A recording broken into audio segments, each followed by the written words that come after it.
We'll check on Twitch really quick, because always, you know, who knows if we're actually streaming. It always says we're streaming World of Warcraft. Hopefully this time we're streaming World of Warcraft, so hopefully it's actually correct. And it looks like it's correct.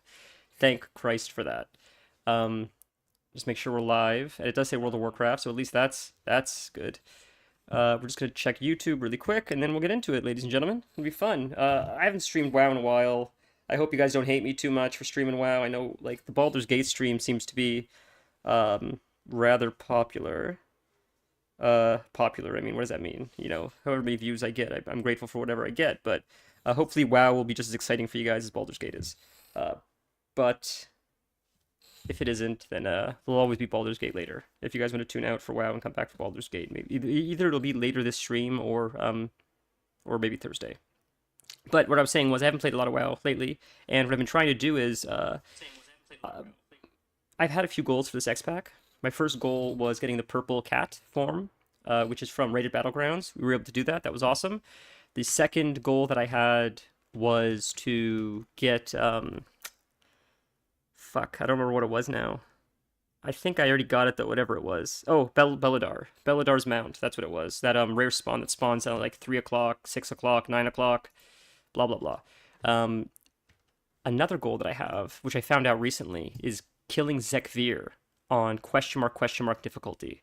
And what that means is, that means clearing Delve 10 so you can unlock it. I killed Zekvir on the 1 question mark difficulty, which I think you just need like a Delve 8 to do. But in order to fight him on the hardest difficulty, which rewards a mount if you kill him, or a mount skin, a mount appearance for your new Delve mount, you need to clear a Delve 10, and then you can unlock it. So I can't even unlock the fight yet until I clear a Delve 10. So today, we're going to try to clear some Delve 9s so we can unlock a Delve 10 and then try to clear a Delve 10. I've never even tried a Delve 9. I was waiting, honestly, to do it on stream because I thought it'd be fun content, something I've never experienced before, and I thought, what better way to experience something like that than with you guys? So that's why we waited. So let's check our vault for today, see what we got, and we'll start hitting the Delves. I wonder what weekly it is as well. Well, we don't need that. Keep getting those, but that's not an upgrade either. So we might be taking, I think, is that better? Let's check out Blood Mallet.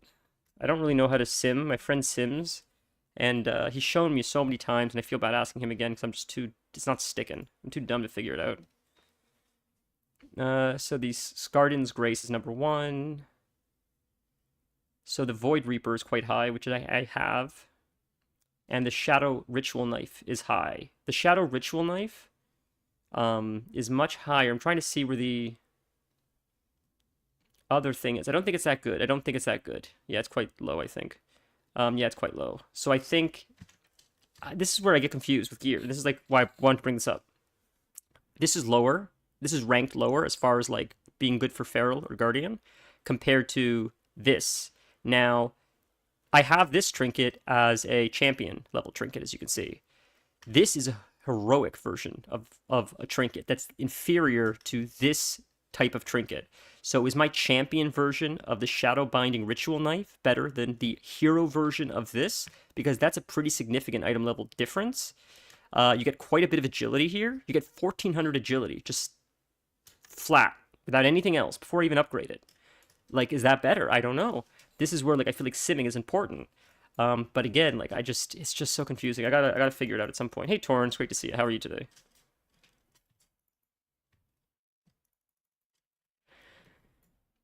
So we're not gonna do that yet. I'm gonna talk to my friend and see what he says and just get his opinion on it, because I don't trust myself to not screw up. So, sweetie, you can't come up. Come on. Be good. So, why are you sitting here, hon? You like this? Here. I want to make sure I'm not missing any quests really quick in case it's like a Delve week or something. I don't know. We'll see. Pet Battle week. Oh, it's Old War Time Walking. That would be fun. All right, let's do some Delves. And then maybe on the weekend or something, we'll like record a Old War run or something. That'd be fun. I have been watching a lot of OnlyFans when I'm not playing WoW. It's so much fun to watch, and the reason I'm watching so much of it, like I'm like, even the fiance is like, wow, you're watching a lot more than you normally do, even. But it's because I realized there have been things in my life where I didn't realize it was like it was a moment in time where things were just going so well. And it doesn't, I don't mean for me. I just mean like, let's say you're watching Breaking Bad and season 3 is like the strongest season.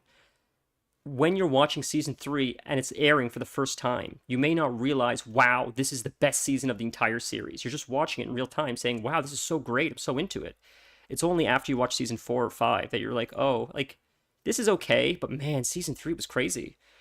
And I've had that happen to me enough times where when I'm really enjoying something in the present, I try to remind myself this doesn't last forever. In fact, it usually goes by very quick. So try to immerse yourself in as much of it as possible to really enjoy it. So when it's gone, you could say, at least I felt like I got the most out of the situation. Because a lot of times, I'll give you an example. This is so like silly and maybe a little bit of like maybe a little sad, truth be told. G4 TV, it's called G4 Tech TV, something I used to watch when I was a kid. I was obsessed with it. I loved like X-Play and Attack of the Show and all that stuff. I don't know if you guys even know what that is. It was a channel, a cable channel, and it was very experimental. It was irreverent. It was fun. It was all about gamers. Before gaming became like the mainstream like it is today, it was still a little bit more of like a niche kind of nerdy thing. And G4 TV, or like Electronic Gamers Monthly, a magazine, existed to like fill that niche. It was a very niche thing. People saw the value video games or technology had, but the generations were still, the previous generations were still in charge enough that they weren't willing to accept it yet. Video games were still too dangerous. Mortal Kombat was causing people to kill people, blah, blah, blah, blah, blah. Like the newer generations understand like, oh, like this has to be integrated into society. Video games are now a part of society. Social media is now a part of all society. It's not just this niche thing now, but it used to be. My point is, G4 TV used to be a television station that showed a lot of gaming stuff. And it was very niche for us nerdy gamers. It got kicked off the air 100 years ago. It came back like 2-3 years ago, like during COVID. It came back online, digitally. And they brought back so much of the old talent. And a bunch of us nostalgia freaks were watching it. We were excited. We were celebrating it. Even Will Neff, he's a streamer. He was on G4 TV. It was cool. I didn't even know who Will was. No disrespect to him before G4, but now I do. And he's a cool guy. But while it was going on during COVID, I wasn't really watching all the live shows. When Kevin Pereira and Adam Sessler and they were doing X-Play, and it was so nostalgic and it was so much fun. And I said, I'll watch it later. I'll watch it later. I'll watch it later. And day after day, it would go be on week after week. And then eventually I heard the news that it promptly shut down, very unexpectedly. And everybody got fired, and it's not airing anymore. And I could watch reruns of it, but I can't experience that live in-chat moment, laughing with everybody, telling the jokes, talking to the hosts. I'll never be able to have that. And I know this is a very long-winded way of saying this, but it was a reminder to me to say, like, man, like, it still like hurts that I missed that, because like that was a really once in a lifetime opportunity to like relive that nostalgia with people that share that same kind of love for what that was when it was. Because there's a Twilight Zone episode, good old G4. Yeah, dude, that's so funny. I love how you know it. This is gonna come full circle. It's a Twilight Zone episode where a guy sees himself as a kid, a young kid, and he chases himself and follows himself to his old childhood house. And he sees his parents when his parents are long dead. The man's an adult, but he sees himself as a kid and his parents the age they were when he was a kid. And he talks to his parents, say, I know you're not going to believe me, but it's me from the future. Mom, Dad, I miss you. I miss my childhood. I don't want to work. I don't like life. I want to be a kid again. I want to be here now. Like, I want to appreciate this. I'm so lucky to be able to see my childhood again. And the parents say to him, if what you're saying is true and you are our kid from the future, you need to let you experience the now when you're a kid. You can never go back. You can only go forward. Don't take away your past from yourself by not allowing the kid version of you to experience it in real time. And I always thought that was such a brilliant lesson that you can't go back. So if there's something you really appreciate, like he missed his childhood, you should always really try to be present and appreciative of what you have at the moment, because it's always gone too fast and you can never go back. And I know it's long-winded. I always love that episode of Twilight Zone. Twilight Zone is what inspired me to be a writer. But I thought it was a brilliant episode where the mother says, like, I understand you want to stay here because this is like ideal. Like every adult wants to go back to their childhood, but like that time for you has passed, and now you have to let him experience it. You can't rob him of that. You can't live in this memory forever. And it's brilliant, so brilliantly said. Yeah, and I probably just any chance of any viewers I've ever had, I probably just murdered that rant, but that's okay. We're having fun. So yeah, we're just clearing 8s for now, just to get a few 8s under our belt, and then we'll do some 9s. Although I'm thinking it might be easier to do some 9s on my Warlock, because something I've noticed, which is sort of strange, is the same amount of effort put into my Warlock or my Druid doesn't get the same amount of result.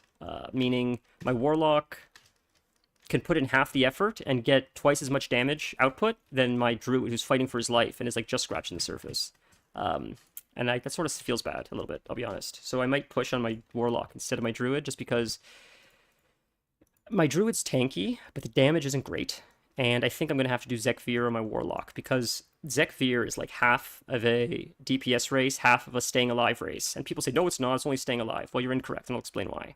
Because if you need to kill the eggs, if you don't kill the eggs, you get overwhelmed very quickly. So while a lot of it is mechanically driven, you still need to have enough of a DPS check to kill the eggs before he spawns a second egg. Because if you're having to fight 2 eggs at once, like, I don't think it's ever going to happen. So I think I agree, it's like 99.9% mechanics, but you still need a DPS check to nuke the egg down when he spawns it before he spawns the next one. So I think my Warlock would have a better chance at doing that than my Druid, because my Druid can stay alive forever. I can like literally never die on my Druid, but my DPS ain't there yet. And I think it might be easy for the lock. But now what I have to do is, what the trade-off is now for the lock is I need to have enough sustainability, because the tank cannot, or the pet cannot tank Zekvir. I have to tank Zekvir, my Warlock. So he has to hit me. I have to take the white swings, keep myself alive, while my pet does a lot of damage. Recognizing the moment is a fight I always have when I'm watching a good anime, especially good romance. Very strong feelings and emotions in them. For sure. For sure. Yeah, I love how you're such a romantic in that regard. Like, you like those stories. I think that's really, that's nice, but it's cool that you admit it, because I think a lot of people, I don't know what the right wording is. I don't know if it's embarrassment or shy or what, but they're almost afraid to show emotion. And I think like it's beautiful that you're so open about that, because I'm a sucker for like a love story. I cry at the drop of a hat, especially with animals. Like I won't watch movies straight up if like an animal gets killed, because I just can't, even though it's fictional. I just don't want to see it. I can't deal with it. I'm too weak.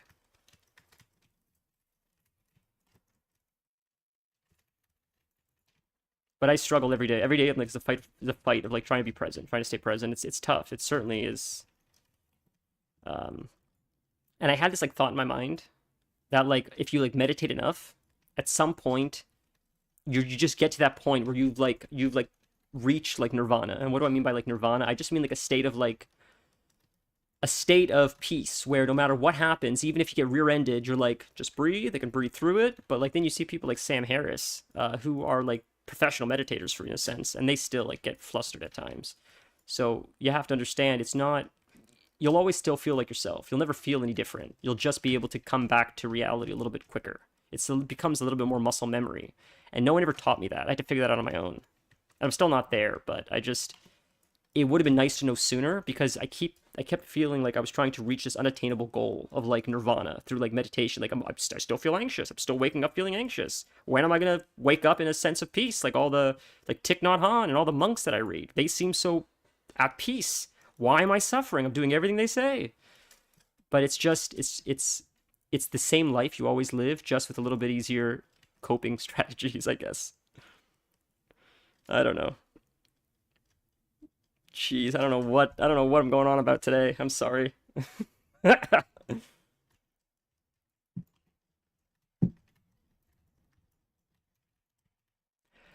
the only thing is a lot of fun. The one thing that was sort of sad though is I saw a gentleman, well, like Pop's Bar and Grill. It's a state of acceptance, 100%. Yeah, Stoicism. That's exactly it, right? My brother gave me a whole bunch of books to read on Stoicism, but I prefer to just read like Marcus Aurelius. like right from the horse's mouth is my point. Because he tried, I think he tried to read meditations and it didn't work for him, so he was reading like Ryan Holiday and all these. They're like interpretations of meditation, but I'd rather just read like the actual transcript as someone what's the word? I apologize. Translate. I just wanted to read the direct translation. And I even when I bought meditations, I was doing a little bit of research, trying to learn like because when you buy books, I don't know how many of you guys read. If you're watching this, probably not many. I'm joking. When you buy books that are translated, and a lot of famous authors generally are in other languages, Russian or Greek or something else, there's many variations of the translation because there's a lot of debate on what a specific word means or its intention. Because some things get lost in translation. So when you're buying a book, you often have to look at like, okay, what translation do I want? What translation do I feel most accurately represents what the author was trying to say? And you could go down a rabbit hole your entire life. When I was looking to read Dostoevsky, Crime and Punishment, I spent like 3 weeks reading all these professors and why their version of why their interpretation of like the Russian literature was accurate and why the other authors interpretation was not. And it was like minor things. It wasn't like whole character development changes. It was things like, and here I sit suffering, or here I stand suffering, or here I exist suffering. It's like, well, the difference between stand, the difference between existing, the difference between sitting are all 3 different things. And it's like, that's actually what a lot of it is. It's like minor details like that. But they are so passionate about what they're doing that they're like actually fighting over those details, being like, no, like here I exist while I suffer means you're not even you're disassociating yourself from the human experience versus sitting. Sitting is too personal. Existing is more disassociative. And it's like it's crazy. And I can't say I get that deep in the weeds myself with like literature, although I wish I was smart enough to. But I respect the dedication to the craft, that people are willing to go to that degree for accuracy.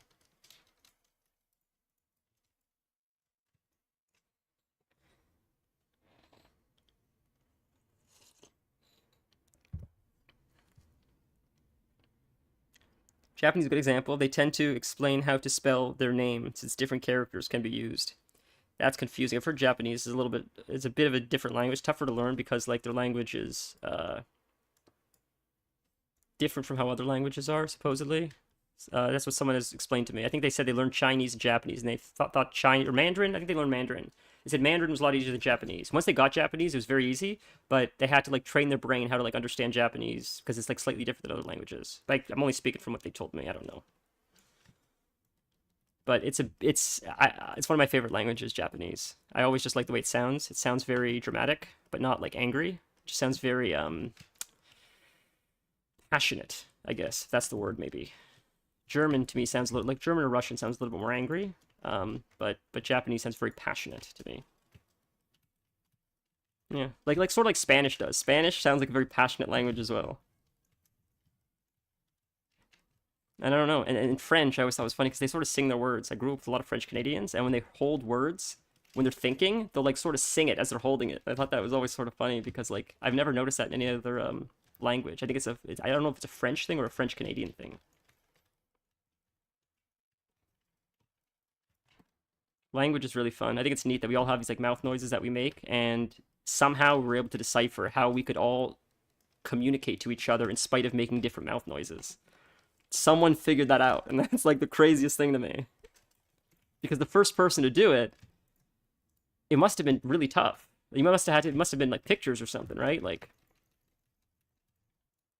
to break that barrier. Because the first time you see someone, you don't speak the language. I mean, in Shogun, they showed this. Like the Portuguese knew how to speak English and Japanese, I believe, and they were the liaisons, and they didn't like the English, so they were lying about what the English were saying to try to get the Japanese mad at the English because without the interpreter, they didn't know what each other was saying. Scary times. 2,000 characters? Holy shit, that's crazy. So is one of the alphabets like more of an updated version of like an older alphabet? Is that why they have like different alphabets? Like one's more like ancient, and then like the language has been updated after like so many hundreds of years, and or is it just do they just always have separate alphabets? Because it always seems like language always seems to evolve in every culture over time. Waiting for this guy to there we go. So annoying. I hate this dungeon so much because these things are so tough. It's not like it's just tedious. It's not even like it's hard. It's just freaking tedious. These spores.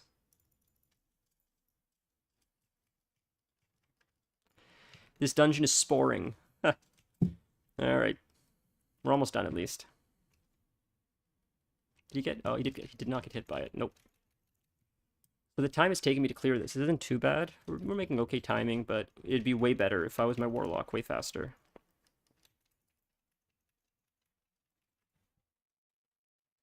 I'm curious to know how this will do compared to my Baldur's Gate streams, because I'm just curious, I guess. I wonder if people don't like WoW as much as Baldur's Gate. And truth be told, who was that I was watching recently?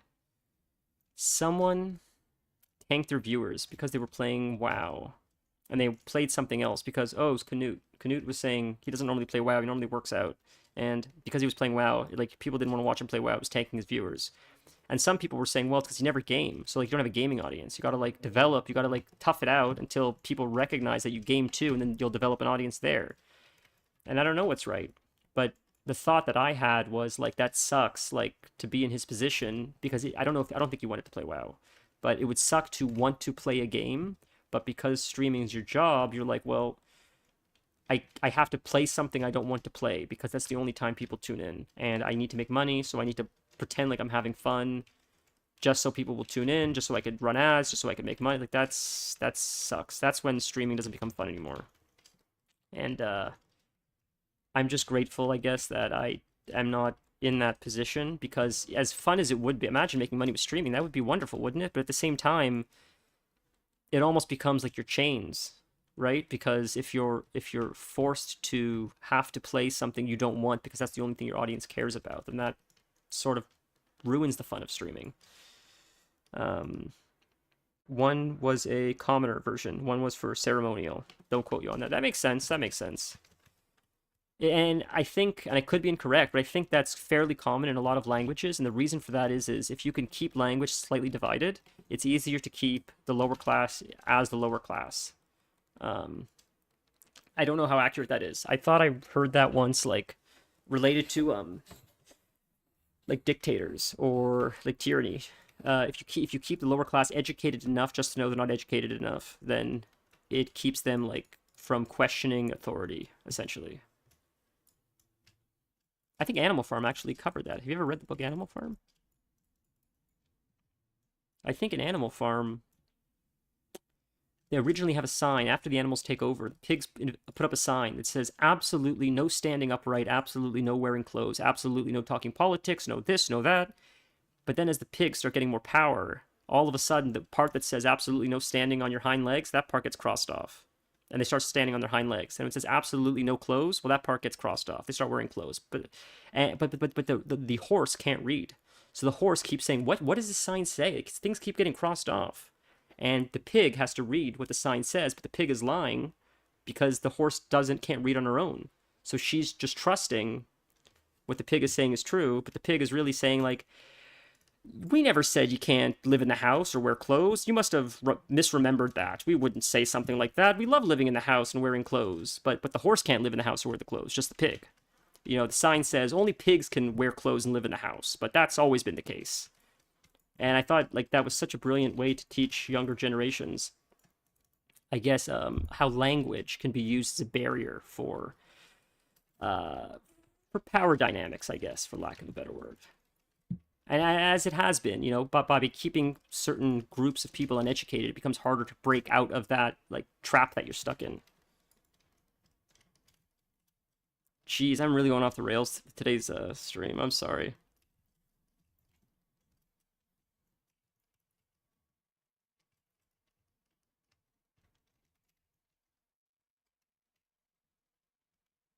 There is a faster way to do this, which is, like, stack these spores on this guy so he takes a debuff, but I'm just risky. I'd rather just not die. I'd rather just kill him slowly and just do it right.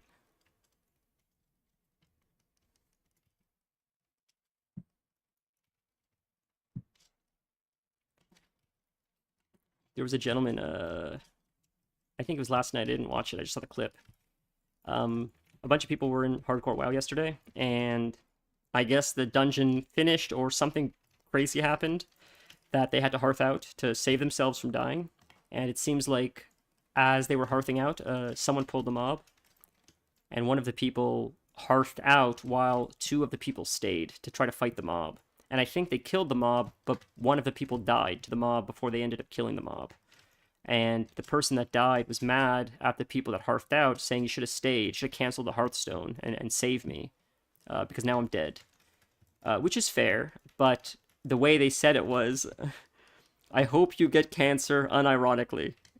Now, that's messed up. I thought that was a little bit screwed up to say that, a little bit too far, but the part that I thought that was funniest was they said, I hope you get cancer unironically. Now, I don't know what that means, because what's ironic or unironic about getting cancer? That's what I don't know. It's like something.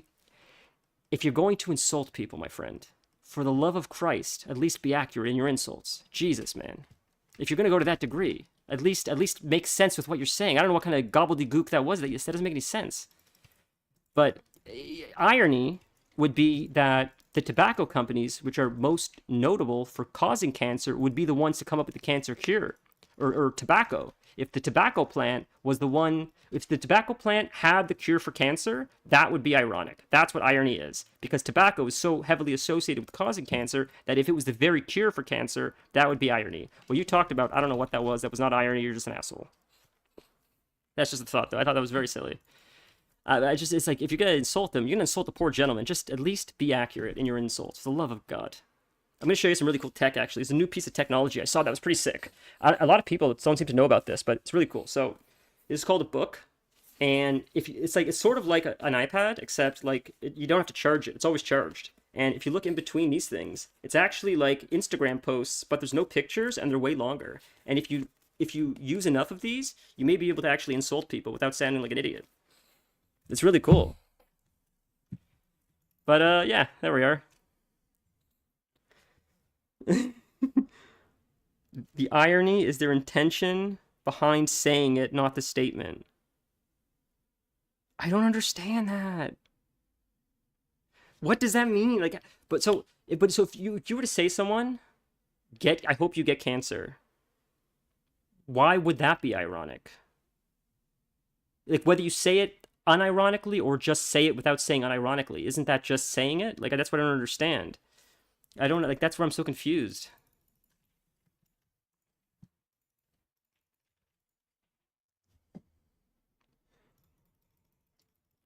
Because, like, I thought irony was like the use of something used. Hold on, how would I word it? The use of something used other than its literal intention, I guess. That's sort of like irony in a sense, right? The use of words expressing something other than like its literal intention, sort of in a sense. Is that like how you would define irony? It's like not like literal. It's there's like a parallel, but it's not a verbatim. The use of expression expressing something other than its literal intention. Yeah, the use of expression other than its literal intention, something along those lines. Oh, I'm just so confused by it. But anyway, it's just shitty. It's just like, dude, just don't go back to League. Dude was a League player, and like that shows. That so shows you're not cut out for WoW. If you're blaming other people for your death, especially in hardcore, even if they did cause it, even if they caused it, it's still on you, because hardcore is every man for themselves. As much as like Soda Poppin wants to say we're all a guild, the truth is like it literally is every man for yourself. Because in the end of the day, if you die, it's game over. You have to potentially wipe your friends to save your ass if you want to get to 60 in hardcore WoW. And if you don't have that mentality, and you make it to 60, I'd say it's more luck than skill at that point, respectfully. Because like you really have to cover your ass, because things go south so fast. It's crazy. It's like I've seen it. I've seen horrible clips of the way people die in hardcore, and it's so I couldn't do it.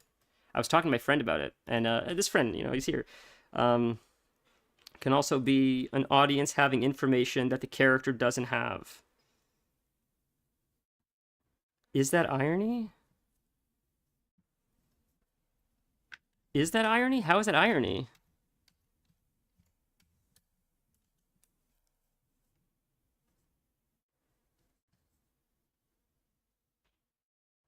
Like, I thought irony would be like a gun that like saves people's lives. I thought that would be like irony. Like, or like Smith and Wesson come up with like a gun that you shoot people and it actually like, closes like bullet holes or like something like stupid like that. Like it's almost like would have like the opposite. It would be like it's like flips it almost. Like that's how what I thought like, sort of irony was. But maybe I'm dumb too. Although I've always said that. But it just the unironically part I don't understand. I don't know. I don't see how like so okay. This is what I'll ask then. So I'm not lost. How do you ironically tell someone to have cancer? That's maybe that will help me understand it better. That's what I don't understand. That's where I'm lost on. How can you ironically tell someone to get cancer? Like what would be the irony there? And it's just such old WoW too. It's just such old WoW. Telling someone that like the whole like kill yourself, that's just like the old WoW used to be like that. And it hasn't been like that for a while. I think because people are like, we're better than that at this point. We've evolved. We don't speak like that anymore. Um, at least not on Twitch. But but I don't know. It was just strange. All right, let's do another delve. This one's what's the next delve that we can do? Waterworks. Let's do a shittier one than Waterworks. Sinkhole. We're gonna do Sinkhole for the Abyss also sucks. Which one's the Sinkhole?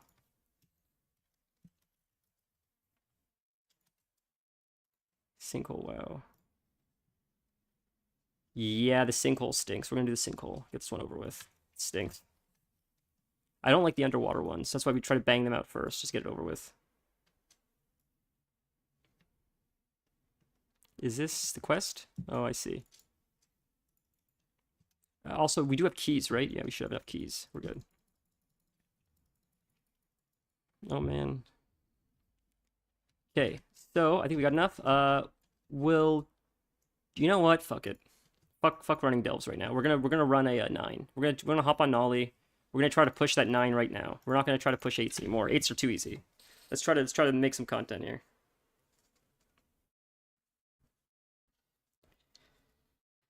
Hmm.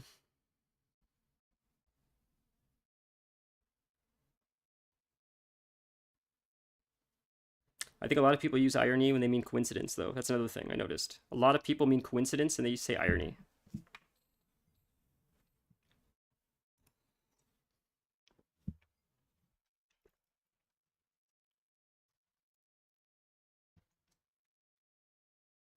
Their statement was, I hope you get cancer unironically. To be fair,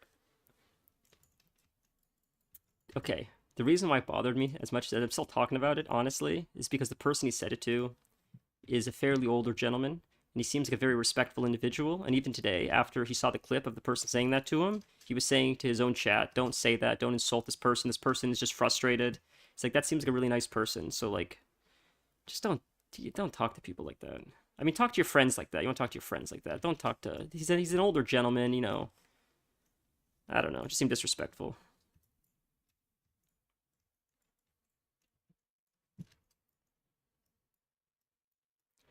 And this is coming from like a degen. I'm as like degen as degen gets. Truth be told, that's full transparency. I am like a straight up degen, but I still believe like there's a time and a place, I guess. I'm just seeing if there's a quest here. It's this one. I thought there was a quest for doing all the ring deeps or something, but maybe not. All right. Don't think there's any. Oh, we could check our vault, but we're already right here, so let's just do it. Screw it. Get the vault after. How was your day, by the way, Jordan? I hope you're having a lovely day.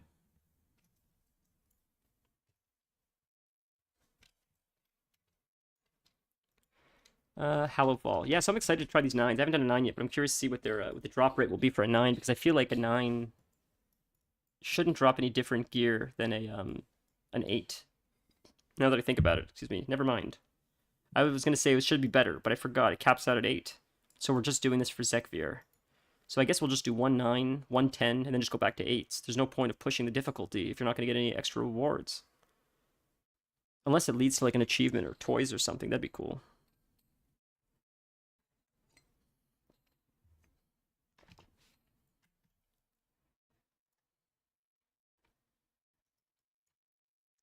I don't know if I talked about this last time. I think I did.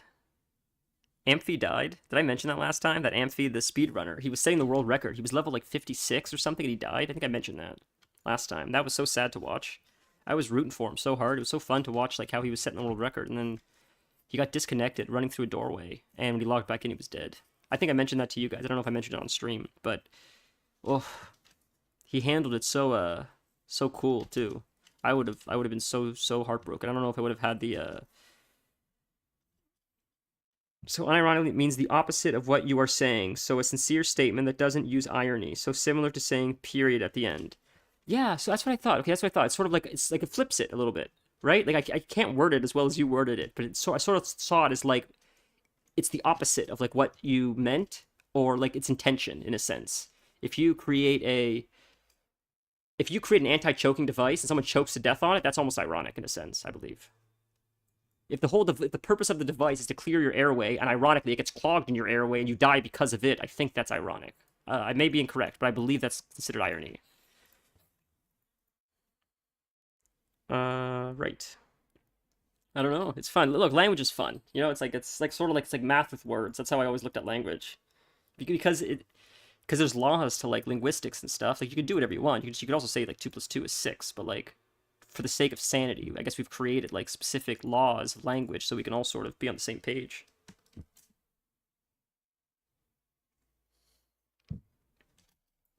And the reason why I think that's so neat is because when you read a really good writer, someone that's really like experimental with like generally it's more poets than writers, I think. I think novelists are good with words, but poets really are the experts with words. And you can see how they do these weird like math equations with words, and they like give words meanings they didn't previously have unless they're put in a certain context.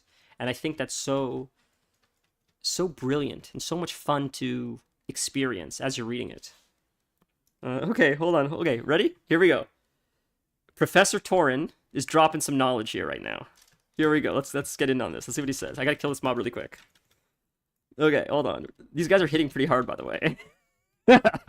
For a 9, these guys are hitting pretty hard. So give me 1 sec, and then we're gonna read what Professor Torin said. Oh, I don't have to worry about this. Is another thing about this delve. This delve sucks because you're always drowning. But I forgot I'm a warlock. But not only am I a warlock, I'm undead. So if I was a warlock, I could give myself breathe underwater. But because I'm undead, I don't even have to worry about that. So like double bonus. 1 sec. This guy's almost dead. I don't want to get one shot. And then I'm going to see what you wrote. Because I am very curious. Every time I come on here, I learn something new. So much fun. Okay. Let's see. So. The irony is your intention. Irony can be an audience. Okay. Unironically means the opposite of what you are saying, so a sincere statement that doesn't use irony. So similar to saying period at the end. I misspoke at the beginning. Irony is the opposite. So unironically is a straight, sincere intention. Yes. Yes, that's how I took that he meant it. Like, he's like, I'm not joking. I want you to get cancer. That's what he was saying to the gentleman. And I agree that he was sincere. But where I'm caught on, or what I don't understand is, I don't understand why you would use the word unironically, because how could you ironically want someone to have cancer? Like that's where I'm lost. I don't think you used the word right. It just seemed strange to people use words like that often, and it just didn't. In my brain's not doing the math, the mental math, whatever that is, to like find the connection, like how you could ironically wish that on someone. Maybe I'm just being dumb. Look, I'm not actually invested in this. This is me just keeping myself entertained while I'm doing a delve 8, truth be told. Complete transparency. This is freaking hurting, though. Jesus, man. The delve 9 to a delve 8 to a delve 9, you can really feel the power spike in the enemies. Holy mogoly. But we're in a 9. We're going to push it. We'll do it. What I've noticed is, generally, the mobs hurt more than the bosses do, or the elites do. If you fight like a single elite, it hurts way less than like non-elite mobs when you're fighting 3 of them at the same time. It's so strange, the scaling in here. Because I'll like struggle. I'll fight for my life against this pack right here, and then I'll go fight an elite solo, no problem. Friends insult friends all the time. I absolutely agree. I absolutely agree. Oh, I see what you're saying. I see what you're saying. So he's saying, I'm not joking. This isn't me being a friend. This is me saying I'm mad at you. I get it. Um, I understand. I appreciate that. Yeah, I don't know why this guy even joined, to be truth be told. He doesn't even really play WoW. Maybe he just wants the clout because like it's WoW is hot right now and lots of people are getting clout from it. So maybe he's like, hey, if I join the guild, even if I don't play WoW, it's free clout. And then maybe people will come watch me while I play League. But I think it only hurt his reputation, honestly. I think if he wouldn't have done it, none of this happened, I feel like people wouldn't have been mad at him, but I feel like he sort of burned himself. And I feel like even if he said to like Soda or like anyone that wasn't like a 60-plus-year-old man, I feel like it would have been taken easier. But the fact that he said it to a retired guy who seems to be like one of the nicest people on Twitch, it seems like people got their defenses up a little bit more because of that.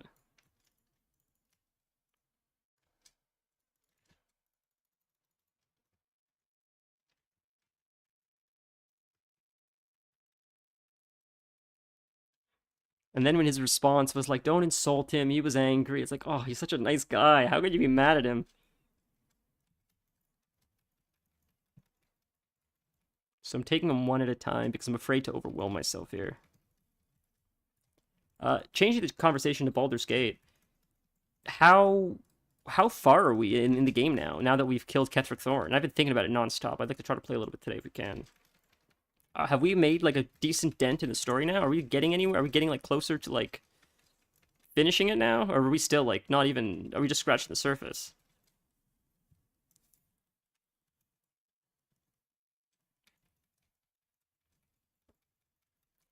I cannot believe how much we've been through just to get to Moonrise Towers, because they mention it right at the start, right at the beginning. Halsin's talking about Moonrise and how you can get the parasite out if you go to Moonrise, and the goblins, something to do with Moonrise Towers, and the Absolute, and it's like, I'm shocked at how much we had to go through before we finally made it there. How much story had developed before we finally made it there. It was a big payoff. It was definitely worth it, but like, holy moly, like, considering they mentioned it so early on, I figured it would have been a little bit sooner. But man, I'm so addicted to that game. It's crazy. I've never gone to bed thinking about a game as much as I have Baldur's Gate. It's insane. I'm so invested in the characters. I want to see the other two like evil guys now, whatever their names are. I can never remember the those three leaders. You know, we killed Ketheric Thorn, I believe. Ketheric Thorm, and now there's the girl with Ball and the guy with the weapons dealer.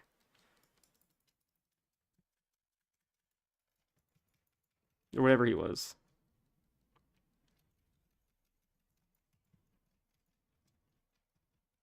Okay, so we're slowly getting there.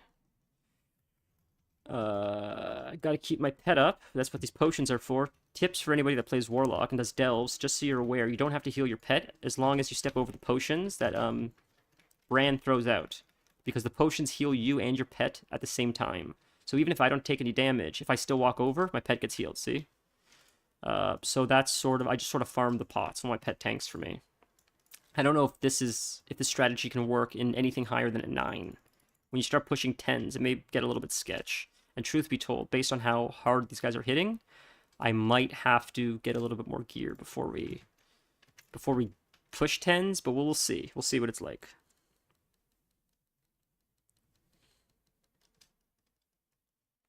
These guys are hurting a little bit right now.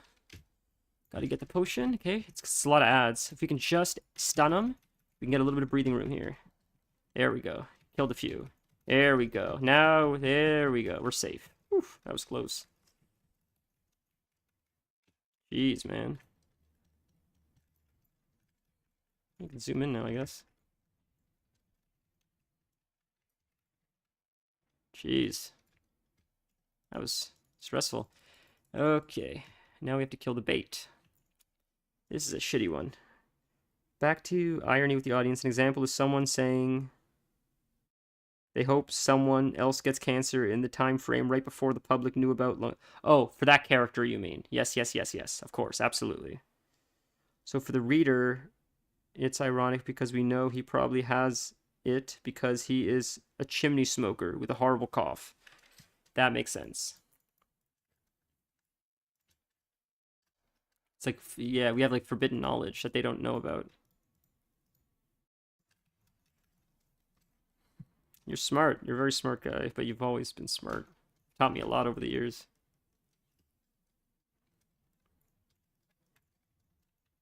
Okay, I'm gonna grab a little more coffee after this pull, just because it's gonna get cold. But you know, it's totally right. It's like rice. I can't think of what that's called. It's not like there is a name for what you're talking about. There's an actual term for it in writing, like scripts or screenplays, stuff like that. One second.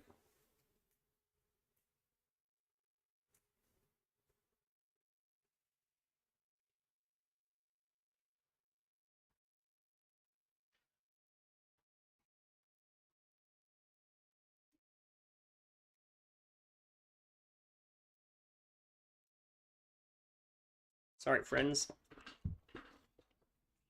All right. Oops. God, you know, I bought like 3 pairs of the same sweatpants just because like they're comfy to wear around the house, and I've ripped one of them, so now I'm down to 2. And I've been looking for another pair that's just as comfy, and they're hard to find. I don't know. I'm weird like that. Like, there came a point in my life where I'm so tired of my parents. My mom always used to say that doesn't match. Get changed. Doesn't match. Doesn't match. And then the fiance would say it doesn't match. Doesn't match. And I'm tired of like, I don't have to wake up and think about what I'm gonna wear. Like, can I not just buy like all black t-shirts and like gray and black sweatpants and just wear that every day as like a uniform, and then I don't have to worry? And that's what I started doing. I find a t-shirt I liked. I'm like, I'll just buy 3 of them. They're like $5-10 each. Buy like 3-5 t-shirts, like a whole week of t-shirts. I don't have to worry about it. And now when I have like a lot of colors that I have are like gifts. People just buy me things when they go on vacation. Like, they're like, oh, I bought you a t-shirt or a mug, right? Like, so any colors I have are that. But anytime I buy something for myself, I'll buy like 2 or 3 of the same thing. Just it's easy.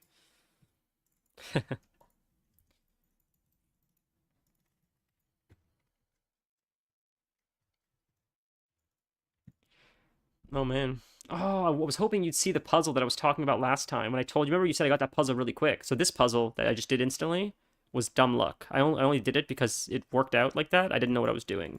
But the puzzle that I'm actually good at are in here sometimes, and I do them quite quick. And I don't know why I'm so good at that one, but I suck at the one I just did. The one I just did was an easy solve. That's why it solved so fast. Normally I would have been here for 15 minutes.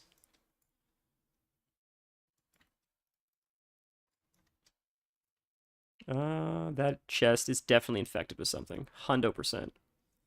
Hundo, 100%, that chest is infected with something. What? How did I trigger this? That's crazy, dude. Come on. I did not step over that. I teleported over that. Thank you very much. Thank you very much. Yeah, some sketcheroonie and cheese over there.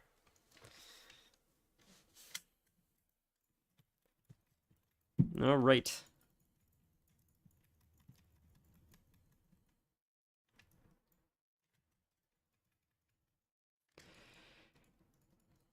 Man, I want to play Classic WoW so bad. But I don't have anyone to play with. And I'll play with myself, but it's just... I don't know, it's not as fun. It's more fun with people. Classic WoW is like such a slow grind that it's like fun to like play with people. Because like I wouldn't play really like raid as much as just like fuck around. And I don't know. It's just fun to like spend like an hour running Wailing Caverns, like fucking around with your friends. I'm talking to everybody. Talking to everybody I know that plays WoW or has played WoW. And I'm like, we get into it? And they're all like, yes, Classic's a little too slow for me. Yeah, I already run enough Mythic Plus. I'm the only like nostalgic Andy that's trying to relive his glory days.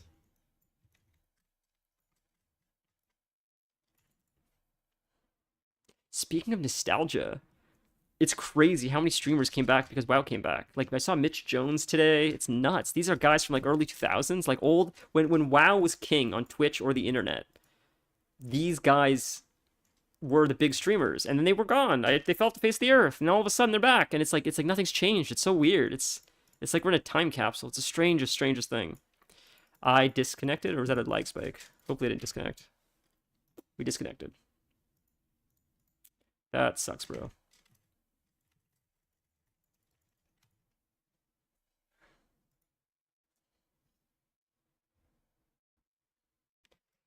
I don't know. Are we back? Are we back, or have we disconnected already? That was a spike, but we may have lost you. Let's see. Are we back? Was that a hiccup or did we disconnect? I think we might be back now. Right? Hopefully. I just realized I'm playing without sound. I'm so sorry, guys. Holy fuck. I am an idiot. Nothing must be worse than listening to World of Warcraft without sound. I'm so sorry. I normally play without sound when I play by myself.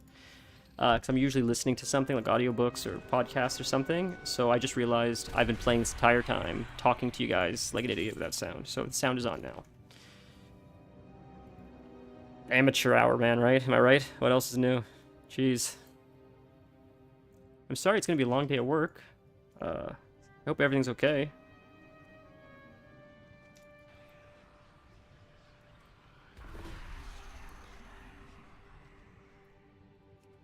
That's an unfortunate feeling when you know that going into that. It's like you're sort of going in stress, but at least, well,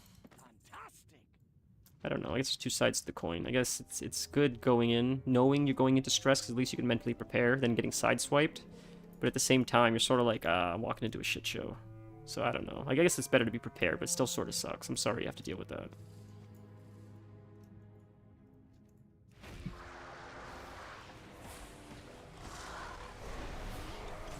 Okay, well, I just realized, guys, because you guys were distracting me with all the Japanese I've been talking, we are about to complete a 9. I didn't realize. We just finished a 9, pretty much. This boss is going to get nuked to high hell. No problem. Easy peasy lemon squeezy. So we pretty much did it. That's nuts.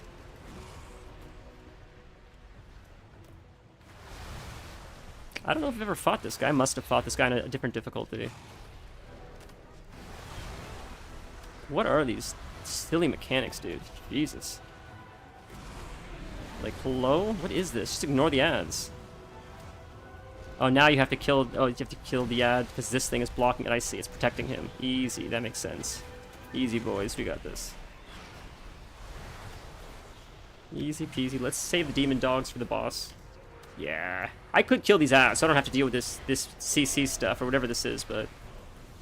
why bother? It's easy. If I can group them up, we'll do it. Otherwise, I'm just going to focus the boss. And then I'll rechat in just a second. Sorry. Okay, we'll pop out the Tyrant. Let's empower the demos.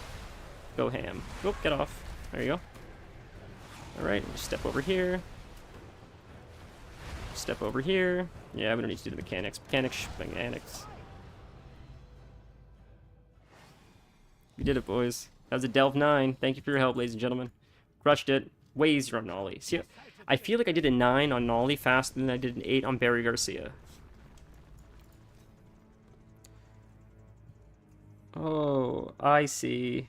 My thing ended. I'm talking... one sec, I apologize. I started a new stream because that's what YouTube does. I'm so sorry. Okay, Torin, I'm back.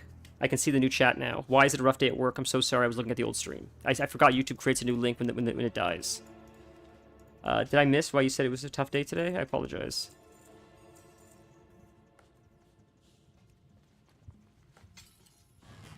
I feel like it certainly hurts the stream growing when it keeps disconnecting every time I try to do something like this. And I can't figure out what it is. I know my friend said it might have been my modem or stuff, but like my Netflix doesn't cut out, my phone doesn't cut out. It's only my computer that seems to cut out. So I think it's the wire. But who knows?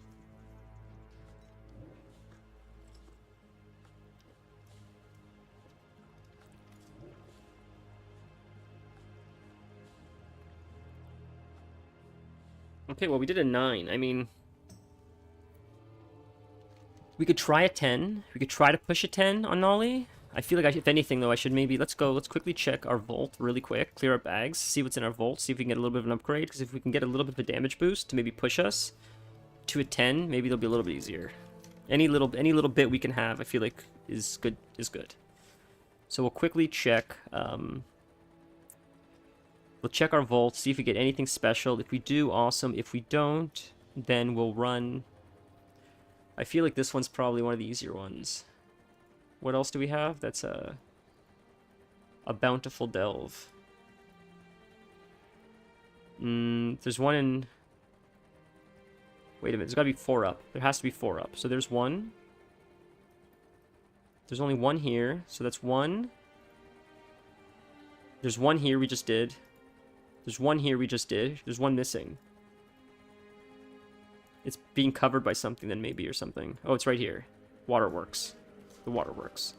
The waterworks might be easier than the other one, the abyss.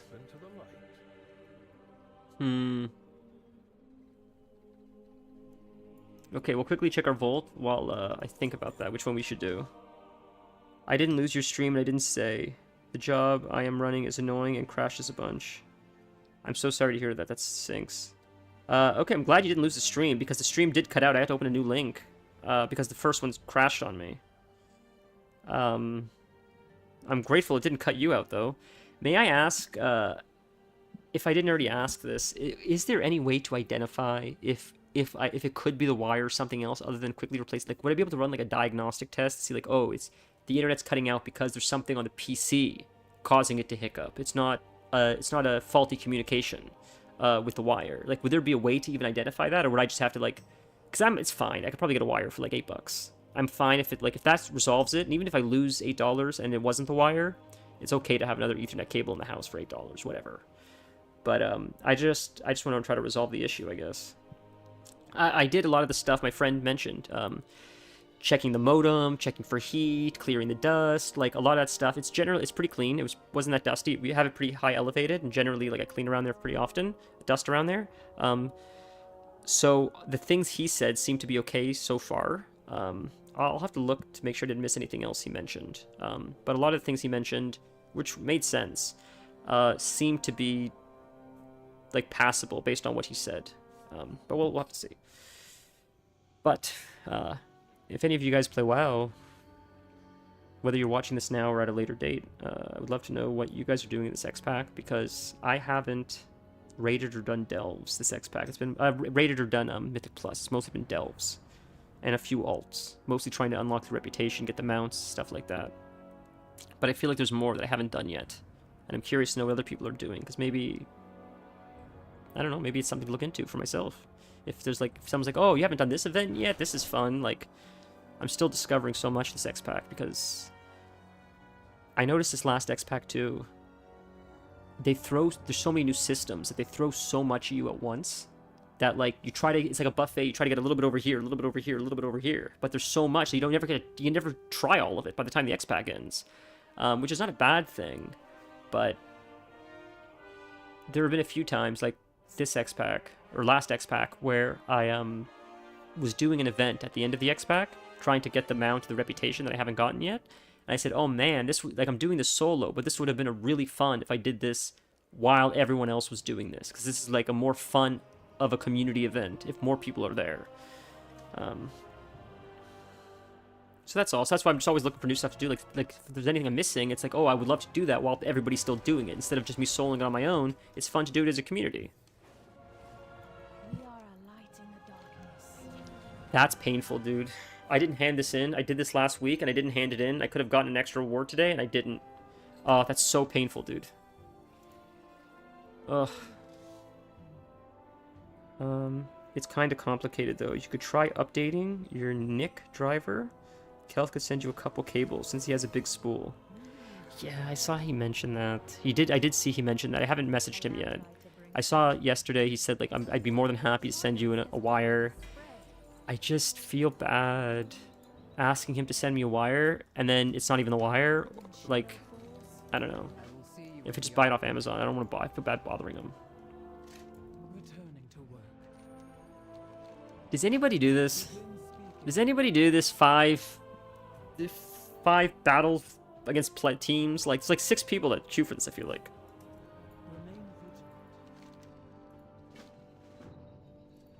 I didn't know it was time walking. Okay, we're gonna quickly check our vault and deposit stuff in the bank, and then we're gonna try. I can't make any promises. Technically, I didn't lie about today's stream title. I said we were gonna do a Delve 9, and we just completed a Delve 9. Now, if I can't do a 10 because I'm not good enough and my gear's not hitting hard enough, that's not lying. I stink, and I need to get better gear, and we're gonna work on that, I promise.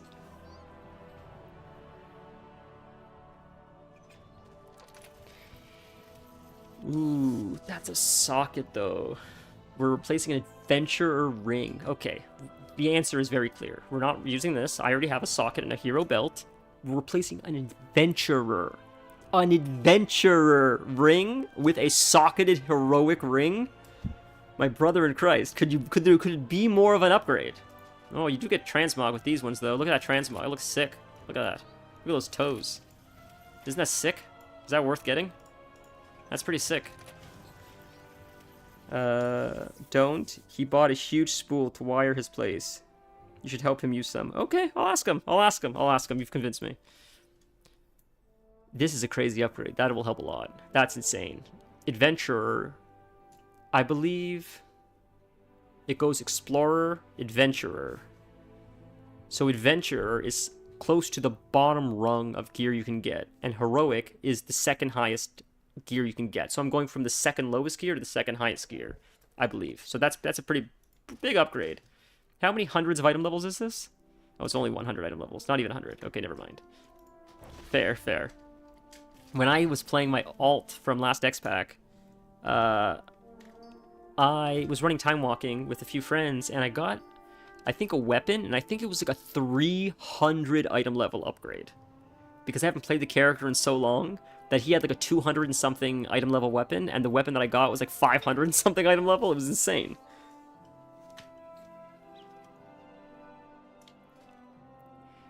Okay.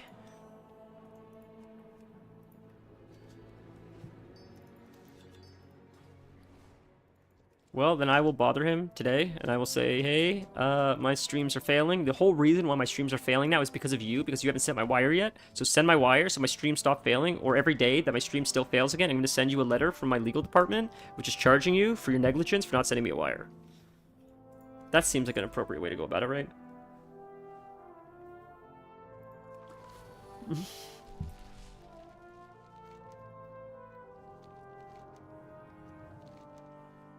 Okay, so let's try 9. Fungal Folly. We're not doing Fungal Folly in a 10. Good luck, buddy. First off, I didn't even see that up, did I? What? Maybe I did. I'm not doing a 10 in Fungal Folly. That's insane. So we're either gonna do the Abyss. Let's. I can never remember which one that is. I'm gonna Google it really quick. So the Abyss. Let's see which one the Abyss is. I just want to see it. It is the underwater one, right? I think it is. Yeah. So I think that may be harder than the waterworks. It is an underwater one. Underwater ones are generally tougher than waterworks. The waterworks delve. Yes, that is the rats. So we're gonna fight the rats instead of fighting the underwater guys, because the underwater guys, for whatever reason, seem to hurt a lot more than the rats do. So I'll take my chance with the rat boys. Do you guys know what a rat king is, by the way? Have you guys ever heard of a rat king? He owes you 1 extra cable for each day he delays. I will tell him. I will tell him. Absolutely. I will, by the time he delays it, he's gonna owe me so many cables that he could literally wire it from his house. He can have a wire from his house running the whole way to my house, connecting it. That's how long it'll probably take, I'm sure. This is like completely anecdotal, but if any of you guys run delves, am I crazy, or do the underwater delves seem to hit harder, or whatever abilities they're using? It seems to I seem to wipe. I don't wipe that often, but like whenever I do die due to negligence, checking my phone or anything, it seems to be in the underwater delves more than any other delve, and I cannot explain why. Maybe I just hate the underwater delves. Maybe that's all it is. But just it seems like they're way overtuned compared to everything else. Anytime I need to push a delve, I always try to avoid underwater. And like Fungal Folly, or the fungal ones, are annoying too because of the spores. It's just not hard, it's just annoying. But the underwater ones seem like harder. They actually seem harder. I have to try a little bit harder to survive than I would in any other one. And I don't know why, it's so strange.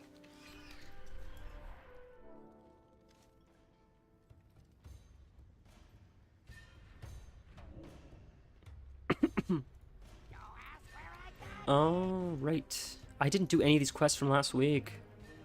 So we're going to abandon this and see what this week's is. Because do I not need to pick up... Same thing. pick up the globs.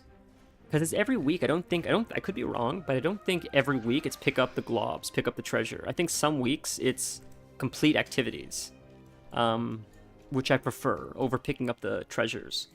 Sometimes it's like, just do like 5 dailies and like a delve or a dungeon in the zone and it counts. I think, but my memory could serve me incorrect. Maybe this zone is always picking up the honey or whatever, the wax, but I thought it does switch in this zone as well, not just other zones, but... Okay. I do not know how this is going to go. Is that my guildie? No. I do not know how this is going to go. I'm 609. What does it say to do for a delve is 610? 623? Are you kidding? I don't think this is going to work, guys. We could try. A delve 9 was 610. I'm 609. We're going to try it. Ugh.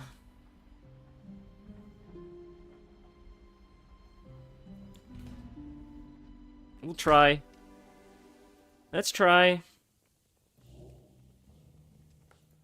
I don't know if we're going to be able to do this. We'll try our best, guys. Slow and steady. Slow and steady.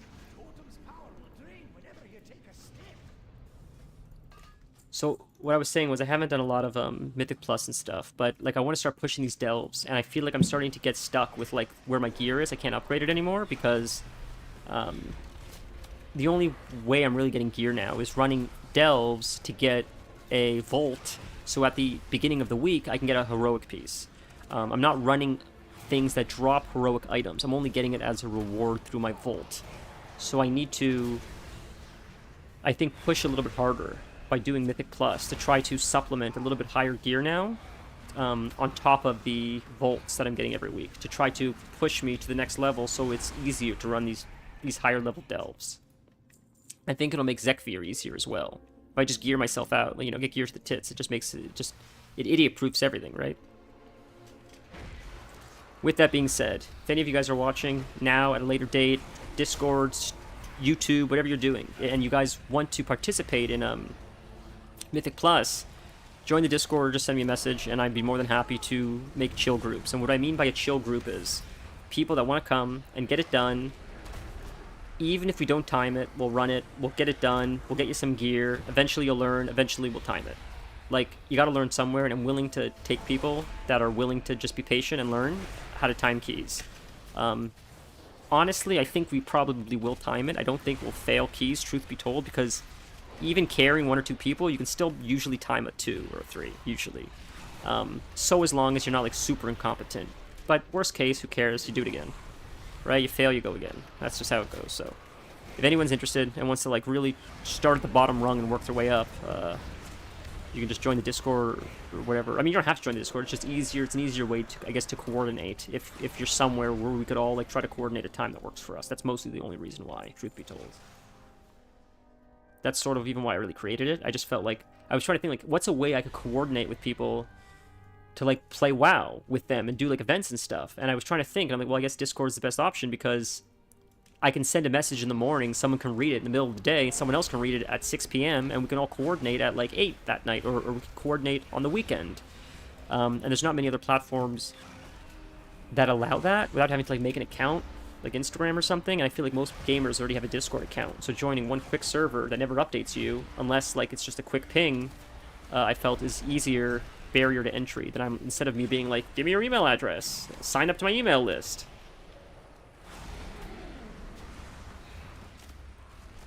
Yeah.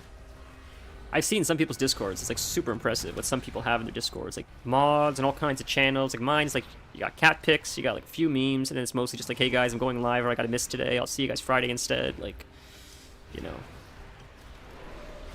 But it's our little thing. We have a little thing, so I like what we got. It's almost like special, this little community that we have going here, because like when you start seeing the same names, and then they start chatting with each other. Last time I didn't mention this, I don't think, but it warmed my heart a little bit. Stand on Head has come a few times now to this stream, and we've chatted during Baldur's Gate and stuff. And Torin has come in many times, as you guys have probably seen. And last time, I mean, they've talked many times, but last time, like, I wasn't even communicating to either. They were talking to me. They were having a whole conversation with each other in chat. And I thought that was so heartwarming, because I'm like, oh, it just so happened, like, we all came together because of this stream, and now we've sort of, like, made friends in a sense. We're starting to, like, build this, like, kind of community feel a little bit that may not have happened had we not have all had this, like, shared interest and, like, trying to, you know, that's all. I just thought that was a really nice moment. It's sort of like what makes this so, like, fun for me. I don't know. Sappy. I'm being sappy. What do you want from me?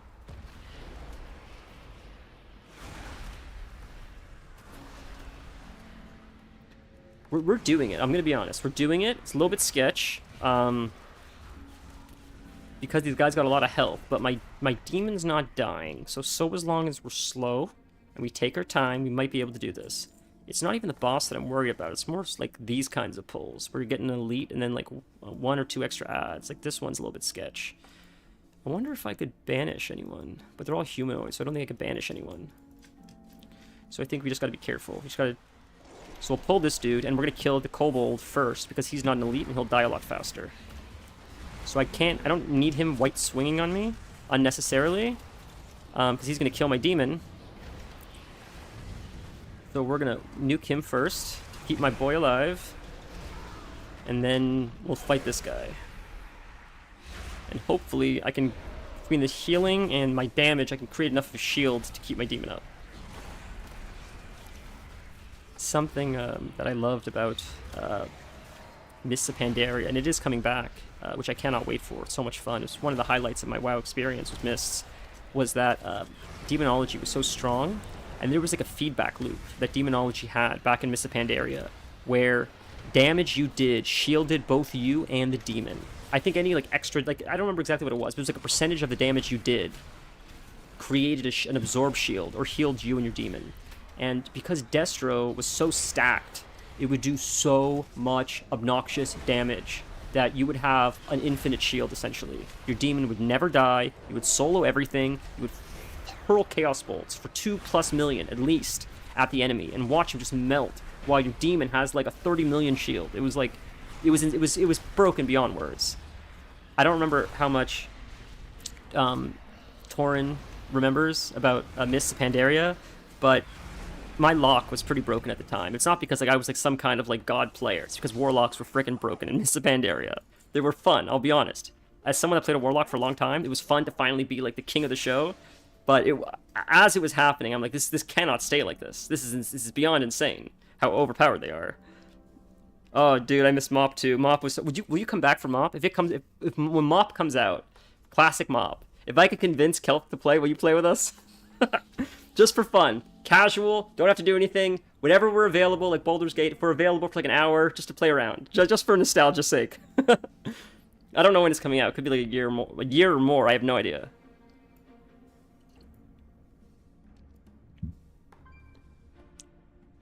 Piles of treasure found. So I think it's in the next room, or is it? Oh, it's in the corner. Oh, it's this one. Okay. Right, I know which one it is. Okay, so I'm just going to quickly let this drop off. I'm just going to run until this drops off so I can get a new one, because I can't pick up a new one until the stacks drop, I think. Oh, no, I can. I lied. I didn't think I could. Okay, never mind. There we go. Got a fresh one. Okay, so now we're going to pop over here. So this one, how this one works is you stand over here where the treasure is, this thing, and the guy will say, okay, I'll let me know when you're ready, and here. Yeah, now I have to talk to him. Let's get some food first. I talk to him, say, okay, go look for the treasure, and then I have to defend him while he's looking for the treasure. And I have to do this 4 times, and then it's like stage 2 or whatever. So we're going to quickly eat. Here's a little tip for you warlocks out there, or anyone that can do damage to themselves. If you can hurt yourself, here's a little tip for delves. When you first go in, hurt yourself a little bit, and Bran will drop this so you can get a food buff. As long as you can like hurt yourself, how fall damage, burning rush works, like whatever you can do. If you take a little bit of damage, he drops the thing, and you can get a little bit of an extra food buff.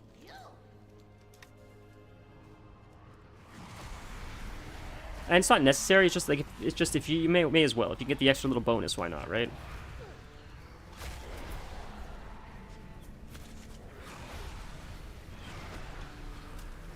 I feel like I should put on enemy nameplates just so I can see what I'm doing. I normally try to play without nameplates unless I'm tanking for the immersion, but in this case, it's a little bit sketch because we're doing something a little bit higher than I'm used to. I feel like I should know what's going on at all times. This is so sketchy. I'm a little bit nervous, I'm going to be honest with you, because I would hate to make it this far in. Like, I would hate to make it halfway and then just hit a wall. I'd be like, I can't progress anymore because these guys are hitting too hard, but it's a risk I think you have to take if you want to progress.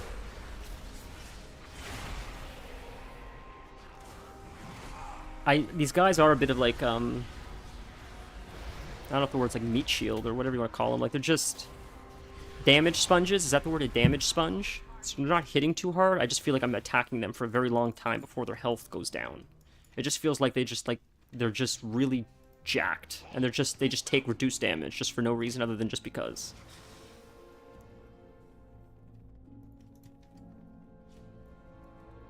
Bullet sponge, is that what they call it? Maybe that's what they sort of feel like. Like, I'm just like firing and firing and firing and firing and firing, and it's the same kind of fight, it just takes longer just because.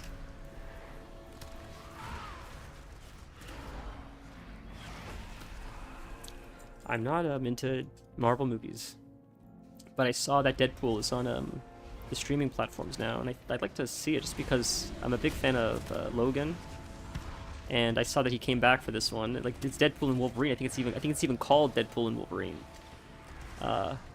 So I thought that, I haven't seen it, but I think that's really neat. And I like that they gave him his old outfit that we recognized from like the '90s cartoon. So. While I'm not huge on Marvel, I mean, I've seen a few of their films, and some of them I like better than others. I'm not a fanatic, though, like I know a lot of people are. But Deadpool looked like the first one was fun, the second one was okay, but the third one seems like it's a lot of fan service, which I like, you know. It would be fun just to see. I hope Patrick Stewart's in it, or like Ian McKellen. That'd be cool if they made an appearance, just as like a quick like Magneto or yeah, I don't know. I always like the X-Men. And I thought the Patrick Stewart and Ian McKellen as Magneto and Zekvir, like I thought it was probably one of the greatest casting decisions in superhero history, in films, as far as filmmaking goes. I can't think of a better casting choice than Ian McKellen and Patrick Stewart, besides the fact that they literally have that chemistry that, in my opinion, Zekvir and Magneto have with each other. They have it with each other in real life. So of course it works so well on screen, but even just their look and the way they personified the characters, it felt like they did such a fabulous job for a superhero movie. Like, it was so well done because you hired Shakespearean actors for a superhero movie, so of course they're gonna go above and beyond. Like, you know, that's all. It'd be cool if they made a quick appearance. I remember watching Logan for the first time. It's like, oh, it was so good. Like, we need more dark superhero stories. Not everything has to be PG-13. And it was I think the director of Batman said he was fighting to make the Batman movie rated R, and the studios were fighting with him, saying you can't make a Batman movie rated R. We need it to be PG-13 so the kids can see it. And he felt that hurt how well the movie could have done. And then when they made Penguin was rated R on HBO. And the articles that I was reading were saying that because they didn't have to hold back because of censorship, the story was a lot better than the Batman movie was. And they wonder, could the Batman movie have been better if they didn't have to worry about like censorship from the PG-13 rating or whatever it got? They said if he could have just done whatever he wanted to do to tell the story, would it have been better? And I think it would have. And it must suck to have to be that director, to be like, oh, like, I had the story, I had success in my grasp, and these suits at the studio thought they knew what was better, and then they're gonna blame me for the failure, and that's what happens. The director is gonna get blamed for Batman not doing as well when he probably fought for it to be rated R, and that's how Hollywood is. It's the craziest industry, man. Like, it's such a crazy industry. And Penguin was brilliant. Like, it was better than the Batman movie, and I think it is because like they didn't have to limit the storytelling based on ratings.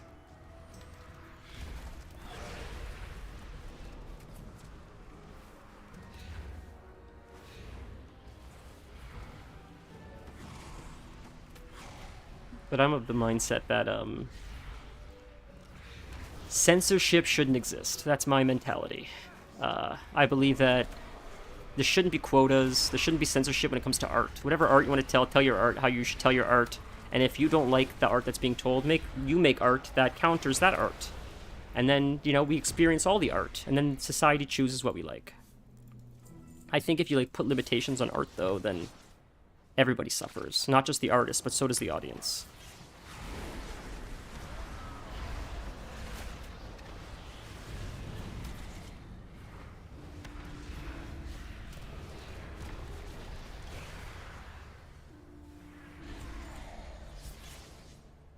And, like, I think a lot of video games are experiencing this as well, where, like, people are like, oh, we don't like that this character, like, or, like, these video games have to have, like, blah, blah, blah. What's the word that they use? There's a certain word they use. I can't remember what the word is now. Representation. People get mad at certain representation. Oh, we don't like this. All video games have to have representation. That's what people are mad about. And I can't speak one way or the other. I don't really care. My point is, if you're making a game and you say about the game, we need to have people from Canada in the game. We cannot make this game unless we have people from Canada. I feel like that hurts the game's ability to be developed properly because you're setting up metrics you have to meet versus saying, let's make a game about people in Canada. Like, does that make sense? If you're saying we get to make whatever game you want, but you have to have these metrics in the game, that sucks. Versus saying, hey, I have an idea for a game, let's do a game about this. That's, like, the difference, I think. I think when you're forcing metrics into something where it doesn't belong, everybody suffers. Instead of doing that, make something that empowers whatever story you're trying to tell. That's my crazy opinion. Was busy with work. I don't know about playing again. Such a time sink, and I don't have the awesome raid party I was. Fair. We crushed Throne of Thunder, and it was a blast. I remember Reaper being shocked that in our group raids were silent. Everyone knew their role, and the only chat was... Yeah, well, it's because you guys were pros. That's why. I'm sorry. I'm just getting a phone call. I need just 1 second.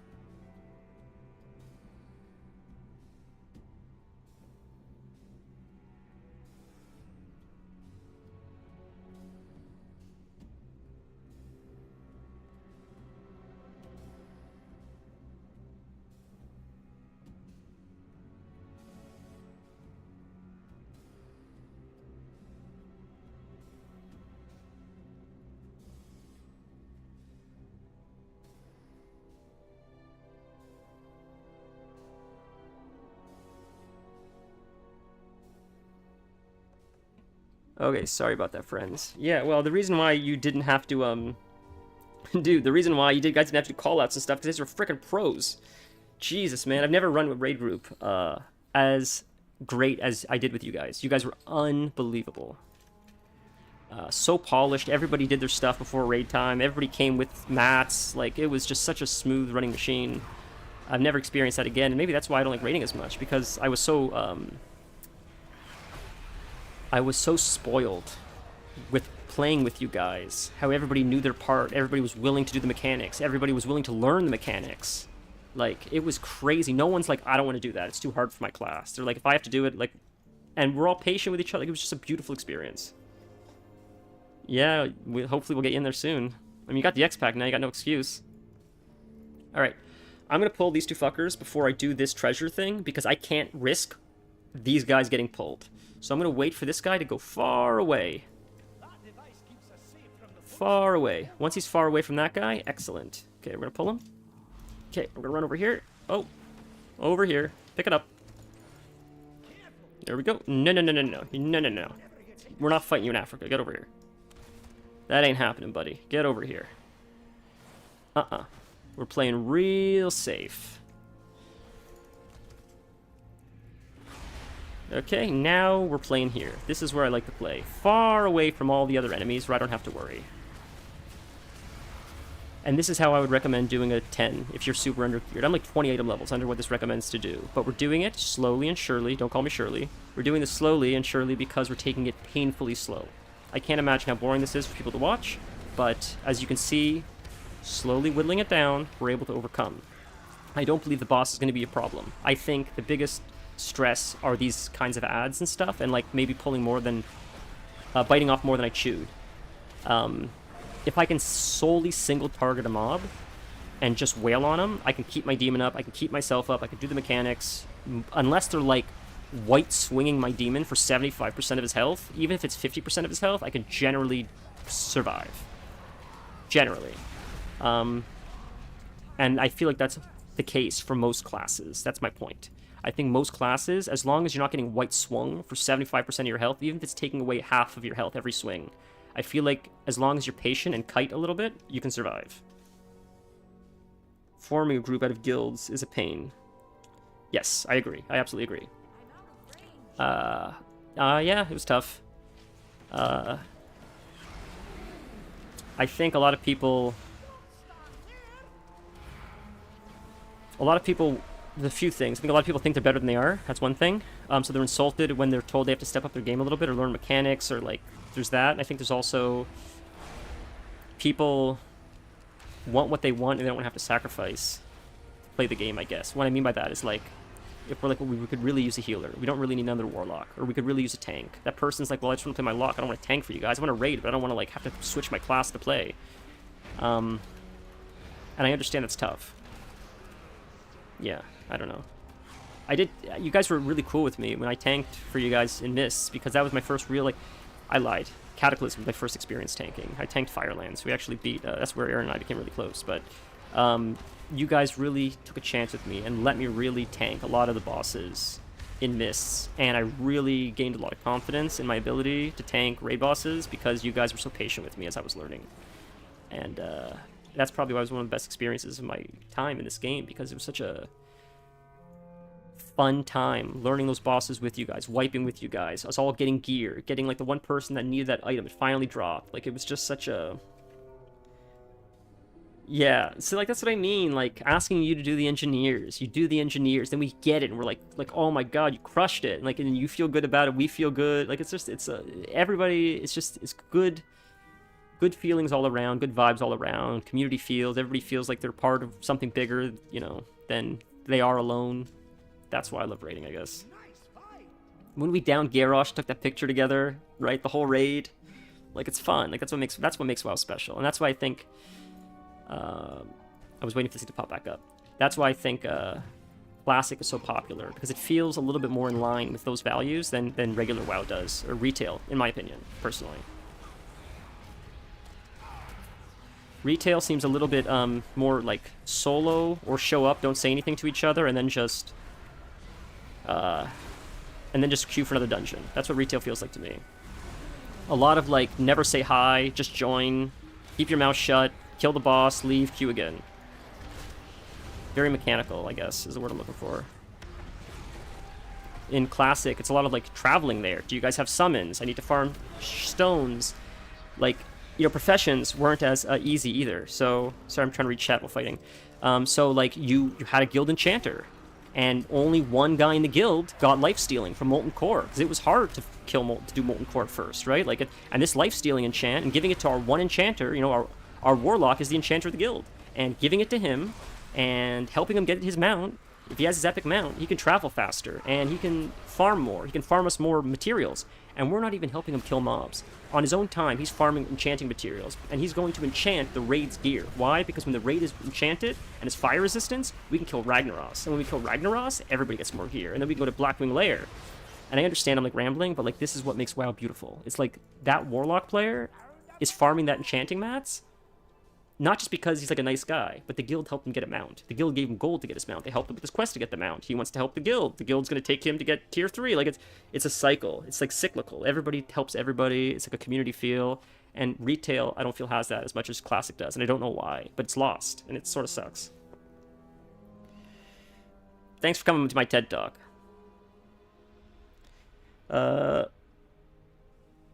Then I switched to healing. Yeah, you love healing. Finding sparks and me and him working out. Well, yeah, for sure, absolutely. BA puggers to second TOT kill on the server. That's crazy. What's BA puggers? BA, what's BA? I'm just gonna quickly grab this thing just so I could reset it. Okay, yes, they're in front of me. Okay. I wanted to make sure I didn't miss one of the treasures. I had a feeling they were in front. I just wanted to confirm. I can't believe we're like more than halfway through this 10. This pull is going to be a bit tough. On death, releases a final screech. They fear.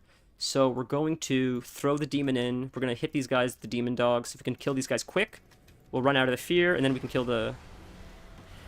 I don't think they're going to hit very hard. I'm afraid that It's just all of them hitting at the same time will be overwhelming. That's what it seems like the problem is in a lot of these delves. It's not that the mobs themselves are doing like 50% of my health in one hit. It's that there's like 5 of them all doing 25% at the same time. And together that's 125%, which is more than my full health. So... But we did it, we survived. As long as you can AoE him down, that's all that matters. Or kill him fast enough.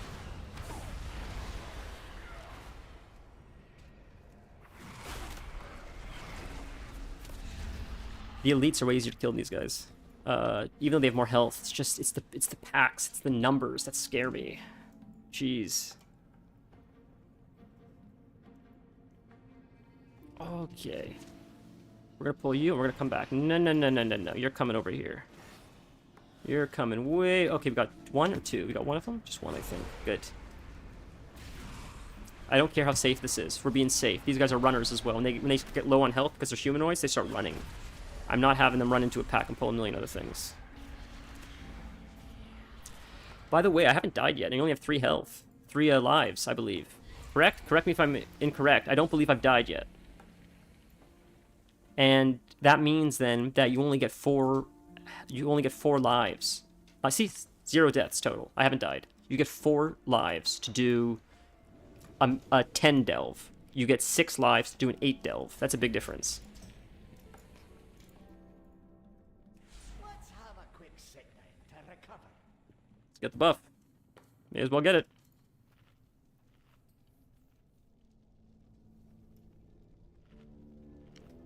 Yeah. Are you guys watching anyone? I see there's a few people like chilling. Are you guys watching like the hardcore or the OnlyFans stuff, or am I just a psycho?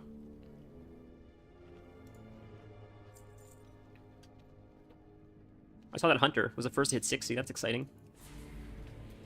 Like for a Hunter, it's impressive because Hunters level fast, but they don't level mage fast. And Hunters are good at soloing, but like they're not like super crazy fast levelers. They kill stuff fast, they solo stuff fast, but like mages are fast levelers. Like with the AoE, it's out of control. So for a Hunter to be the first one to 60 is pretty impressive.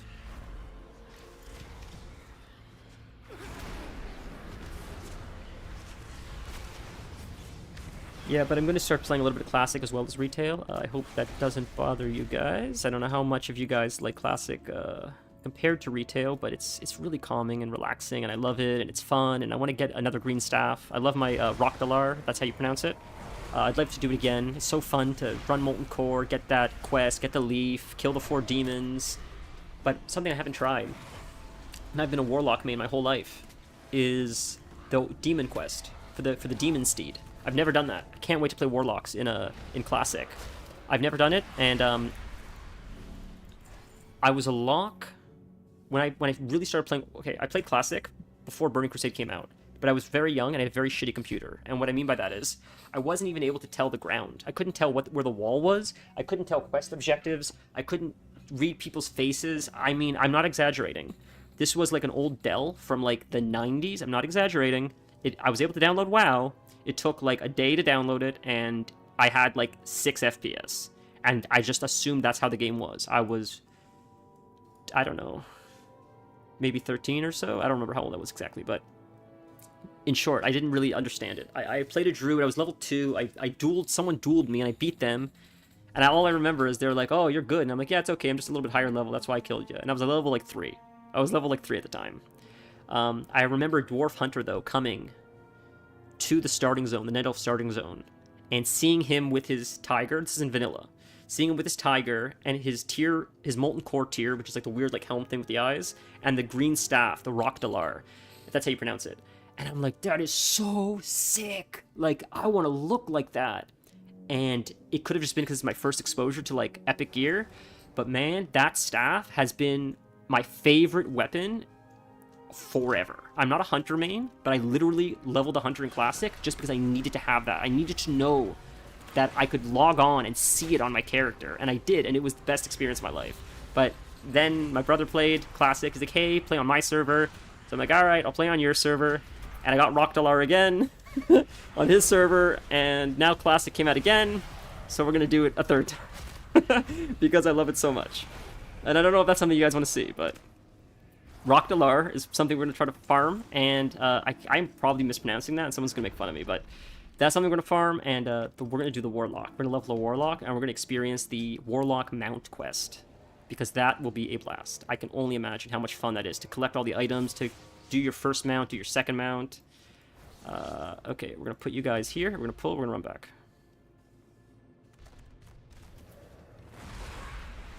Oh no, we got a few! Alright, this is going to be hairy. Oh, we only got two. Whew, thank goodness.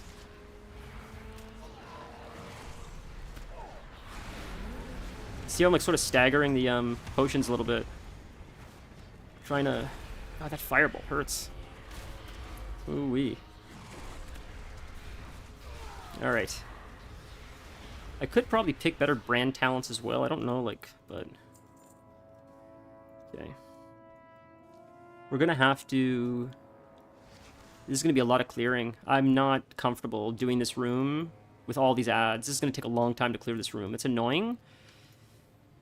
Okay, I need these guys to pat far away. I'm only pulling one at a time. This guy's got to walk, like, over here before I pull him.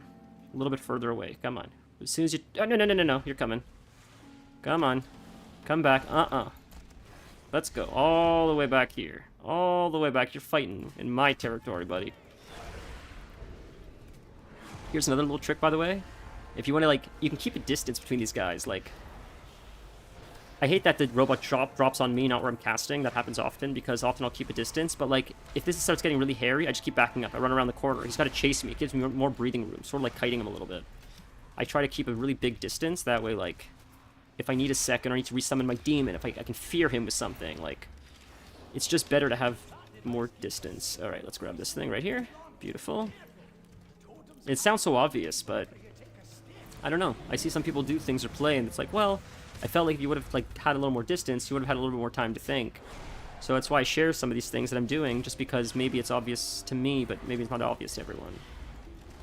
And if one person, for every 3 people that say obvious idiot, there's one person that's like, oh, I didn't know that. I appreciate it.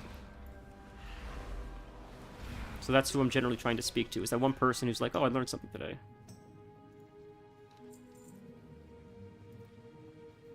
I need this guy to turn around. I'm not pulling. I understand these mobs are small. I'm not taking a chance. It's too risky. I need this guy to turn around. I'll pull the 2 mobs. Unless he's going to be alone first. You're going to be alone first? You might be alone first. Okay. Right before you turn around, I'm pulling you. Come. Demon back. You're coming around the corner. I cannot believe we're doing this, boys. I cannot believe we're doing this.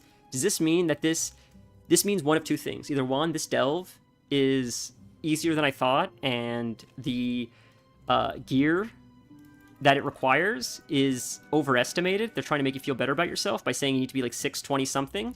Either that's the case, that they're overestimating the amount of gear you need to complete these, or the more likely situation, I am the greatest warlock in the world. There's never been a better warlock than me.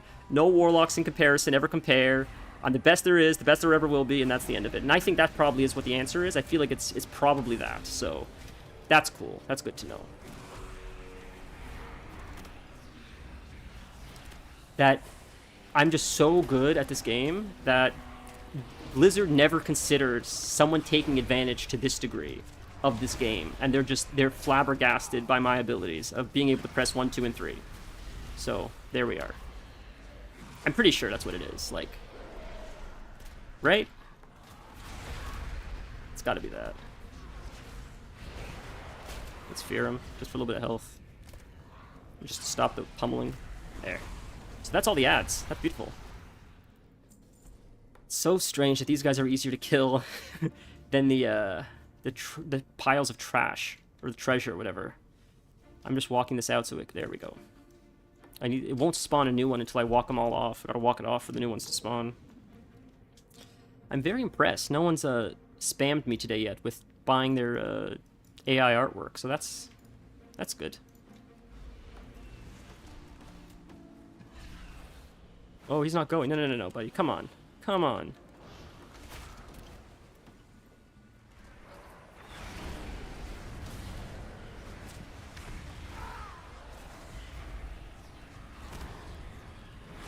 You can't banish humanoids, right? Can you? Maybe you can banish humanoids. It's been a while. I don't even think I have banish as a talent. No, I don't. Demon. Yeah, no, I was right. You can't banish humanoids. I didn't think you could. Yeah, alright. Didn't think so. We might have to try this to fear. We might have to play the fear game. Unless that guy's alone. Oh, he is alone. Oh, I'm dumb. I could fight him by himself. Never mind. I didn't think I'd be able to fight them by themselves, but he is alone. So, he's gonna walk to there. And then I'm gonna pull these two guys back. So, there. You, come to me. All the way back here. We're not taking chances. Nope. Come on, Bran. I'm playing it super safe. No need to take a chance. Stupid. Let's go get another one of those things, bring them all the way in here, let them run away when they get scared, and they have to run half a mile to get to pull him if they want.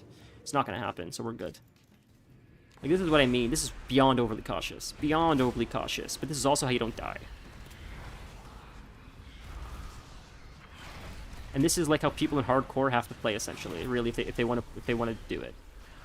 And that was sort of my point with like every man for themselves. It's like you have to think like this if you're playing hardcore. I'm essentially playing this game right now like it's hardcore WoW. I'm like so overly cautious to die because I don't know how hard the boss is gonna hit. I need as much health as I can have, or as many deaths as I can save. And I just see a lot of people playing fast and loose on hardcore WoW, and then they die and then they like get upset or they blame it. It's like, yeah, well, it's dumb. Like, I wouldn't even do caves. If I was playing hardcore WoW, I would not do caves, I would not do dungeons, period. While I'm leveling. If you die at 60, you have to do dungeons at 60. That's how you get geared. But, like, I would literally, if I had to grind out levels, killing mobs, doing literally no quests, because I ran out of quests, I would still do that before I would go into a dungeon or a cave, just because they're so sketchy. There's one way in, there's one way out, and, like, you have to pray that someone else doesn't screw up. And I don't have the balls to take a risk like that.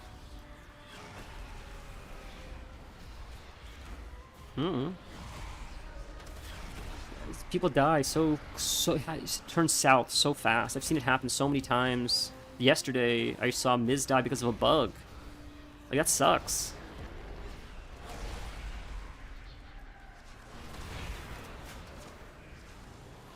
I think he was, I would love that sound. Who dares summon me? I think he was dueling, and the duel, like, bugged out. It's supposedly a known bug or something, where, like, while you're dueling, for, like, a second or two after, your pets are, like, aggressive to the guards, and the guards can kill you for, like, a second or two after. So, like, something like that happened, like, a guard killed him or something. It's like, that's crazy. Imagine doing everything right and still dying because the game's, like, buggy like that. That hurts. That really hurts.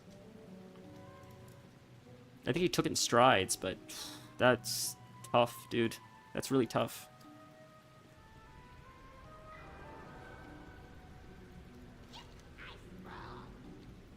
So sketch to do this. This is the part that makes me the most nervous. These things. This is where I've taken the most damage. It's doing this stupid thing.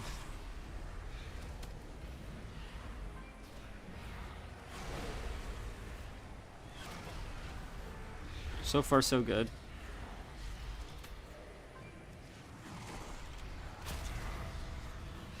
I'm gonna try to build up some, cooldowns for when the next one spawns. So I'm just gonna save them now, hopefully. Beautiful. So now when they come out, I can quickly hop on this guy really quick, drop some coolies, and try to nuke him fast while the demons pop out and help me. See, because we're gonna get another one pop out now, right there with that cast. There you go. See? Beautiful. There.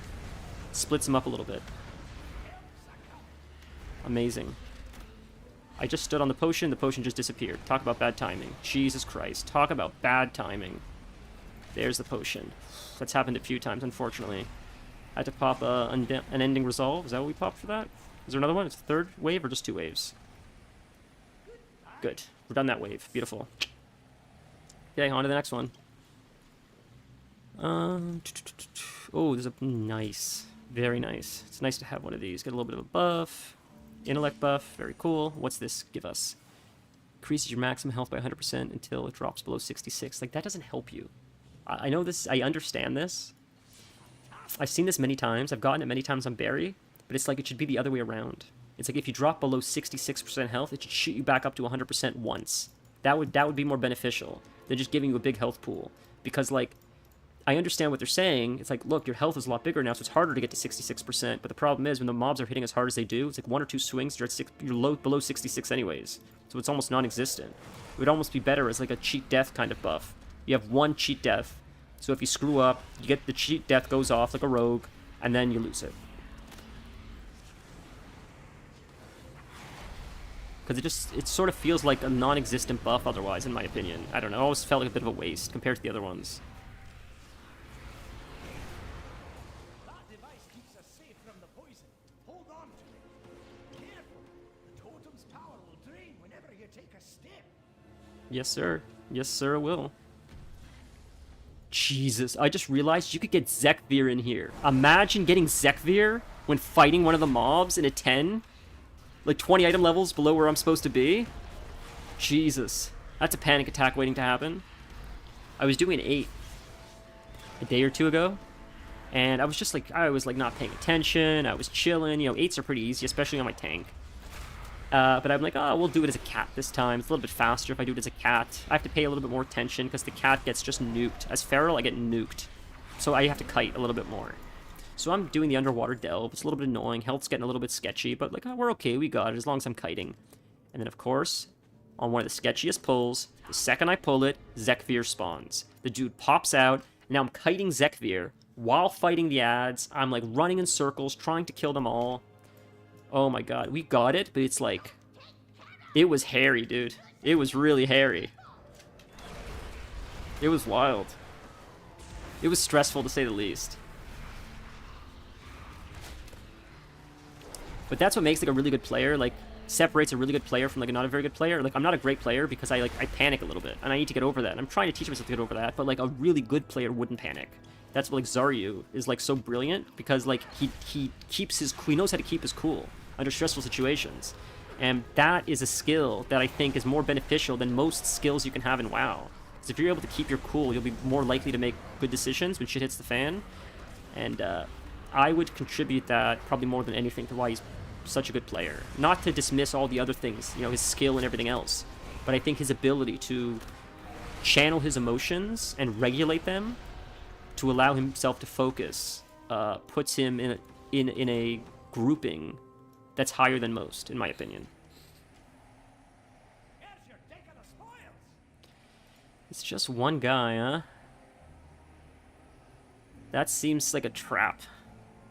That seems like a little bit of a trap. Let's see what happens.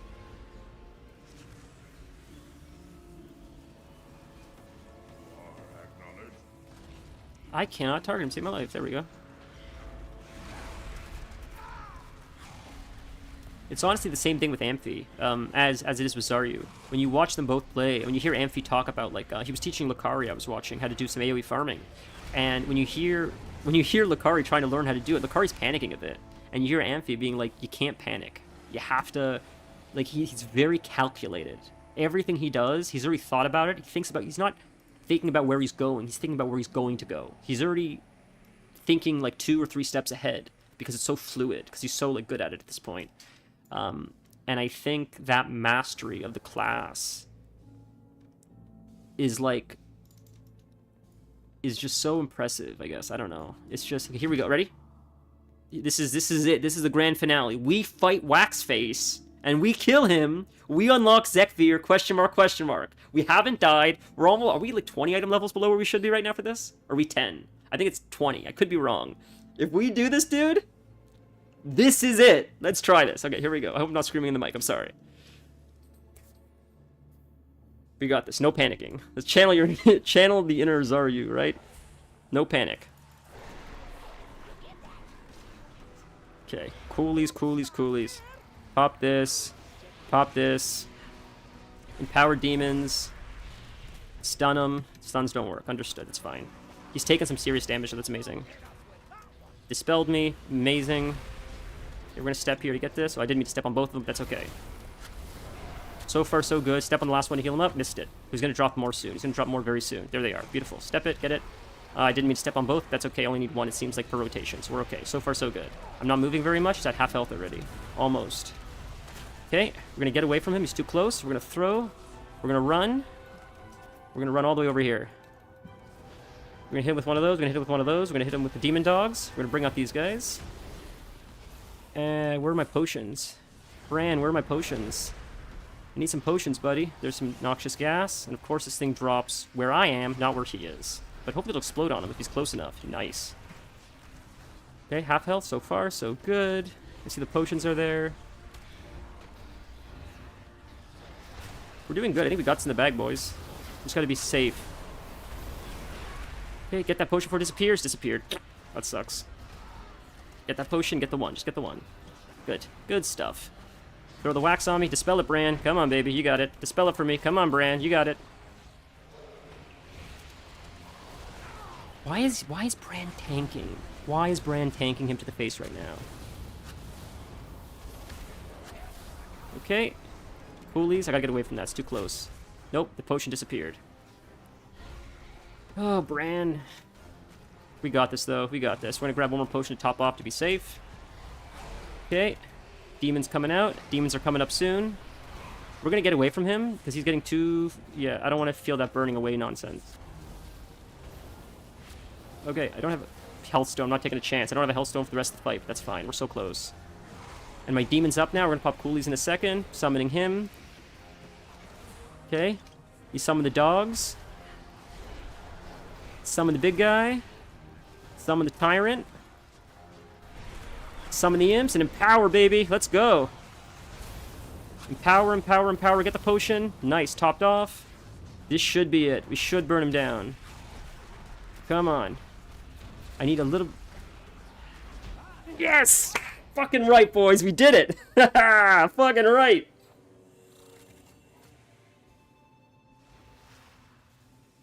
Let's have a quick sit down to recover.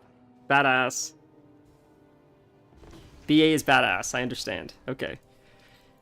We did... I can't believe we cleared a frickin' 10. That's insane, dude. Maybe I'm overestimating how hard these are, but according to what that thing said, it said you need to be like 623 or something. I'm like 609.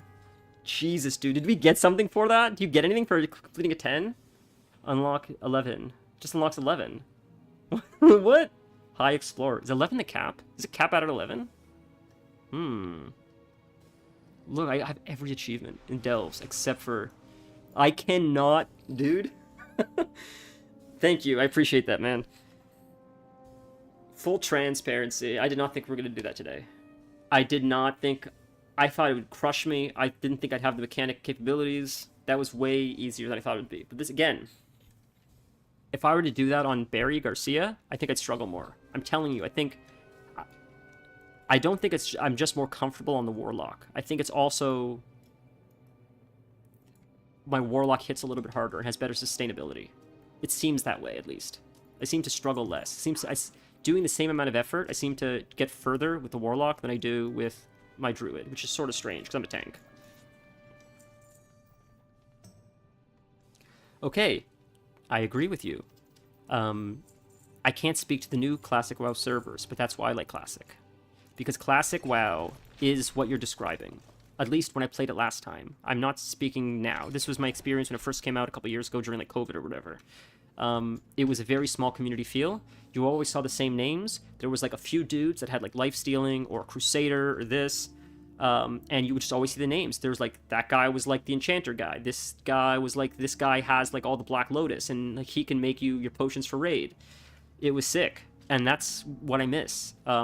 And layering and all that stuff, like, look, it certainly helped the game. It certainly helped dead servers. But it also killed the community a little bit. I feel like there is a way to balance. There's got to be a way to balance that community feel of servers with giving people on dead servers an opportunity to still play the game as intended. I don't know how to match that balance. I don't know how to meet it, but I feel like it exists. And I feel like with the right team or the right mentality, it's possible to do. I just don't know how, but I really hope someone figures it out because it's what got me addicted to WoW to begin with. Let's trigger the trap on this chest. What the fuck is this? Wait, this is because I did a 10? Is this because I did a 10? I have this quest now? Speak with Bran Bronzebeard to investigate the strange chest. This is to get into Zekvir 10. Sparks and I would pug raids. When one of us would pug and pull the other in, players in the raid would say hi and recognize us. Yeah, absolutely. Do you remember Bank Manager? So here's something, if anybody cares or knows. I'm on Burning Legion, and I'm on Elune. Those are my 2 servers. And Elune specifically is one of the original servers, to my knowledge. I believe Elune was one of the first 3 servers, I believe. And my guild that I'm a part of, Timeless Guardians, is one of the oldest servers, one of the oldest guilds in the server. And Soulove, who's my guild master, is like known throughout the server. I guess because she's been on it for so long that whenever Soul is talking in trade, everyone's like, "Hi Soul, hi Soul, hi Soul," and it's so nice because it's like that old community feel. But it's the same thing on Burning Legion, my Alliance server, because Tanking Panda, which I'm sure like Torn probably knows, but you guys listening maybe don't know who Tanking Panda is, but he's my guild master of Buenos Noches, the guild. But he's made such a reputation for himself, just like talking, being a nice guy, making casual raids, that anytime Panda's talking in trade chat now, in spite of the fact there's layering and connected servers, everybody's like, "Hi Panda, hi Panda." And it's so nice that even with the layering and all that, people are still like fighting tooth and nail to have like a little bit of community feel on their servers. And I still see it. There's still those people that exist. You just need to like sort of align yourself with them. Don't mention my competition. The 2 of us with cell engineering mounts. Man, have you spoken to Panda recently? Like, I don't speak to him that often, but nothing's changed with him. I love him so much. He's such the same person he's always been. I love it so much. All right, let's see what's in this. I'm not taking a step back, but I am making myself a health stone. I have a health stone. I lied. Oh, we're fighting. And the Explorer League. Otherwise, you shall face Zekvir, Hand of the Harbinger. We are watching. You better believe you won't be stopping. I'll continue to explore to see if you can find out exactly who Zekvir is. So I guess I wasn't supposed to know about Zekvir yet. Sorry. Inquiring minds just got to know. Keep your eyes on the horizon. Okay. So... Shit. I technically unlocked Zekvir, question mark, question mark. I technically did. We could try it. I don't know if I can do it. I'm probably not geared enough for that. I could try. Truth be told, I have a monk that's level 80, and the reason why I leveled her so quick, because it's time walking and it's like all the buffs right now for leveling, it's so fast, is because I heard that doing Zekvir on a monk is easier than almost any other class. And I don't need to, like... I did it on Warlock, because I'm such a good Warlock. I just want the skin. I just want the mount skin. I don't care what class I do it on. If I can do it, just to get it, I'll do it on a monk. So, now that I've unlocked it, I think it's unlocked across the account. I could be wrong, but it makes sense that I should be able to unlock Zekvir across the account. I've unlocked... Because when I did Delve 8s on my Druid, and then I leveled my Warlock up, they were already unlocked. As soon as you hit cap, I could do 8s. I didn't have to do them one by one, which is nice. So I hope it's the same thing for Zekvir. If that's the case, I'll try it on my lock. If it doesn't work, I'll gear up the monk over the next few weeks, and we'll do it on the monk on stream. But we'll try. Bank Manager! Yeah, I know Bank Manager.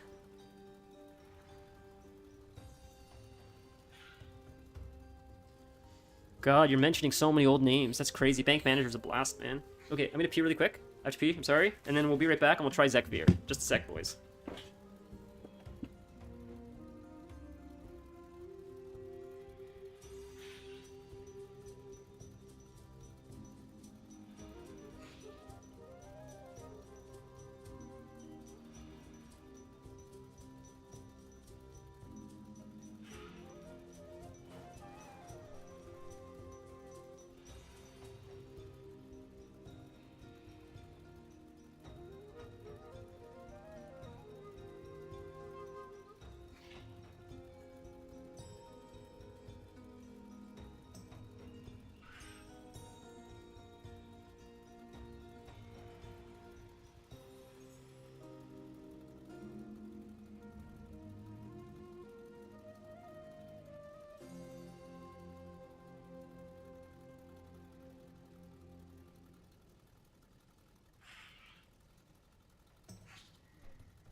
apologies, friends. Okay. Let's try, shall we? Zekvir nonsense. Okay. Man, we have been stuck at 19 followers on Twitch for so long. It's because like, people keep following, and we break the threshold to 20, and then they leave because I don't think I follow them back. Or their bots and stuff. Like people that ask me to make a. What do they say? To make art. They want to make art, so that's why they follow, and then when you don't respond, they unfollow. And the only thing that sucks about that is there's not really a benefit to followers or anything. I don't really care that much. It'd be cool to have the option to like have like fun emotes, silly emotes. I don't know. I always thought it'd be really fun to have like silly emotes and stuff. And I don't think you have to pay for that, right? Like once I unlock silly emotes, I don't have to charge you guys to use them. I could just give them to you, right? That's my understanding. Otherwise, like fuck the whole thing. But my understanding is once I unlock them, I can just say like, here, use them. You just join the channel and use them. That's my understanding. The art people are bots. 100%, 100%. Yeah, you could tell by the way they talk. If I ever come back to WoW, I would have to make a raid group. I couldn't join one from the groups I know. I would absolutely do that with you. If you ever want to do it, I would love to play with you. I love tanking, but like very few people, I think,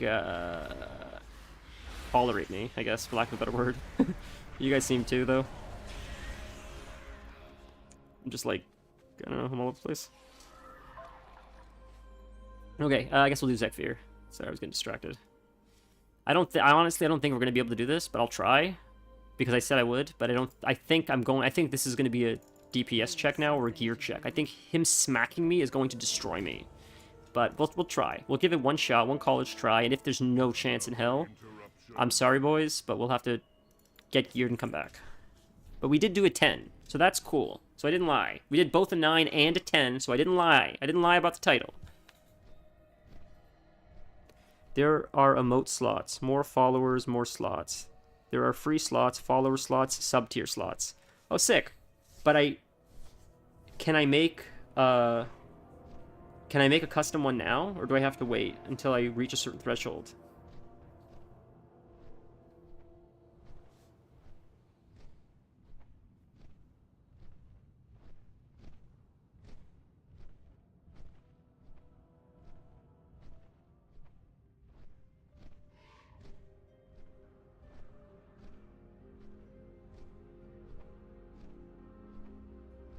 Alright, well, we're flying. I was shocked that they have a loading screen as you transfer from the Dorno Gall to the Ringing Depths. Is it Deeps? Ringing Depths? I'm just shocked. I figured there wouldn't be a loading screen, so I'm shocked that there is. Zekvir slain within the delve Zekvir's lair. So, I did this already. Yeah. So this is, I guess you pick up the same quest on... It's funny that you don't get that quest to find Zekvir until you complete a 10. Because I had this quest before I completed a 10. So I already know where his lair is. I've already beaten him once. I couldn't unlock the question mark because he had to run a 10.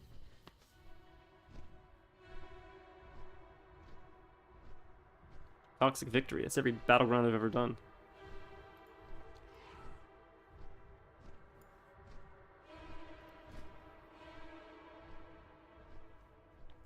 I went with the OG tier because like tier 1 is just so iconic, and then like the weapon is just like with the life stealing, it just looks very iconic, very like OG WoW. Although the new set looks pretty sick too. The updated tier 2 set looks pretty sick. I like it. I do have it, but sort of got tired of using it, so I was using it all the time. I see everybody with it. Yeah. Not a big fan of this one. It's okay. The Mythic is... I don't love the design. I don't know. A little bit culty. It's not bad. I don't love the face covering so much. It just doesn't look evil enough for me. It doesn't look warlocky enough for me. It looks too magey, maybe. I don't know. That looks a little more warlocky, but still looks a little... This looks the most warlocky. The colors are the most warlocky. I haven't seen this one. But of course, it's an elite set, so I'm never getting that.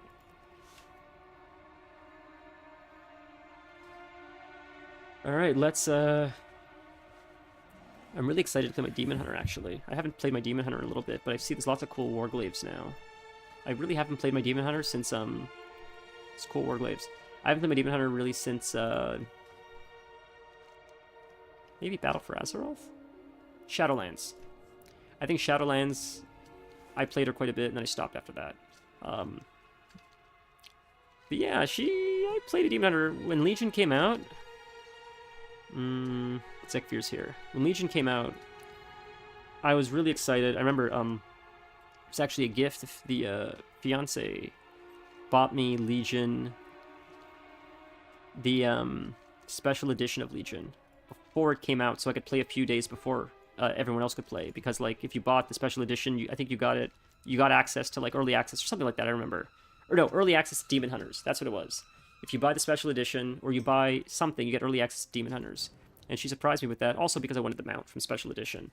So that was an exciting surprise, and I remember making a Demon Hunter with a whole bunch of other people before it was technically before Legion was out, and there was a whole bunch of us making it and leveling in the new zone, exploring like the dash ability and the eyes, and they look so cool, and I just remember it was like really fun.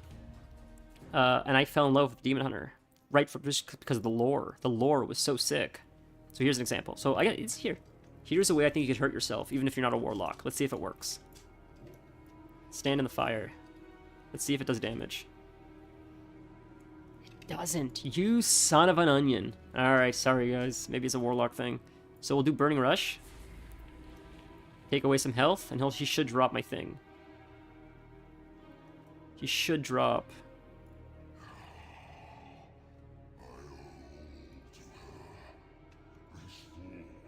There, let's have a quick sit down to recover.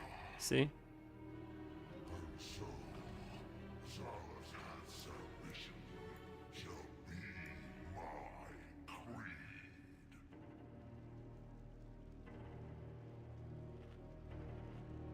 Who is Zekvir? What's his story? Why did Xalatath give him power? I must have missed that. Well, I'll have to do the zone again and to figure that one out, because that's lost on me. So, I gotta turn off taunt. My pet can't taunt. I have to tank. He's going to murder my pet. That's what people are saying. So I'm gonna have to turn the aggro off. Threatening presence has to go off. Intimidates.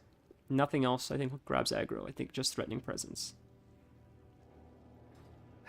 I don't think this is gonna work, but we're gonna try, boys. Okay? I'm sorry if I get nuked in like a second. I'm trying my best. I'm gonna zoom out all the way so I can see those eggs. Yikes, here goes frickin' nothing. Okay, no, I need aggro, not my pet. Please, thank you. Jesus.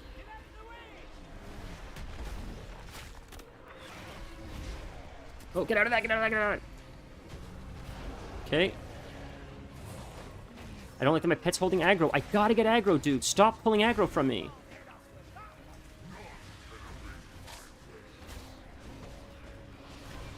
Brand's tanking. Dead. I couldn't walk out of it fast enough because I was slowed. I didn't interrupt that thing. We'll try one more time. I don't know how to get my pet to stop taking aggro, though. That's a problem. We'll try again. That was my fault. I was slowed because of the debuff. I was trying to pay attention to the egg, but I messed up. Okay, okay, we more or less got all of our cooldowns up. It's crazy. Your cooldowns should be set when you die. You shouldn't have to sit here waiting. That's dumb, but... okay. Let's try one more time. I'll try tanking again. Oh, I fucked up. Didn't there. Summon the demon. Pop you. Get out of that. Dumb.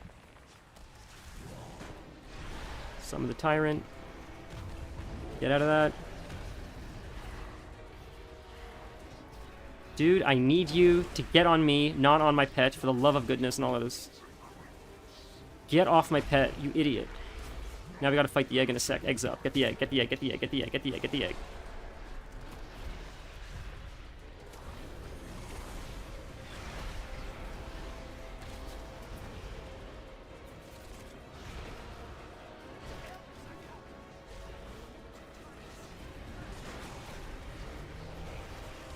No, my interrupt was not up for that. It's a problem.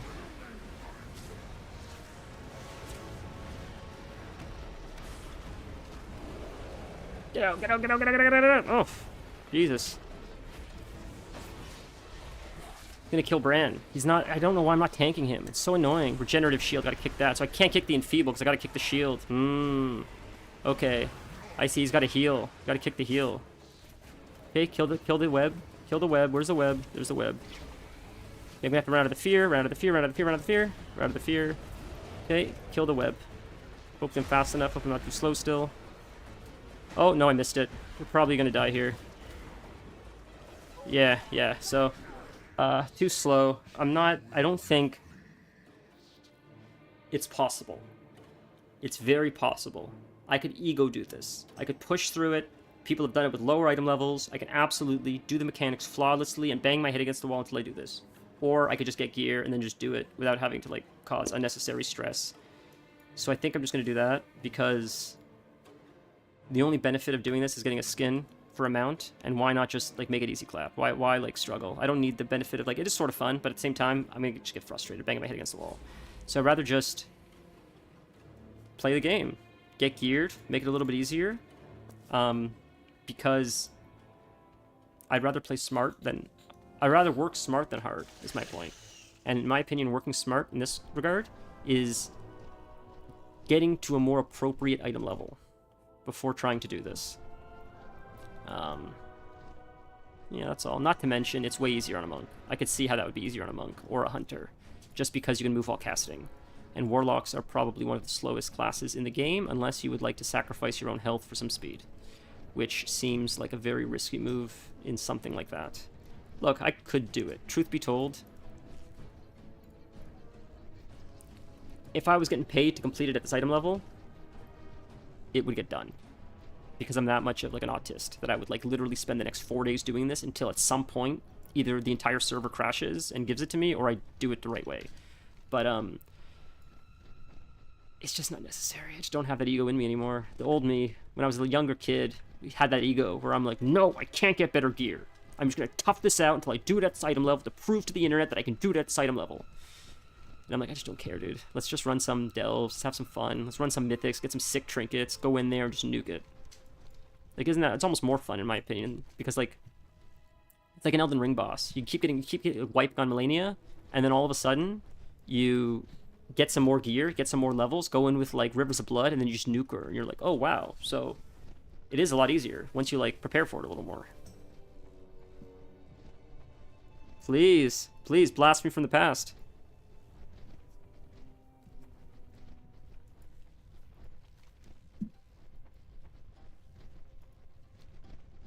So we're going to do some Mythic Plus. Maybe we'll try to do some Mythic Plus this weekend.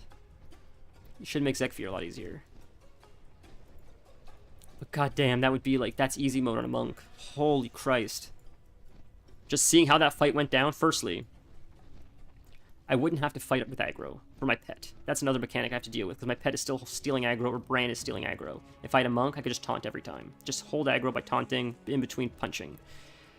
You roll out of the stuff. You can cure yourself as a monk from that disease, I believe, to remove that. Plus, you can kick.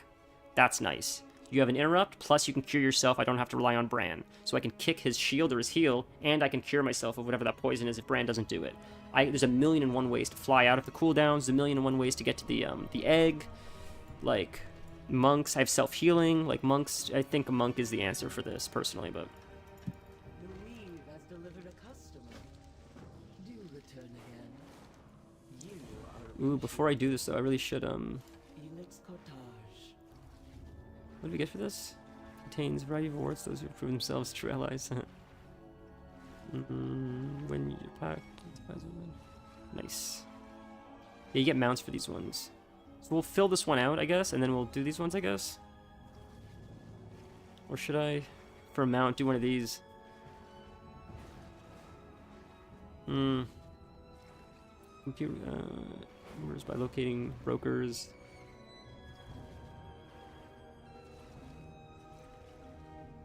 To receive a tribute. Interesting.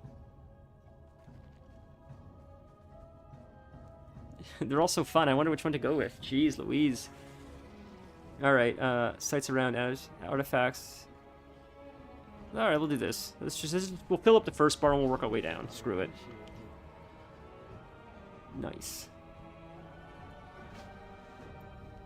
All right. Only the finest for you. Yes, no more mounts. Cute little pet, though. Okay. Let's do some more delves. So we can, because last week I didn't finish all my delves on my characters, so I didn't get all the slots available, unfortunately. So that's why I want to get it done like today. If I can clear out my delves today, it's a lot less to do throughout the week.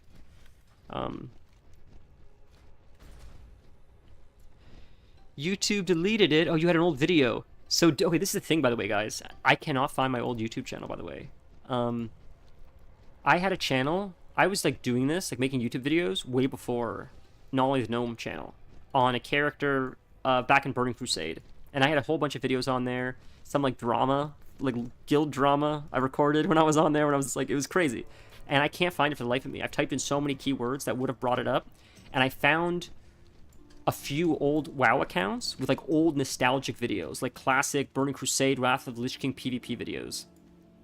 And, like, let's say the channel was called Beavis, because there was an orc named Beavis that was a shaman that was crushing people in Burning Crusade.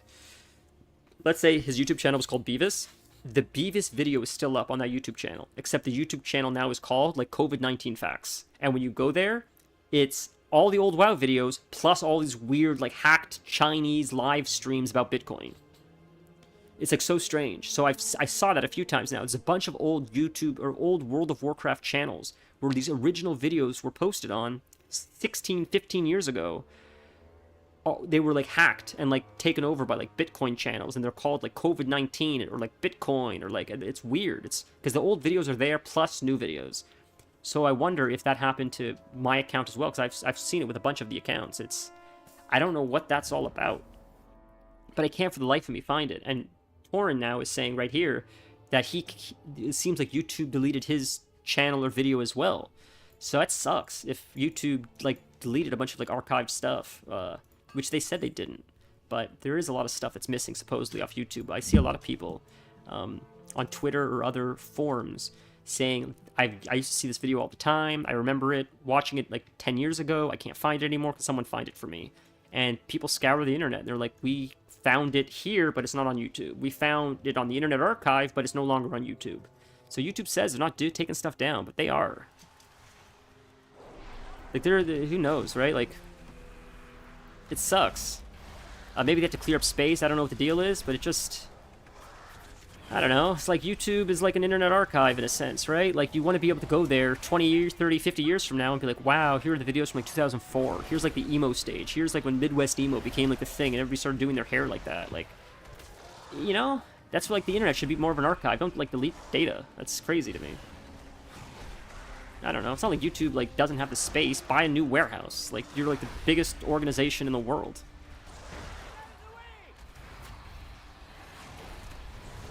Like, it's so funny, because growing up, I always had it in my mind that it's like, well, government institutions and then, like, everything else. But now it's like technological institutions, government institutions, everything else. That's how it is now. It's crazy. Like, technology is essentially the government. And if they're not, they will make it so because they control the public. Because everybody uses social media, they can essentially control the narrative in a sense. They can get you addicted to stuff. They can keep you distracted with stuff. I'm not saying they're nefarious. It's not what I'm saying. I'm not saying conspiratorial. What I'm saying is people got really good at understanding how the human brain works. And we've essentially created technology to...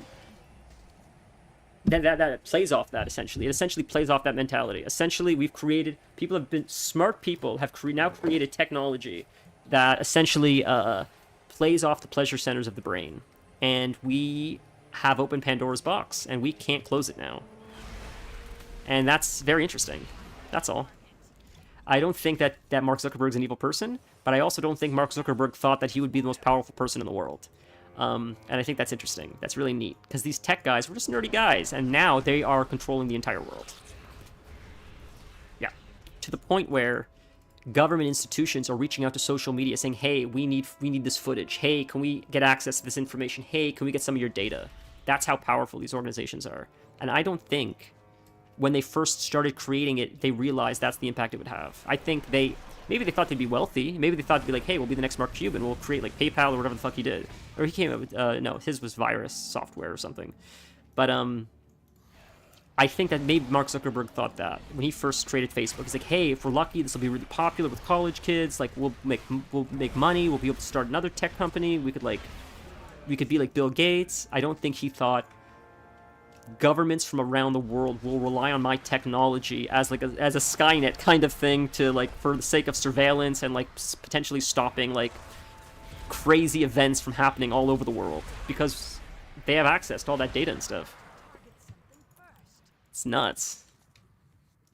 I will never know, but I always just wonder, like, I wonder what that man thinks at night. Like, he's like one of the most powerful people in the world unintentionally. I believe. I don't believe he intentionally developed Facebook to be what it is today. I think it unintentionally happened, and he's handling it pretty well, I think. I know he gets a lot of shit, Zuckerberg, but it's tough to be in that position. I think about this often. I know I'm crazy, but I think about, like, imagine you're a kid, you design an app, just because you're just like, this is what we do. We just make tech. And then that tech ends up being one of the most influential things in existence, and you are personally responsible for anything that happens related to it. Like, he didn't sign up for that originally. It sort of fell in his lap, it seems like.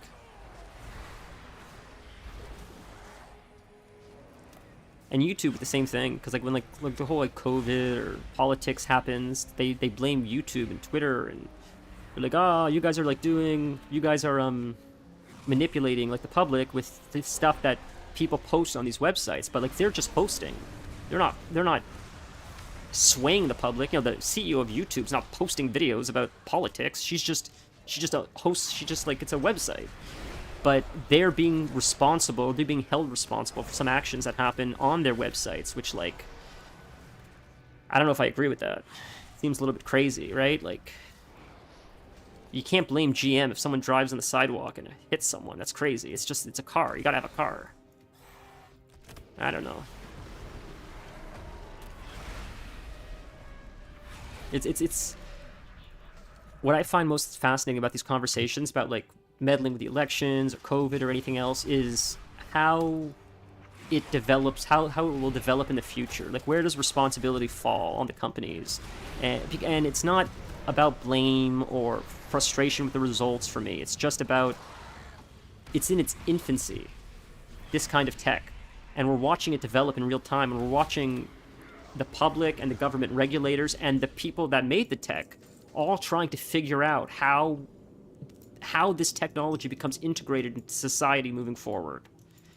Because we don't know the repercussions of like what allowing it to be free reign does. So like, do we censor it? Well, what's the repercussions of censoring it? Well, how much do we censor it? Well, what do we censor? Like, it just, you know, opening one box or closing one box opens up 100 more boxes of questions.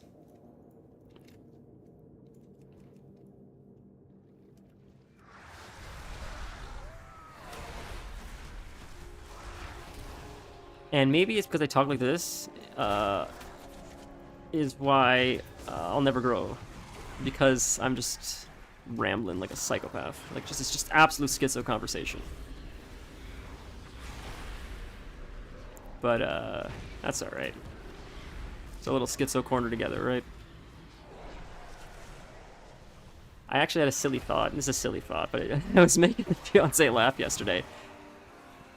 Hear me out with this. You ready for this? Okay. There's two kids are born. So, okay, let's say a mother has twins, okay? Jim and Bill. 2 kids are born. The one on the left is Jim. The one on the right is Bill. At some point, when the kids are 2... They're identical twins. Identical twins are born, Jim and Bill. At some point, when they're 2, when they're 3, when they're 1... One of the parents mixes Bill for Jim and Jim for Bill. So now you're calling Jim Bill and you're calling Bill Jim. And that happened before they had language. So for the rest of their lives now, they're born, or they're living their life as Jim or Bill when they're the opposite. But they didn't know because their parents confused them when they were like 6 months old. And now they're living their whole life as someone else, and they don't even know it.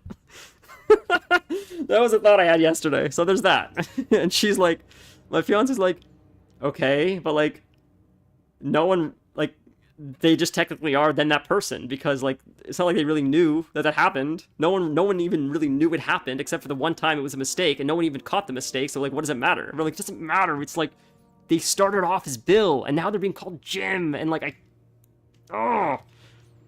That sucks, man. You're living your whole life as someone you're not. Even though it happened when you were like 3 months. It doesn't matter. It doesn't... When at the character selection screen, when you were coming out of your mom, your name was picked. Man, that's your name.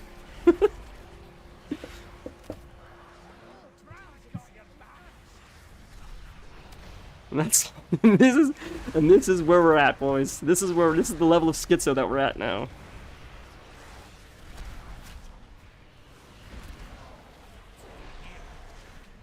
This is so much easier now that I've done a 10. I can't believe we did a 10. So we'll get Zekvir, okay? I promise. I promise you guys we'll get it on stream. I'm sorry to disappoint today. Hey, it's a whale shark. I'd like to say we'll bang it out, just bang our head against the wall and get it, but like, feeling how hard it hit and feeling how like tough it was, I'll get Nolly geared. I'll get the monk geared. We'll try it on all the characters, see which one it's easiest on, and we'll dedicate a day to streaming it and do it. Excuse me. How many of you guys have killed Zekvir? Or have you guys killed Zekvir, or have you even tried, or even care? I don't believe you get gear for it. I think it's just that, that skin for your mount. So I imagine only real psychos, only real degens are gonna go after it. It's like, what's the point if you don't need gear? It's a lot of grinding for nothing.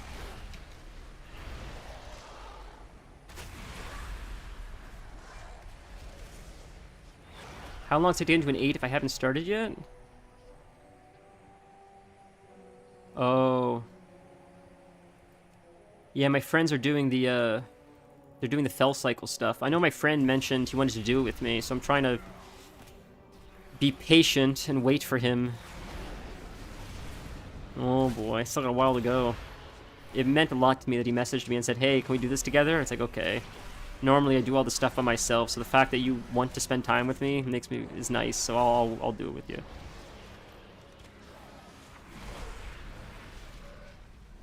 Okay, we're just killing these dudes. Because we've got to just click these crates.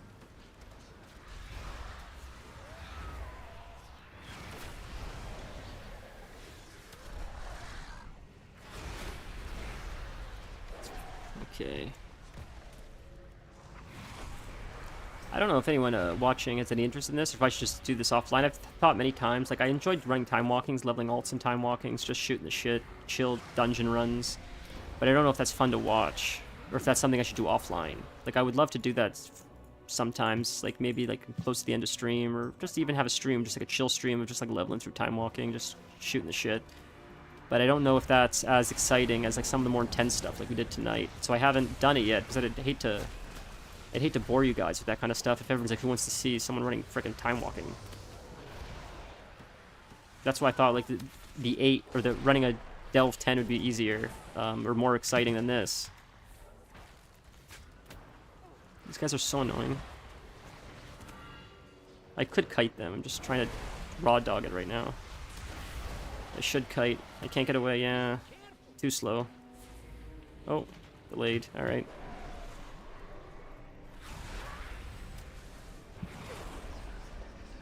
So annoying, it's a bloodthirsty, that hurts so much. Oh no, this guy didn't see you there, buddy. Oh boy, that's pain. Oh, there's the health. Let's get the health, get the health, get the health, get the health. Got it. Good stuff. Alright, we're gonna stun you. I've had enough of you. You are who we're fighting. Everyone else is gonna get AoE'd down. I'm tired of this bullshit right here. You die. Alright. Coolie time. Enough is frickin' enough. Coolies it is, boys. Watch everything get melted now. We just pull out the demons. Demon army.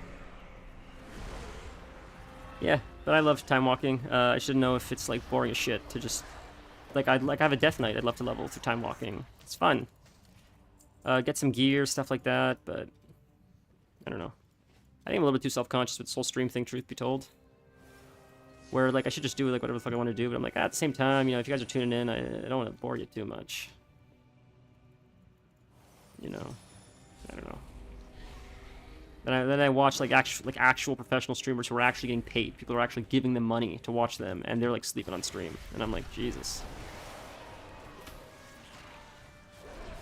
Not that there's a problem with that. Like that's what you want to see. That's fine. It's just my point is like I'm being so hard on myself, and then it's like maybe people don't care. If people are happy to watch them sleep on stream, maybe they're just happy to just watch anybody do anything. I don't know. I feel like a lot of people are like that.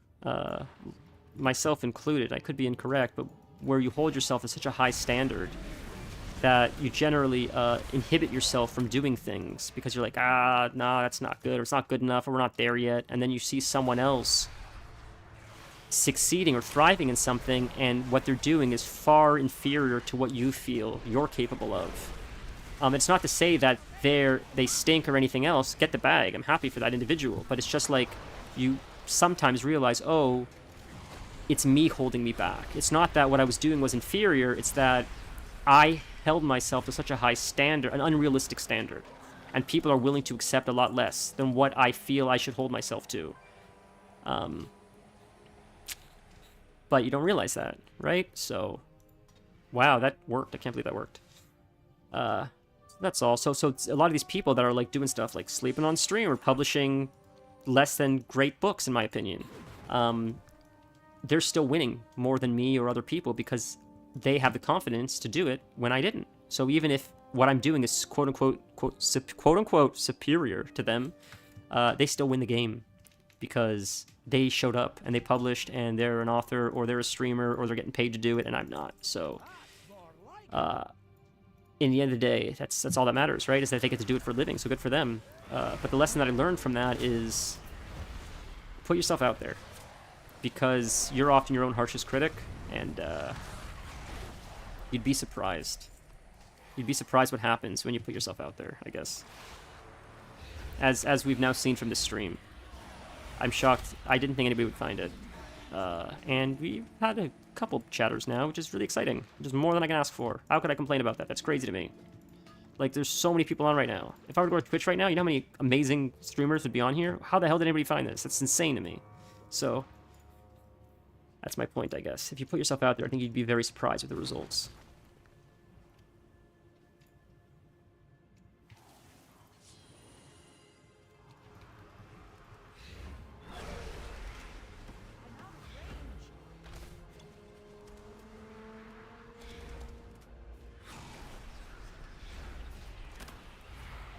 Today I absolutely had thought, because the last few streams we did were actually what I would consider successful. And what that means is we've had one person show up in chat. If I had one person show up in chat, that's a huge success to me. And we've had more than one person, but one was enough for me.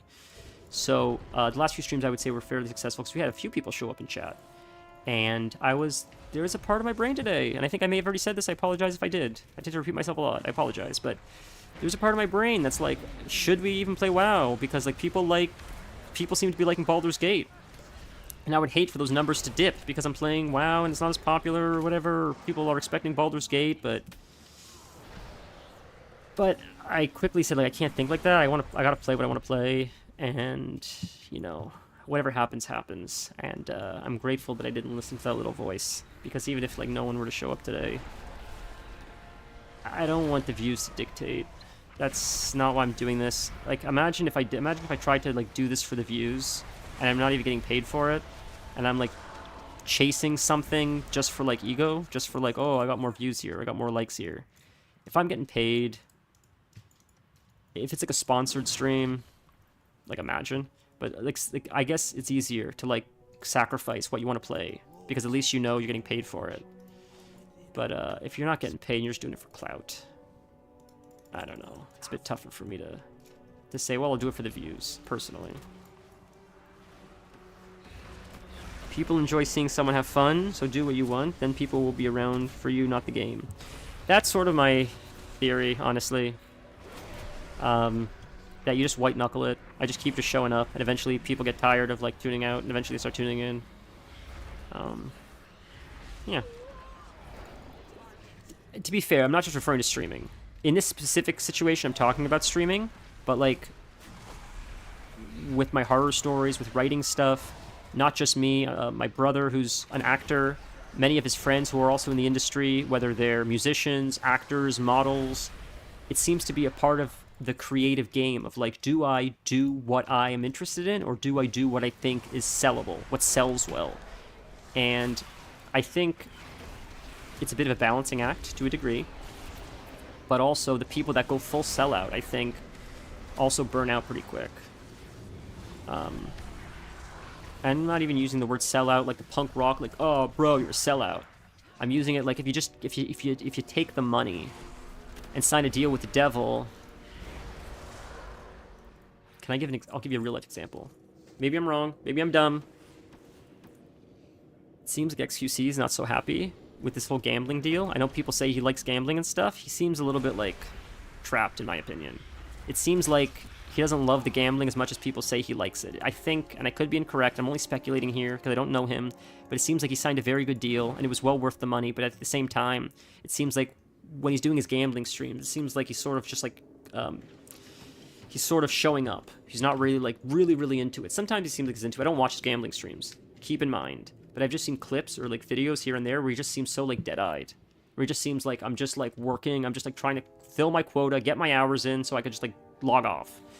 And that seems to be common when you take the money. And it's not to say I wouldn't take the money. I would take that money in a heartbeat, don't get me wrong. But a lot of actors describe that, or musicians, where they'll take the money, they'll play the Hollywood game for a while, make a whole bunch of money, and then they like, all of a sudden they step away from Hollywood for a few years, and then when they come back, they're like, I'm going to create like a Andre 3000. Andre 3000 is like, I don't care if my flute album sells, I want to write an album that's like only me playing a flute. And I think he did. I think he released an album that's like him just playing a flute. It's like, who's that for? A very small minority of people like Andre 3000. But he did what he wanted to do. And I think he made his money with like Outkast and all that stuff, and then he took a step back from Hollywood. He's like, okay, I made my money, I played their game, now I want to do it my way. And he seems happy. And I'm happy for him. Yeah, I don't know. And then when you see like The Rock or like Kevin Hart, in my opinion, who have taken the Hollywood money, or even Jack Black, they seem a little bit tired, I guess is the only way I could word it. No disrespect to them, they just seem tired. Like it does come at a cost to get that money and to get access to the Hollywood elites. It seems like the cost is just working very diligently hard and doing a lot of jobs that you're not thrilled about, but you're willing to do because the money is very good. And there's nothing wrong with that, but it does, I feel like, it drains you a little bit. And you can sort of see it the longer it goes on. I think Jim Carrey suffered from that. I think Jim Carrey got into acting because he loved acting, and then he became very successful, and he started doing films like The Mask and Liar Liar, and he was very good at it. He's the best in his class. But then he was Mr. Funny Guy, and he wanted to be an actor, and he wanted to be taken seriously, and he tried to do The Number 23, and he tried to do Eternal Sunshine of a Spotless Mind, and they were brilliant films. But the majority of Hollywood and the studios are like, you're a clown, you're a dancing monkey, dance for the grinder, Mr. Monkey. That's all you do. And he didn't like that. And he said, I wanted to be more than just Mr. Funny Guy, more than a jester. And they didn't really want to take a chance on him. So I think he stepped back for a little bit. And then he came back a little bit for Sonic and stuff. But, yeah, I think he's a really good example of that. Where, like, it's same with Robin Williams. It's not that they didn't like acting or comedy. It's just like they want to do more. They don't want to be locked into a cage, but, like, it's safe. You put Kevin Hart in a movie, people will pay tickets to see it. You put The Rock in a movie, people will pay tickets to see it. If Kevin Hart wants to do a serious role, it's a bit of a risk. Do we really want to spend $200 million taking a chance that Kevin Hart might not be that good of a dramatic actor? That's how Hollywood thinks. But that sucks for Kevin Hart. So, he locked himself into a box a little bit because he accepted the money, the Hollywood money. He decided to play their games. As you know, Cat Williams says, he puts on a dress. For whatever reason. I don't know if that's true or not, who cares. But then what he could do is, Kevin Hart, he has money now. So he could say, screw it, I'll put up my own money for this production. I'll do something I want to do now. I don't need to play the Hollywood game now. I've insulated myself with enough money. I can invest it, and I could try to create my own production studio and tell the stories I want to tell now. We're still in combat for some reason with something. I don't know what we're in combat with. Who cares? So just leave. But,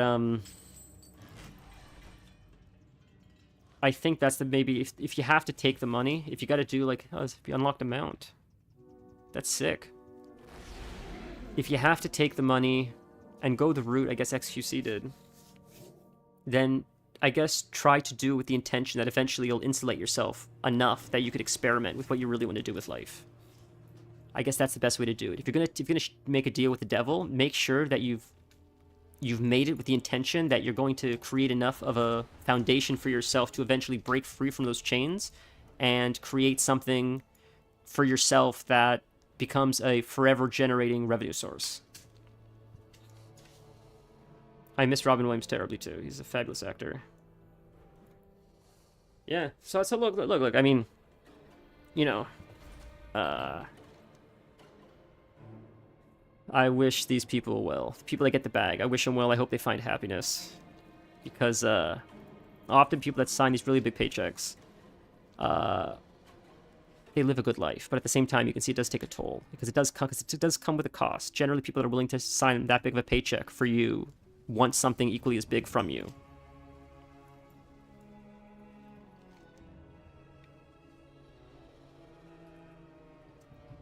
That's what a lot of, musicians talk about. When you sign a deal with the devil, with the record studios, they own you.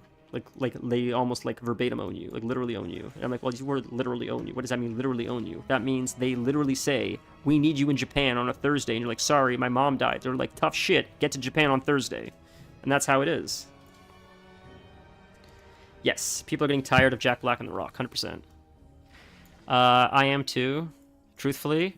Look, I love Jables. I'm a big fan. He is such a talented musician. He's a brilliant actor. He's funny. He's personable. Love him. But the Jack Black that's in a lot of these movies lately is not the Jack Black that I like. It's this sanitized, friendly, non-offensive Jack Black. It's not the shutting off lasers with my dick. I'll have a carrot juice. We don't have carrot juice. Then I will have nothing. It's not that. That's the Jack Black that I like. That Tenacious D Jack Black. These weird, quotable, crazy lines. The strange Jack Black is the Jack Black that I like. And the Jack Black that's like in these Jumanji movies is like a very sanitized, watered-down version, in my opinion. But it's Hollywood, right? Like, that's what Hollywood does. Non-offensive, so... And The Rock, respectfully, seems like a very nice person, but he's just not an actor, respectfully. The dude's just... I don't know. He seems like a very nice person.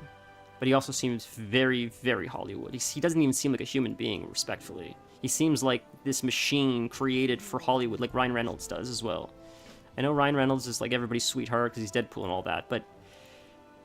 they just seem very inauthentic. They seem too polished...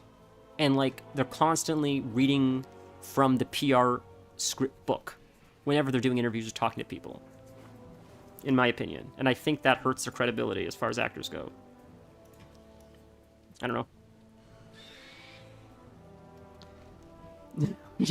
When Mel Gibson got pulled over and he was saying all those stuff about Jews, I'm like, alright, no, he doesn't like me, but I sort of like him. He's got a little bit of spice to him, right? You know, it's okay, you know. I don't need to respect his personal views. He's still a good actor, right? When he, you know, I don't mind a little bit of spice in my actor, a little bit of spicy Mel Gibson talk. It's just Mel Gibson is more interesting to me than like Jack Black or the other guys, because he's got a little bit of spice to him. The show must go on. It was funny when he said that stuff though. Oh god, I remember when Mel Gibson said that, he got pulled over, he was like drunk driving or something, and he was asking the, he asked the cops, like, what are you, a Jew or something? And the cop's like, what? It's like he was so wasted. Oh my god, he was calling his girlfriend the C word. I remember when it came out, Howard Stern was playing it on repeat. He would play the clip of Mel Gibson, or, oh, no, I lied. It was Mel Gibson getting pulled over, and it was Alec Baldwin calling his daughter. Alec Baldwin called his daughter, and he was reaming her out, calling her names, calling her fat, calling her just all horrible things. And I remember Howard Stern would play it on repeat for weeks. For weeks! He wouldn't let anybody forget about it. It was the funniest thing. Oh, it was so silly. Oh, I gotta speak with her. I thought, well, I guess after, because we started technically, I'll speak with her again. I'm trying to get all this, like, early week stuff done, because I'm going to forget to do it, and then the week's going to end, and I'm not going to do it. You know who I really miss that I haven't seen in a minute in films and stuff is Chris Rock. Chris Rock is so funny. And, I don't know, I haven't seen him in a minute. I mean, there was that whole incident that happened. Supposedly his stand-up special is unbelievable. People are saying, like, since that happened, he's stopped holding back. He pretty much gave up on Hollywood. That's what people are saying. That Chris Rock played nice for a very long time because he was part of the Hollywood elite. And even though he was a comedian first, if you play ball with Hollywood and you don't step on people's toes, they keep giving you jobs. It's a lot of like nepotism in that regard, which isn't surprising to anyone. But after Chris Rock got slapped, supposedly, by Will Smith, and when no one stood up for him after that happened, and then they gave him an award. They gave Will Smith an award after he slapped Chris Rock. I think in his mind, supposedly, this is what I've heard, he's like, screw it, Hollywood's not there for me. I'm a comedian, true and blue comedian. I'm just gonna hang out with my comedian friends. I'm done playing their stupid game. They don't respect me. I'm still a stupid jester to them, so I'm just gonna lean in on comedy. That's what I heard. And I believe Adam Sandler sort of confirmed that, because they're very close. And I thought I heard Adam Sandler say that in an interview, that Rock is sort of done with Hollywood. He'll still maybe act and stuff, but he's not playing that game of like trying to appease these psychos that don't understand what these artists do for a living.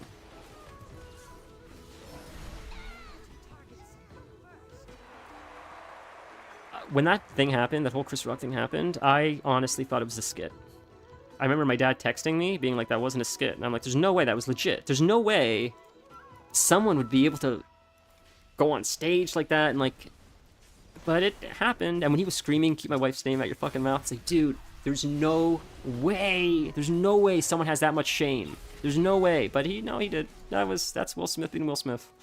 I couldn't believe it. It was nuts to see, man. It seemed so shameful. Like, I couldn't believe... Because Will Smith is... Or I thought he was a very educated person. He seems like a very smart man. He has a hell of a career. He's an excellent actor. I was shocked to see that from him. I grew up... I never liked Fresh Prince, but man, I loved Will Smith growing up. I was never big on those kinds of shows, like sitcoms. But man, when I was growing up, Will Smith was the man. Like Bad Boys and just all the films that he did. Men in Black and... what's the one where he fights the aliens in the White House? Christ. I remember he opens the thing and just punches it right in the face. He socks it. Oh, Independence Day. Independence Day. Oh my god, dude. How cool was Will Smith in that movie? Like, he was the dude growing up. So it sort of made me sad to see him behave like that. Because I like Chris Rock too, right? Like, I don't know. It's like seeing mom and dad fight. That's what it's like. Let's give it to them. You know, another example, though, of people trying to push past what they're known for is Adam Sandler in Uncut Gems. For a long time, he was Mr. Comedy. No one wanted to take a chance on giving Adam Sandler an opportunity to act dramatically as well. And he crushed it in Uncut Gems. Like, he was unbelievable. So, it goes to show, like, Hollywood doesn't know. They think they do. May I ask why you say, though, people are sick of Jack Black and The Rock? I actually saw a meme of The Rock wearing a white shirt. It showed like 4 pictures of The Rock wearing a white shirt, and it said these are all different movies, and they look identical, like identical. You can't tell them apart. And it was like, this one's Jumanji, this one's like Temple something, this one's this one's like, they're not even. It's not even like Jumanji 1 and Jumanji 2. It's literally like completely separate. Not genres. What's the word I'm looking for? Franchises, separate franchises, and they all look the same. I thought that was a silly little meme someone posted once. What do we have to do to defeat as many deep flayers as possible? Where are the deep flayers? They're up here. So we unlocked carved crests. Oh, I should have gotten the darn. Okay, after we finish this, we'll grab another buff, reputation buff. Would you like a program? Train with Raban. Where's Raban? Oh, he's over there. I'm looking at this circular thing, not seeing this circular thing over here. So to those that play WoW, did you guys hear that they're actually adding a meta achievement for Battle for Azeroth? So if there's like old achievements you haven't gotten from BFA, you can go back and unlock a meta mount by doing all like the meta achievements. I don't know if it's out or if it's coming out soon. But I'm gonna have to take a look and see what I'm missing from that. Let's take a look really quick. I think it would be under expansions. Maybe not features. Would it be under expansions? Exploration. Where would it be? I don't know. I don't know the name of the achievement even. That's exploration. Wow, we're almost done this. Have you guys ever seen this achievement before? This is like, look at all the books. When you play WoW, especially Classic, there's lots of books all over the world. And if you click them all, you get this achievement. Well read. And I've just been slowly like clicking here, but look, we almost have all of them. I should cap this off just to finish it. That's funny. That and this, then we pretty much have all the Explorer achievements. That's crazy. Wow. But yeah, I'll have to look at the name of the meta achievement. I'm not sure where you can find it. The two keep playing the same characters, the same humor in different movies. Yeah, so respectfully, and I always say this with respect, because I fear that whenever I criticize someone, people see it as like sour grapes or like me being salty, when it's just like me being like, it's not for me. It doesn't mean I don't want them to have success. I don't think Kevin Hart's that great of an actor. That doesn't mean I don't wish him success. I wish him nothing but success, but I just feel like Kevin Hart is just playing... I feel like Kevin Hart, The Rock, and John Cena are playing themselves in everything they're in. Respectfully. I don't see them really having much range at all. I think, you know what? I thought the same thing about Channing Tatum, but then Channing Tatum surprised me, and he can actually act, and I'm impressed with that. So, if they do the same thing, and if they change it up, and then all of a sudden they show up in some kind of crazy role, and then I'm impressed. But from what I've seen so far, I just haven't seen anything that made me go, wow, these guys are, like, incredible actors. They sort of feel like one-trick ponies to me. And they all sort of fit the same slot. Like, I feel like if you took Kevin Hart and replaced him with The Rock, or replaced him with John Cena, it would be the same kind of movie, respectfully.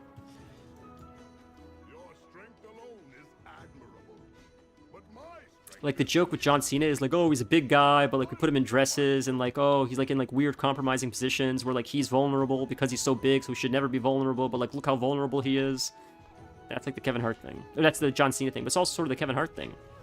Kevin Hart is small, so like look at him, he's vulnerable because he's so small. Like look at how like The Rock towers over him, he's so like vulnerable.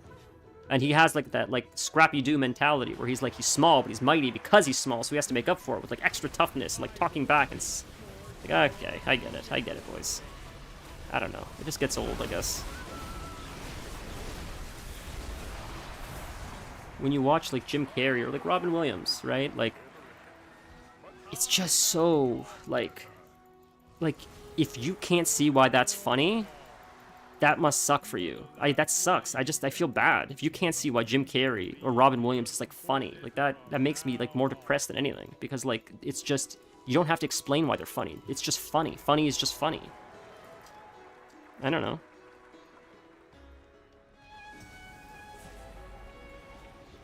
Jim Carrey is like... He's unbelievable. You watch his old films, and Robin Williams too, like there's many, I'm just using 2 examples of my childhood. There's many examples, but like they're just so good. Like Jim Carrey's facial expressions are unbelievable, and Robin Williams, the way he like portrays characters, the over-the-top voices, the acting, the way he delivers speech, lines. Like, there's nothing like it. He was so one of a kind, and that's why everybody loves him, because he was so passionate about the art. And that's why art's important, because like when you get someone like that, you get to see, oh, that's what it's about. That's what they were talking about when they're talking about the art. They're talking about Liar Liar, or they're talking about Mrs. Doubtfire. That's what I mean. And it sounds silly to say that. You're like, Mrs. Doubtfire, it's a silly movie. Yeah, dude, like, not everything has to be Beethoven. That's the thing. Like, Mrs. Doubtfire, in my opinion, holds just as much value in the world of artistry as Beethoven. You're like, how could you say that? Beethoven's, like, classical music. Because artistry is a spectrum, and that's what makes it so beautiful. There's a big spectrum there, and it's all allowed to be on the same playing field. And I love it. I just think it's amazing. I think that the value that Mozart brings to music is the value that Mrs. Doubtfire brings to comedy, or bringing people, or elevating people's moods during a hard time. I think it brings the equal amount of value. The value that like quantum physics can bring to science is the same kind of value that like Jim Carrey can bring when you've lost a loved one and you feel like you're never going to feel happiness again. it has a purpose. Art has a very important purpose in life. And not just that, but all the people that you look up to in the world, the scientists, the Elon Musks of the world, they're all inspired by art. A lot of ideas come from art, come from books, come from stories. That's where people make these connections. It's amazing. It all comes full circle. Science doesn't exist without art, and art doesn't exist without science. It's crazy.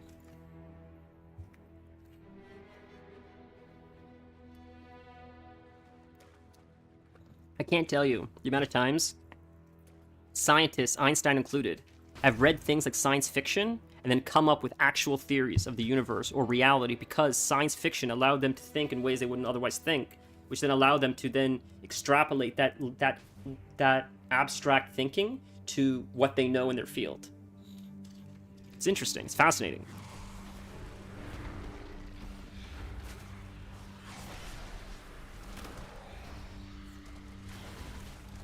You have to wonder how much tech we have exists today because of like Ray Bradbury, like, and people like that, right?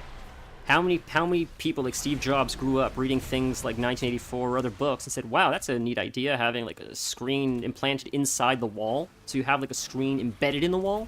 Like, it's hard to say, right? Not saying that dystopian fiction is the reason where all our technology came from, but it certainly seems like it may have helped.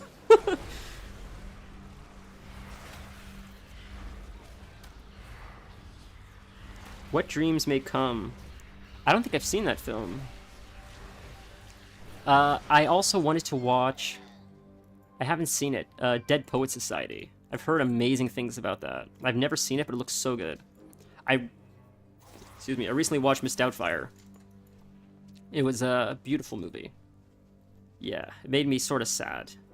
In a nice way. Beautiful, beautiful movie. He's just such... It's crazy. I can't get over the fact that, like, he's too good of an actor. Dramatically. It's not fair that you're that funny and you're that good of a dramatic actor at the same time. It's insane. Like, you literally stole two jobs, essentially. Robin Williams essentially stole someone else's job. Because, like, if he's the funny guy, someone else should be the dramatic guy. But he stole two jobs, because he's both. It's nuts.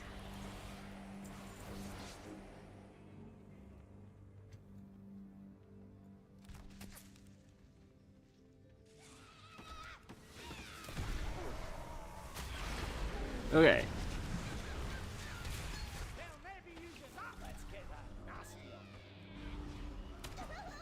Lauren, I gotta ask, respectfully. What? God. Am I like, do I worry too much that I'm just rambling? Or I do ramble a lot, like, so it's just like, should I like tone this down? Or is this alright?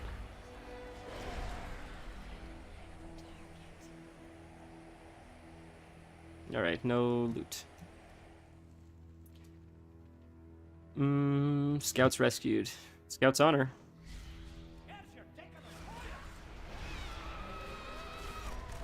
Well, so how many did we do today so far? This is gonna be our fourth one, I think, right?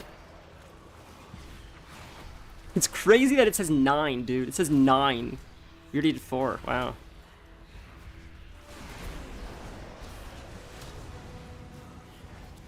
So I know someone from Blizzard is watching this because you're the most popular streamer in the world, and that's why I know Blizzard's watching this. That's why I'm going to tell you this, Blizzard, right now. Blizzard devs, while you're watching this right now.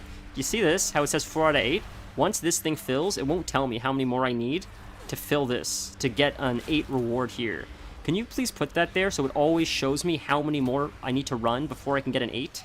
Because that will go away. Once this fills, like this one, it won't tell me. Because, like, see how here it says 4 out of 8 to fill this chest. But it doesn't tell me here how many more I need to run to turn this from a 1 into an 8. I want to know, how many more do I have to run to turn this from a 1 into an 8? I know in my head, but I want you to show me. There's no reason why you can't show it like it's here, right here, please. Thank you, Blizzard. Thanks for watching. What Dreams May Come deals with loss. Dead Poets is a great film. Also, Patch Adams is one of my favorites. Dude, I'm not watching Patch Adams. I know what Patch Adams is about. I'm not doing that to myself. I can't do that to myself. I don't even know why he would take the money for that movie. That's crazy. I couldn't even... Oh, I don't even want to talk about it. It's horrible. Oh my god. I don't know why people do this to themselves. Jesus Christ, man. I mean, look, don't get me wrong. It's beautiful. I don't need to ugly cry, though. Right? I don't want to ugly cry. It's better than the silence. Okay, good. I appreciate it. Holy fuck. Oh my god. It's like Marley and Me. Everyone's like, Marley and Me is such a beautiful movie. It's like, I'm not seeing it. I'm not seeing the fucking movie. I don't need to see a movie. I don't want to see it. Jesus Christ. I know what happens. I don't need to see it. I didn't want to say this, by the way. I didn't want to jinx it. I don't care if this happens now because it's only an 8. I was so scared that my internet was going to cut out when I was in that 10. Especially when I was fighting the boss. I'm like, for the love of Christ, don't cut out until he's dead. Don't cut out until he's dead. Just don't hiccup on me. Don't hiccup on me. And we made it, so we're okay. I didn't want to say it until long after. Yeah, but dude, oh my god. Like, Marley and Me, Patch Adams. I can't do it, dude. Even Schindler's List. Like, holy Christ, dude. Spoiler alert for Schindler's List. Spoiler alert, spoiler alert. Spoiler alert. I told you, I'm off the hook now. At the end of the movie, Liam Neeson's character says he's crying because he says, I wish I could have saved more people. And it's like, oh, dude, you're killing me. You're fucking killing me. I can't handle that. You're too good of an actor, Liam Neeson. Jesus Christ. It's crazy. It's beautiful, beautiful, beautiful movie in that sense because it shows like it shows like humanity, right? But, oh, it's rough, dude. It's rough. That's what it is. He says, I wish I could have saved more people, and they all hug him. Because he's crying. And it's like, oh. Heartbreaking. Beautiful story, though. Beautiful story. Considering. It's like in the face of everything. You know, you risk your life to save other people's lives. It's crazy.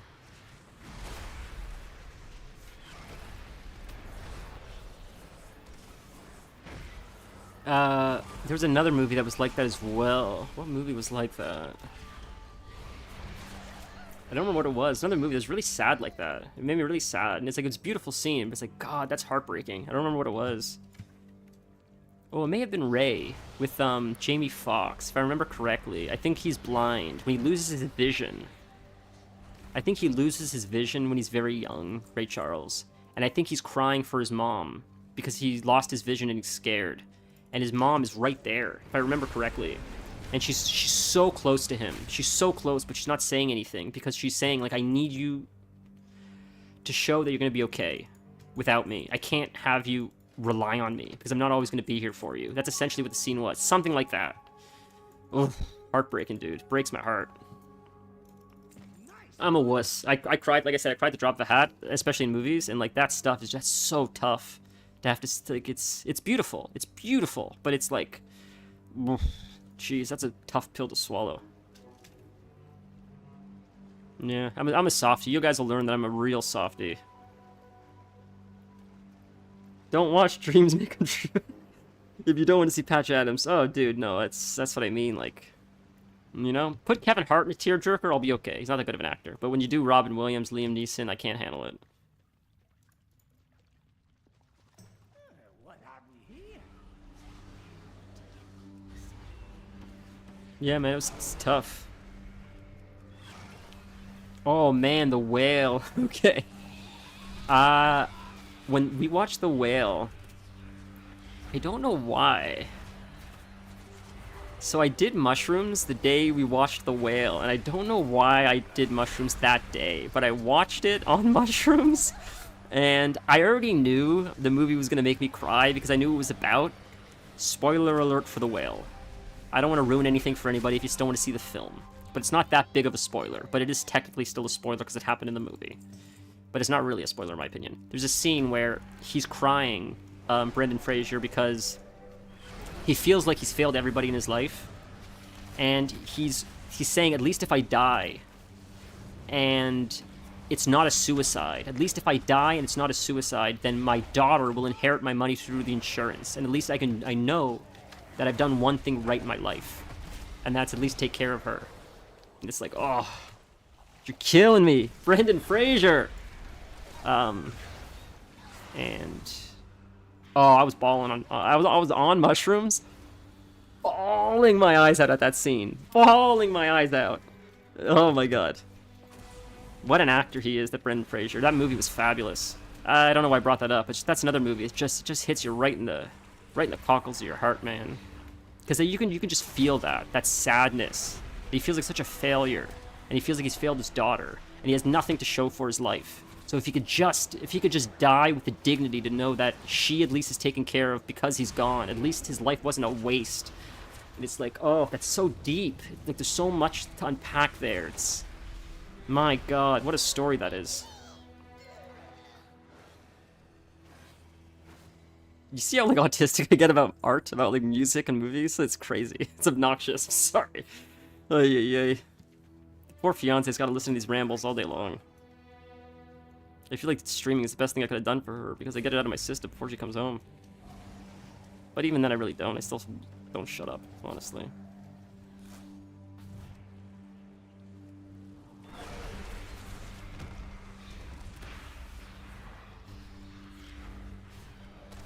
Man, I could talk movies all day.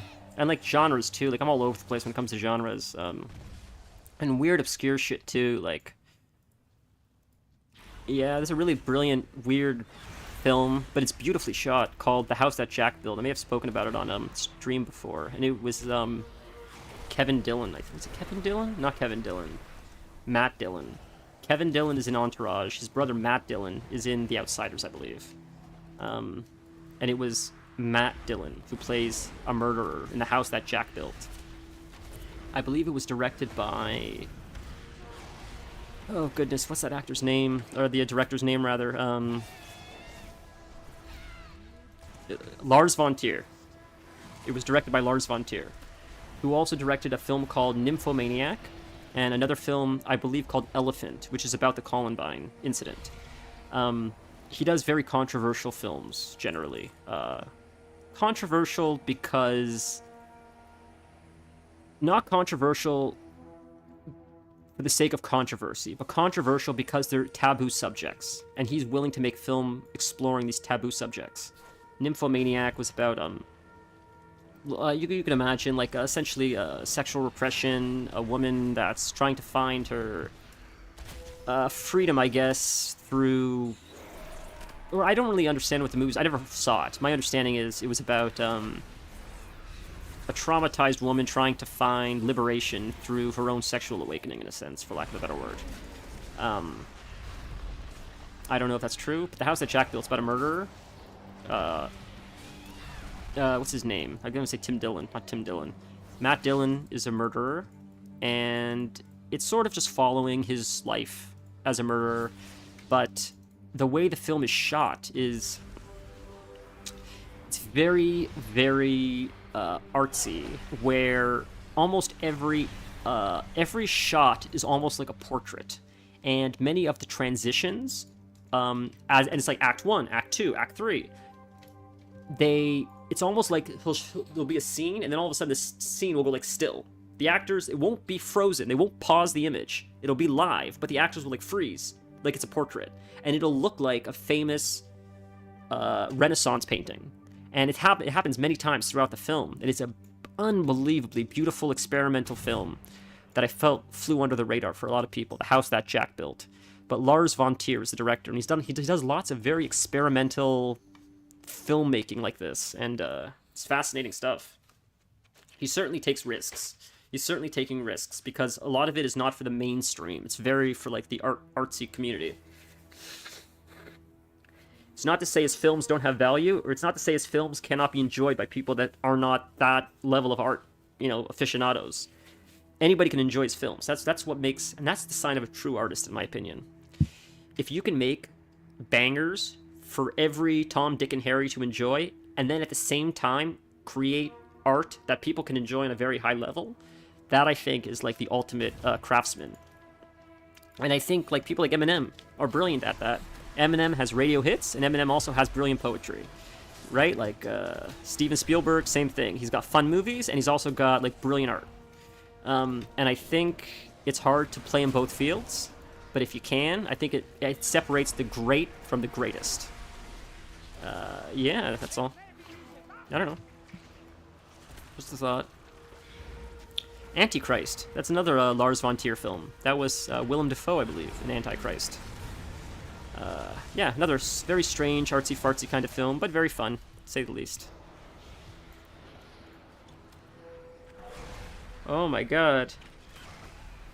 Good luck, man. Holy moly, I'm glad I was able to distract you this whole time while you're working on that. I hope it works out for you. That'd be the best news all night. May I ask, is it from home that you work? Do you work from home, or are you working out of an office? I feel like I've asked this before. I apologize. My memory stinks. Probably has nothing to do with... Hold up while I smoke. Probably has nothing to do with that. Let's have a quick sit down to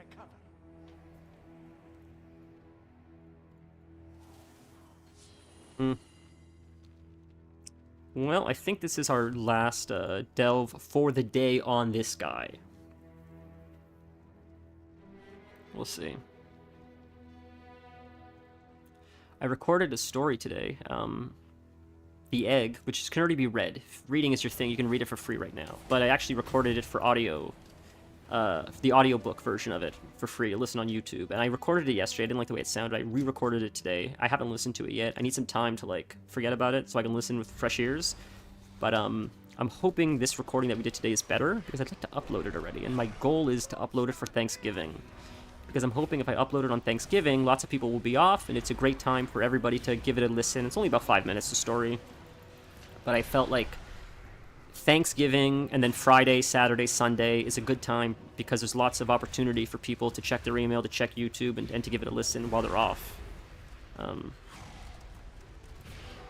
sent me a video in Discord. Is this something you want me to play on stream? Because I absolutely will.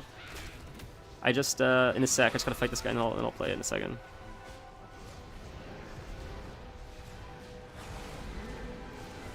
Really quick word of advice for anybody that wants to... There's an achievement in this delve. If you want to fight, to fight this, to do this entire delve without having these spores explode on you.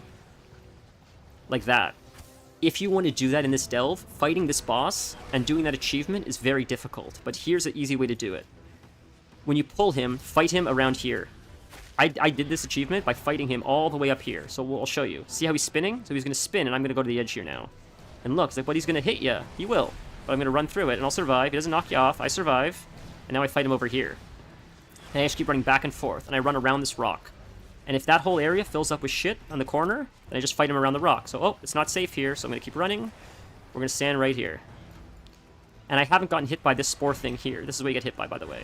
So you would just fight him in circles like this. You would avoid spores, you would the whole time. But then, not a lot of spores spawn on these corners here. So if you fight him more or less around this area the whole time, around this rock and this edge, the spores, generally, for the most part, don't spawn here. So it gives you a little bit more breathing room. It is a tight corner to fight in. But you're avoiding spores all through here. If you can fight here and here as long as possible... When you do have to, when this gets covered, this will get covered. This whole place will get covered in shit. It will absolutely get covered. But at least you have more time to get him down while this gets covered. While this is covered, you move back over here.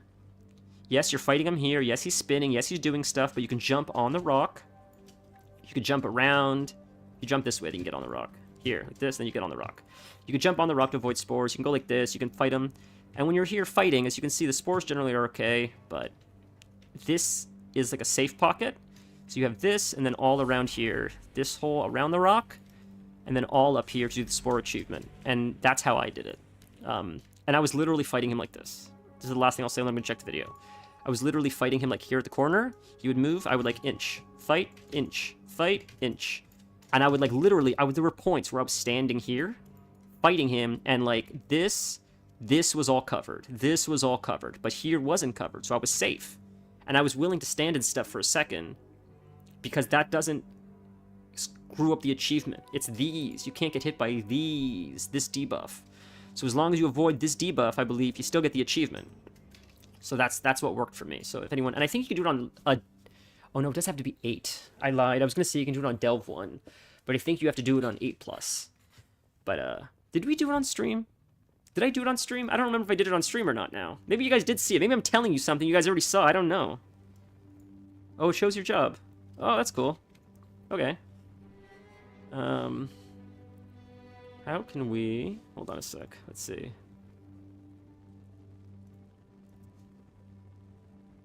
Alright, so we did that. Let's quickly collect our reward really quick. Hope you guys are having a nice night.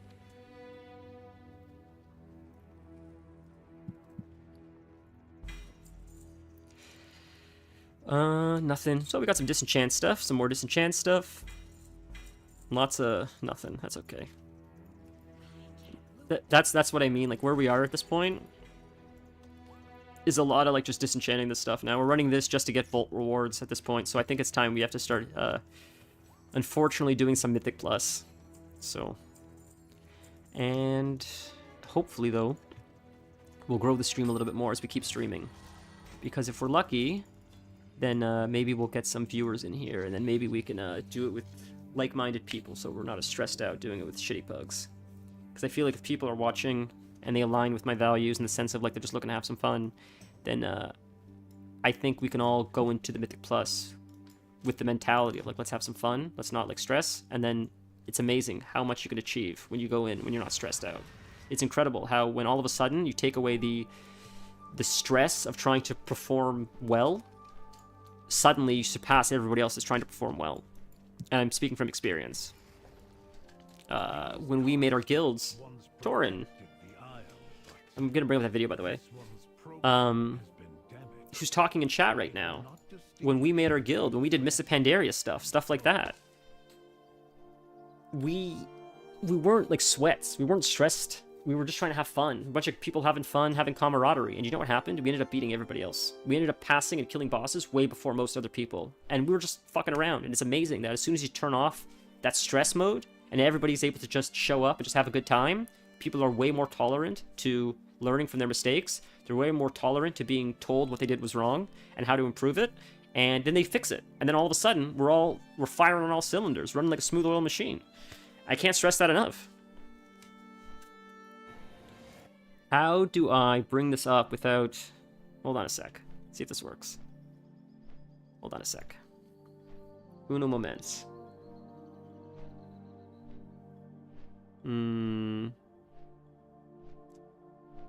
Let's see if this works. Hold on. That doesn't work. One sec. Oh, there we go. Likely banned viewer. So there, viewers, cheap viewers on. So some guy just joined my Twitch and said, hey, buy some viewers. Like, Jesus fucking Christ, buddy. I know it's not a real person, but it's not the point. It's like, Jesus Christ. Is it media source? Could I do media source? Or window capture, maybe? Try window capture. See if that would work.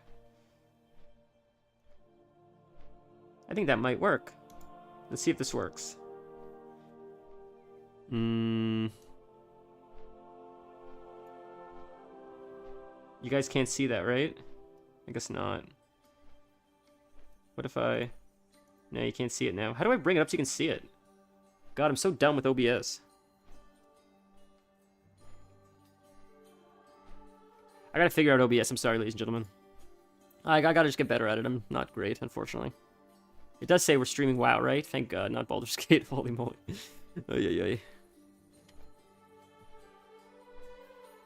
Alright, I'll have to take a look after. I'm sorry, man. I'm not smart enough to figure out how to do that.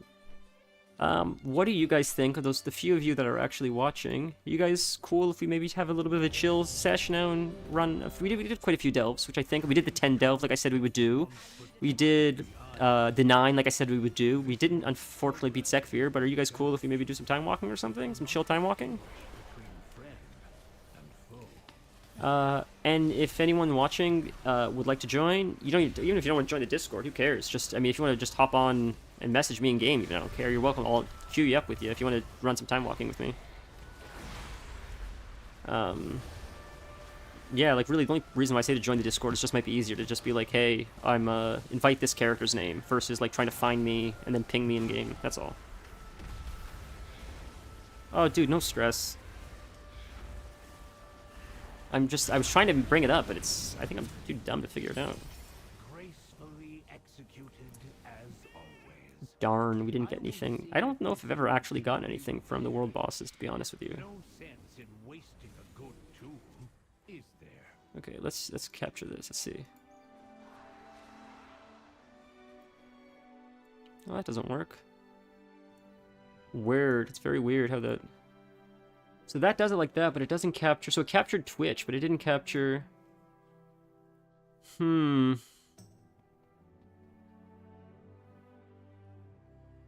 Yeah, it's tough. It's a toughie. I don't know. We'll figure it out. Because I thought if it thought it is in like hierarchy, if you pull the thing to the top, it should pop up. But when I open Discord in it, what is this? Is this a? I wonder what that is. That's some kind of I wonder if that's some kind of riddle or something to unlock something. All right, let's hand this in. Archive quest, and then maybe we'll do like 1 or 2 quick time walking chill. Oh, it's God, it's Wrath of the Lich King time walking. That's exciting. Hmm. We could do an Old War. That would be fun. Be a little bit long, but it'd be fun. Hmm. Should save a character to do Old War with the missus as well. She's gonna want to do it. Oh yes, I did forget it's this event. Bountiful Feast. Forgot about that. Yes, yes. Alright. That's a sick looking gear. Alright, I think we did a lot on Nolly. I think we did all of our delves, right?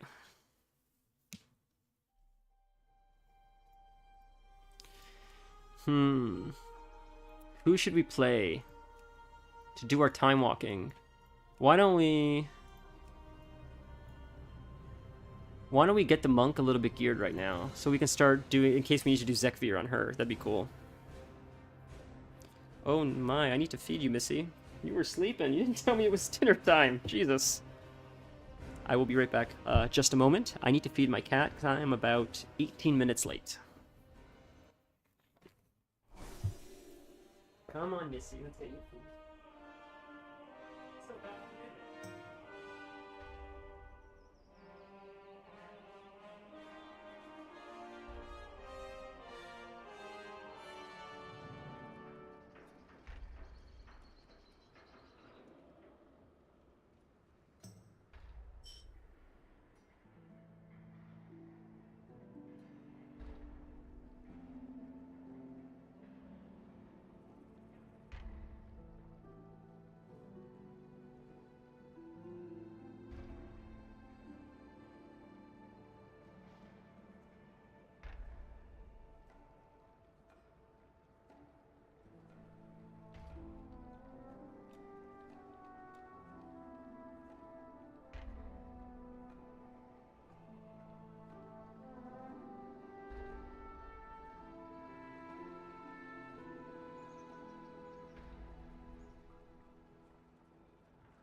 Sorry, friends. We're back. Sorry, friends. Alright. Crazy hair. Oof. Alright. Let's get into it. Oh, we have a Volt on her, too. Jesus, I've never barely played this guy. What would the Volt be, even? Like a time walking or something? I must get closer.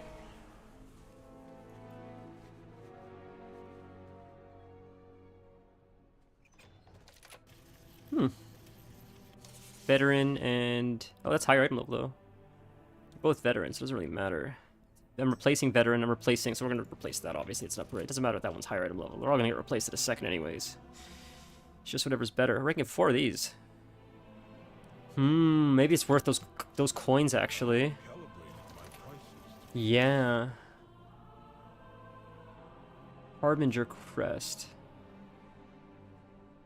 Where do you get the Harbinger? What's in the Harbinger Crest?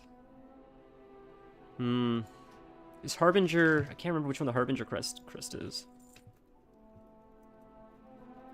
Let's see which one that one's from. I can't remember.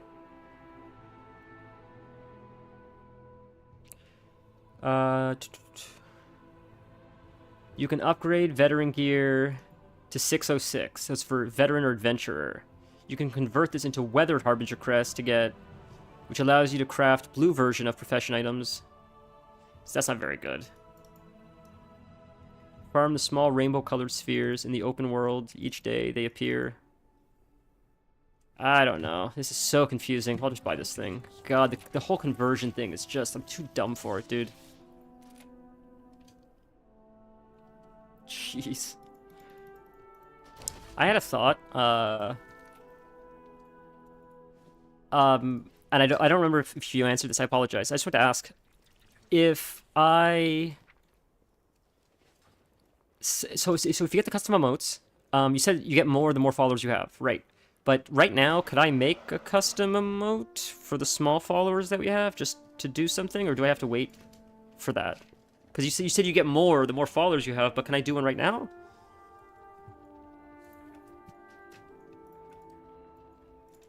Communication initiated. It'd be fun just to have like free emotes. I don't know. It's just fun. Just the idea of having free emotes is fun. Or just the custom emotes. Alright, let's I feel like we could probably get into an old war, honestly.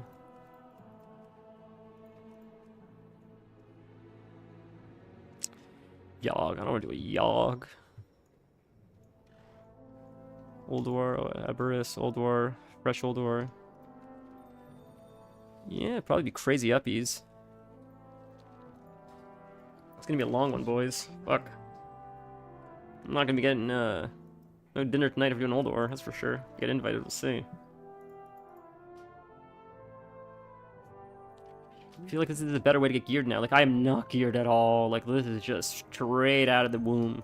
Straight out of, right? Like, time walking gear. It's like nothing. It's taking a while to invite, buddy. What are you waiting on?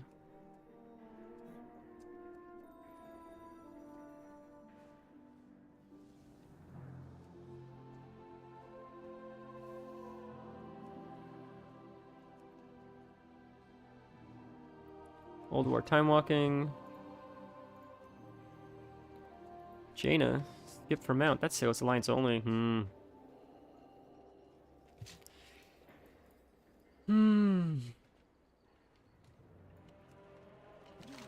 Were we lagging? Oh, we're lagging. It was a delay. I thought I disconnected. Why is people taking so long to invite? Jesus Christ, guys. There's another one of those things. Old War is, Oh, you'd have to look. Oh, okay, no stress, dude. Man, like Black Temple and Old War, you have these elitists, these Mythic Plus elitists that are going into these dungeons talking such shit with their high item levels. Like, you don't know the first fucking thing about mechanics, dude. You have no idea. I ran this shit while it was live. It's not to have that mentality. It's just like, this happens every time. If I do this live, it's going to happen again. You're going to see these elitists talking shit to everybody, linking their DPS, and they're going to get to Yogg Saron, get from 99 to 0 sanity, and go insane, MC, and kill half the raid. And then everybody's gonna yell at them and be like, get inside the fucking portal. You can't go insane on Yogg Saron. Because, like, all they know is, DPS, number high, I'm good at game. But they don't understand mechanics. They never understand mechanics. These same tanks that joined Black Temple don't invite people because their item level's not high enough, and then they tank the 2 fire elementals next to each other so they enrage and wipe the whole raid. Again, my point is, don't be an elitist. Just be kind. Then you don't have to play this game if I'm better than you, you're better than me. Because the truth is, people are probably better than you. People are always better than you. Just be polite. Just be kind. People know things you don't know. So annoying. Jesus Christ. Like, this shouldn't be taking this fucking long to get an invite. It's crazy, dude. I don't have the patience for this. This is why I make my own groups. Because it's like... You guys are so fucking obsessed with item levels, and then I invite you people with your really high item levels, and you're dog shit at the game. You got no mechanic awareness. And that's why I'm frustrated. Sorry to ramble, but it's just like, have your high item level, be good at the game, just don't be a dick to other people, because you're not as good as you think you are. You seriously are not as good as you think you are.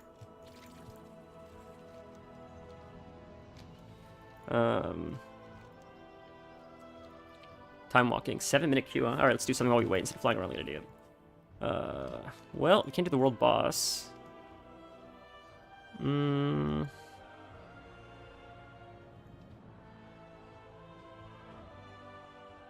What can we do? I'm trying to think what we can do to get some gear that's not gonna interfere with the queue we're on. So we can do these. World quest to do this.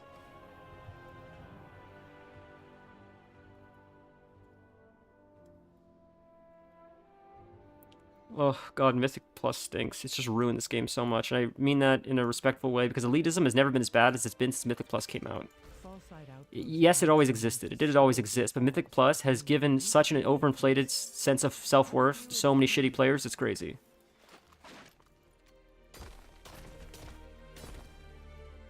Fallside Outpost needs someone to scale the falls to find unique reagents.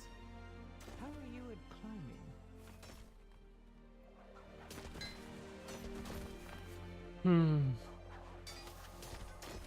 And I guess the reason why I'm so salty about it, respectfully, is because it's made something I love a very negative experience. And it's not just me that has felt this way. There's been a lot of people that have complained about these elitists in this game. And it's like you're playing World of Warcraft, dude. Go play something that actually has elitism in it.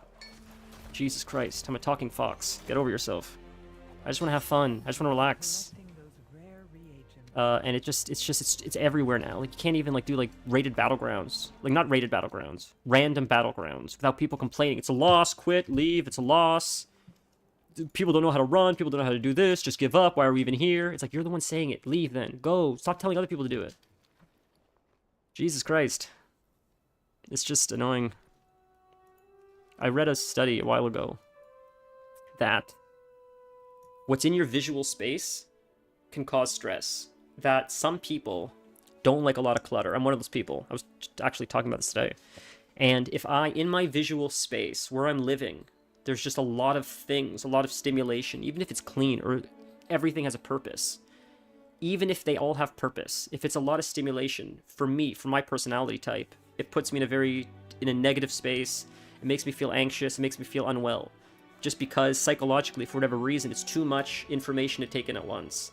So they've done studies. I thought it was a Harvard study they did, where they realized that not even being in a stressful situation, just simply having too much visual stimulation in your space is enough to cause an elevated sense of stress all the time, even in your own house where you're supposed to be safe. So what they're saying is, if you remove some of that stimulation or some of the clutter, you may feel more relaxed in your own home, and you may just feel overall stress lowers. And following that logic, and the reason why I brought that up is because Mythic Plus, or these people that I have to deal with regularly in this game, are that clutter in my space. World of Warcraft is that space to me, as it is for many other players. And when you have people that are behaving a certain way, or acting a certain way, they're essentially causing the same thing clutter would cause, which is they're bleeding into your personal space now, and causing negative emotion. And I understand this is a shared space, but what you do in a shared space is you try to respect the fact that it's a shared space. And that doesn't mean pissing over everyone else's plants, like if it's a shared garden, for example. And the way these people behave is very, their vitriolic mentality is like a wildfire. It spreads. And even if you don't want to get infected by it, good luck. It spreads. And even if you don't engage with them, you still feel the negative emotion because of it. So that's why I'm so rambly. Because I'd rather get frustrated at the people frustrating me, and maybe create like a movement of like, you don't belong here, you're not welcome here, so we could try to create a better community overall. Because I don't like the way WoW has been going with this elitism. And like, elitism in what, brother? Like, it's fucking World of Warcraft. Get over yourself. That's all. So that's why, like, I guess, like, so frustrated, because I'm like, this is not your house. You don't belong here. And I will die on that hill. I don't care. This is not your house. This is our house. This is a place of fun. It's a place of compassion. It's a place of patience. It's a place of welcoming to everybody. And if that doesn't work for you, fuck off. I don't care. I'm happy to die on that hill. And the reason why I brought that up is because I ran a dungeon about maybe 5 days ago or something with some new players, people that have played the game for the first time maybe a couple weeks ago, and the tank we got was pulling so far, I'm not exaggerating, she pulled the final boss and wiped. She pulled the whole dungeon to the final boss and then wiped, and then proceeded to flame the rest of the group, all 4 members, while we're still running in her direction because she speed ran all the way to the end. And the person that I was with that played, this was like their 3rd dungeon, I think, they were asking, like, does this happen often? And I'm like, I don't know how to answer that. Because I want to say no, but it seems to be happening a little bit more often. And that's stuck with me, and now I haven't stopped thinking about it. So that's why I'm so freaking annoying right now.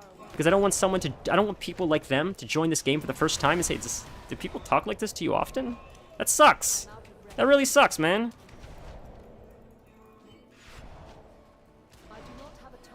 Not to mention, like, brother, it's a time walking. What are you going on about? What are you doing, talking like that in a time walking? Are you insane? You're like those parents that, like, fight each other at a kid's Little League game. How insane are you? You want to act like that in, like, hardcore WoW, Naxxramas, that's fine. You want to be like that in Cutting Edge Mythic Plus? Be my guest. Your friends are probably like that too. But, like, you're coming into our territory and then acting like this is ahead of the curve.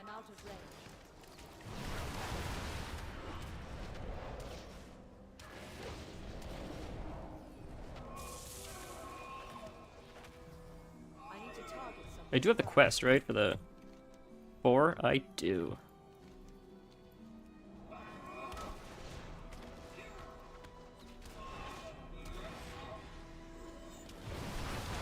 It's funny too because, like, you know, I read a lot of chat. I'm part of a lot of Discords that I don't think people realize I'm a part of. Because people invite me one time to, like, do something with them, and then I just don't leave. So I get to see a lot of conversations. And seeing the way these people complain about other people in their guild, in their quote-unquote private chats, leads me to believe that they lack the self-awareness, because a lot of the things they complain about, I find they're personally guilty of as well. And I just think it's a lot of the Spider-Man meme. I think a lot of this game is the Spider-Man meme, of a lot of people pointing at each other, being like, you're to blame, but they're pointing at each other, right? It's like a mirror. And I think it just kills the game as a whole. The elite mentality is a Blizzard issue. The mechanics and how they balance the game encourages it. I agree with that. I certainly agree with that. I certainly agree that Mythic Plus, especially, because it's time-gated, forces you to go fast, fast, fast, fast, fast, fast, fast. And that go fast, fast, fast, fast, fast, fast, fast isn't about skill, it's about speed. I think if you just gave everybody insane Elden Ring mechanics, but not the speed, take as long as you need, just get it done. Just survive. You can't miss a kick. It's a one-shot mechanic. If you miss a kick, you gotta stand in that spot, or you're gonna get killed. You have to hit the... If you do that, good luck. I don't think these people are very mechanically talented. I think they're very good at going fast. They're very good at min-maxing. I don't think they're very mechanically talented, though, respectfully. And I think that if you took away the speed element of it, and you made it all mechanics, where these people had to pay attention, and not just focus on their DPS, I think all of a sudden Mythic Plus would plummet. Plummet! Because I don't think these people are that good, respectfully. And why do I say that? Because these same people, and these are the conversations that I'm talking about, these same people that are shitting on many players in the guild were shitting on those same players because they did the Mage Tower and got the bear skin, the werebear skin, the fell bear skin, which is a solo challenge. You have to solo it. You can't get help from your friends. This individual that didn't perform too well in Mythic Plus got that skin, and these people wanted that skin, and they couldn't do it. So instead of saying, well, that person skilled it, they said, nah, they just cheesed it. They cheesed it, they're this spec, they did this because they're this race, they had this racial... It's like, you can't just say they were good enough to do it on their own and you couldn't do it. You can't just say that. You have to come up with excuses why they could do it, but you couldn't. And that's what I'm talking about. That's why I say these, like, players that are talking like that, they're not that good. Because this guy that they were shitting on was able to do something they couldn't do. So... And I don't think Mage Tower is end-all of skill. My point is, just like, it doesn't matter what it was. if this individual does something that individual can't do, it's not because that individual is better than you. It's because they cheated. It's because it's cheese. They did it at the right time. It's because the Blizzard servers disconnected and gave it to them. Like, there's a million and one. It's any reason except for they're actually a good player. That's how it has to be. Like, it's so dumb, dude. I see it all the time. And they turn on each other. Like, there's no loyalty. It's weird, dude. I'm talking about a specific group of people, but I feel like it's not a specific group of people. I feel like this is a lot of Mythic Plus. That mentality, that elitism mentality. Watch Mythic Plus streamers, man. They don't seem happy.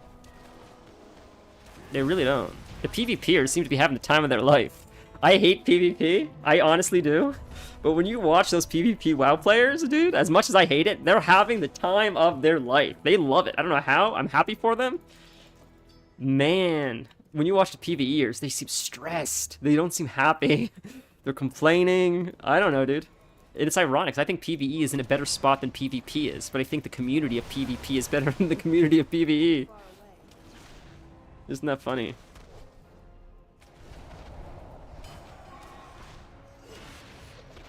I'm out of range. Yeah, that's another thing. Like, my friend, again, I've mentioned this many times, he's never home. He's always working. And somehow, with his schedule of working 90% of his life, he's still able to not only maintain his gear score with all these other people, but he's actually often ahead of them because he plays smart.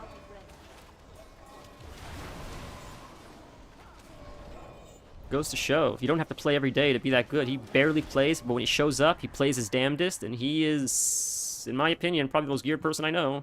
He's certainly always carrying them, that's for sure. Only being able to play once every, like, 3 weeks. It's crazy.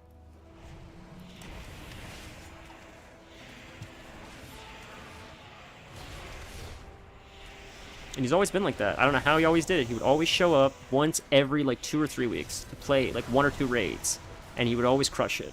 He would always be more than a contributing member. He'd be, like, one of the highest contributing members. He would always know the mechanics. He'd have his shit. He'd have his, like... It's just, like, that's who you want in your raid. I'm sorry, this did... the camera moved a bit. I'm sorry. See that? I agree with you, though. It certainly doesn't help the way they do Mythic Plus and all that razzmatazz, shugs and jazz.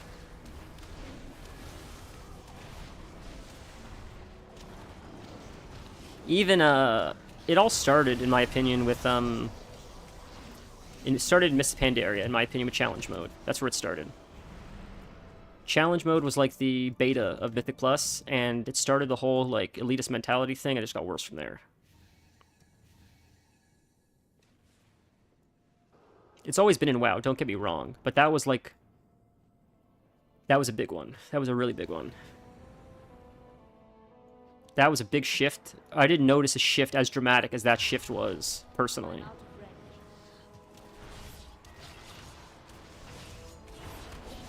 Well, look, here's an example, actually.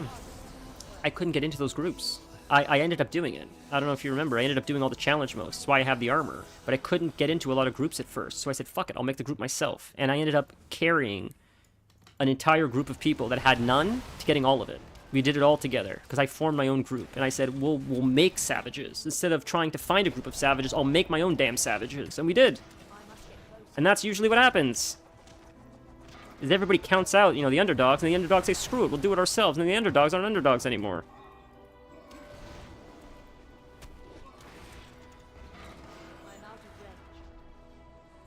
And that's sort of been my point all along. I think everybody's capable of that amazing level of play, as long as you give them the opportunity to learn, to get there. You have to be patient. You have to teach people some mechanics. You have to say, oh, that's where you screwed up. But if someone's willing to learn, you can make them into a savage. And then you got a savage in your back pocket. And that's, like, the best position to be in. And that's what I did with my fiance, truth be told. And she knows this. I'm not hiding this from her. I'm, like, when she started playing, I, like, slowly made her into a healer.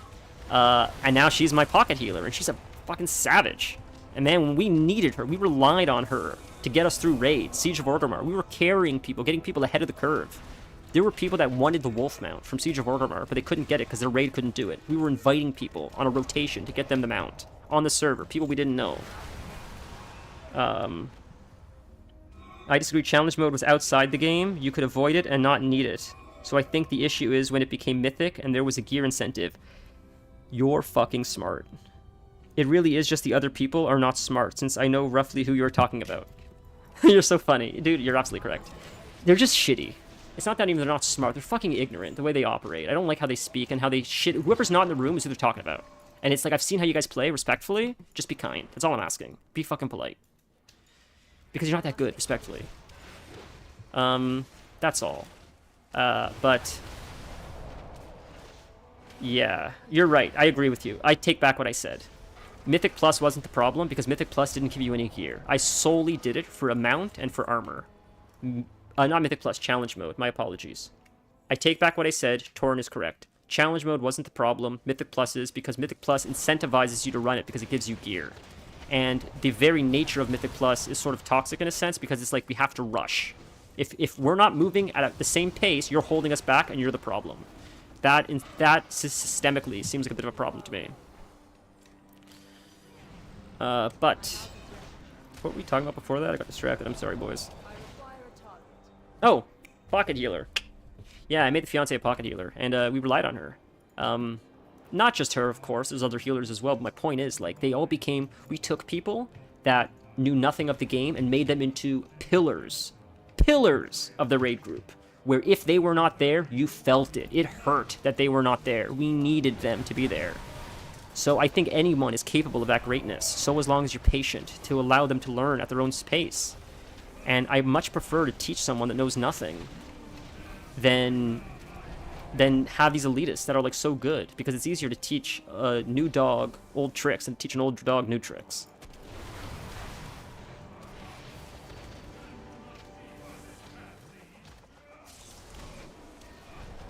I couldn't agree with you more, though, man, about challenge mode. That's brilliant. You were absolutely spot on. You couldn't be more spot on, man. I am so wrong about that.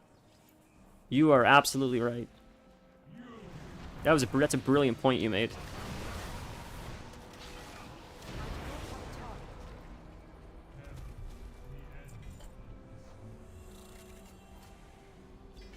Cool. A few more to go. 3 more to go, maybe? 4 more to go? Do they want to do another one? Yeah, but just like you guys would be surprised, I think, if you guys have friends or people in your life that want to get into World of Warcraft but are hesitant to. I think if you hold their hand and show them the way, you'd be surprised what they're capable of. If you make them a tank or a healer and you let them really find their own bearings and get confident in what they want to do, I think you'd be surprised what a fresh mind is able to discover in this game. And you may even learn from them, honestly, because we see things with our veteran eyes, but when you bring someone with fresh eyes in, sometimes they see it from a different perspective, and they see things we never would have considered. Will you accept this new directive and procure them? God, I cannot get over that point that you made about Mythic Plus. You're so right. God damn, man, that's a brilliant thought.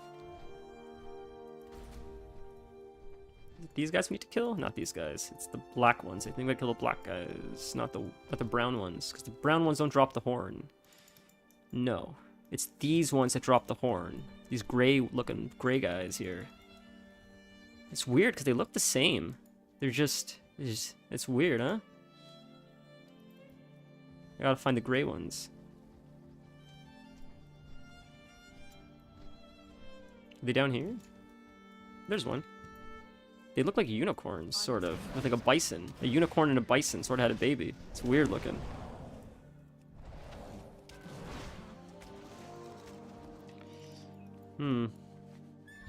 That's not them. Oh, is that one? Is that another quest? Oh, that's something else. What is that? What is this thing? Titanic disc fragment. Is that a rare? Was that a rare spawn or something? Or maybe that was from like the wax or whatever on the floor, summoned a rare. Alright, we'll do this quest. Maybe we'll do one more. How long have we been streaming for? It's like 3 hours? Oh, almost 4 hours. Okay, guys, that's not a bad stream, right? I think that's a pretty decent stream, I hope. What did Sparks say? Sparks and I lost players in our good raid group because the group had trained them to be good raiders, so the better raid group in the guild took them from us. That's ignorant, dude. But at the same time, respectfully to these individuals, and I don't know who it was, and I'm not calling anybody out, but I hope I wasn't part of that group, because I would have liked to think that I would have said, no, come on, I cut my teeth with these guys, I'm not going to abandon them just because. Did I do that to you? Because if I did, I apologize. But I would be very angry at myself if I did that. Stasis lock is important to us. Thank you. I can't imagine a world where I would do that. That seems so disloyal. Be unburdened.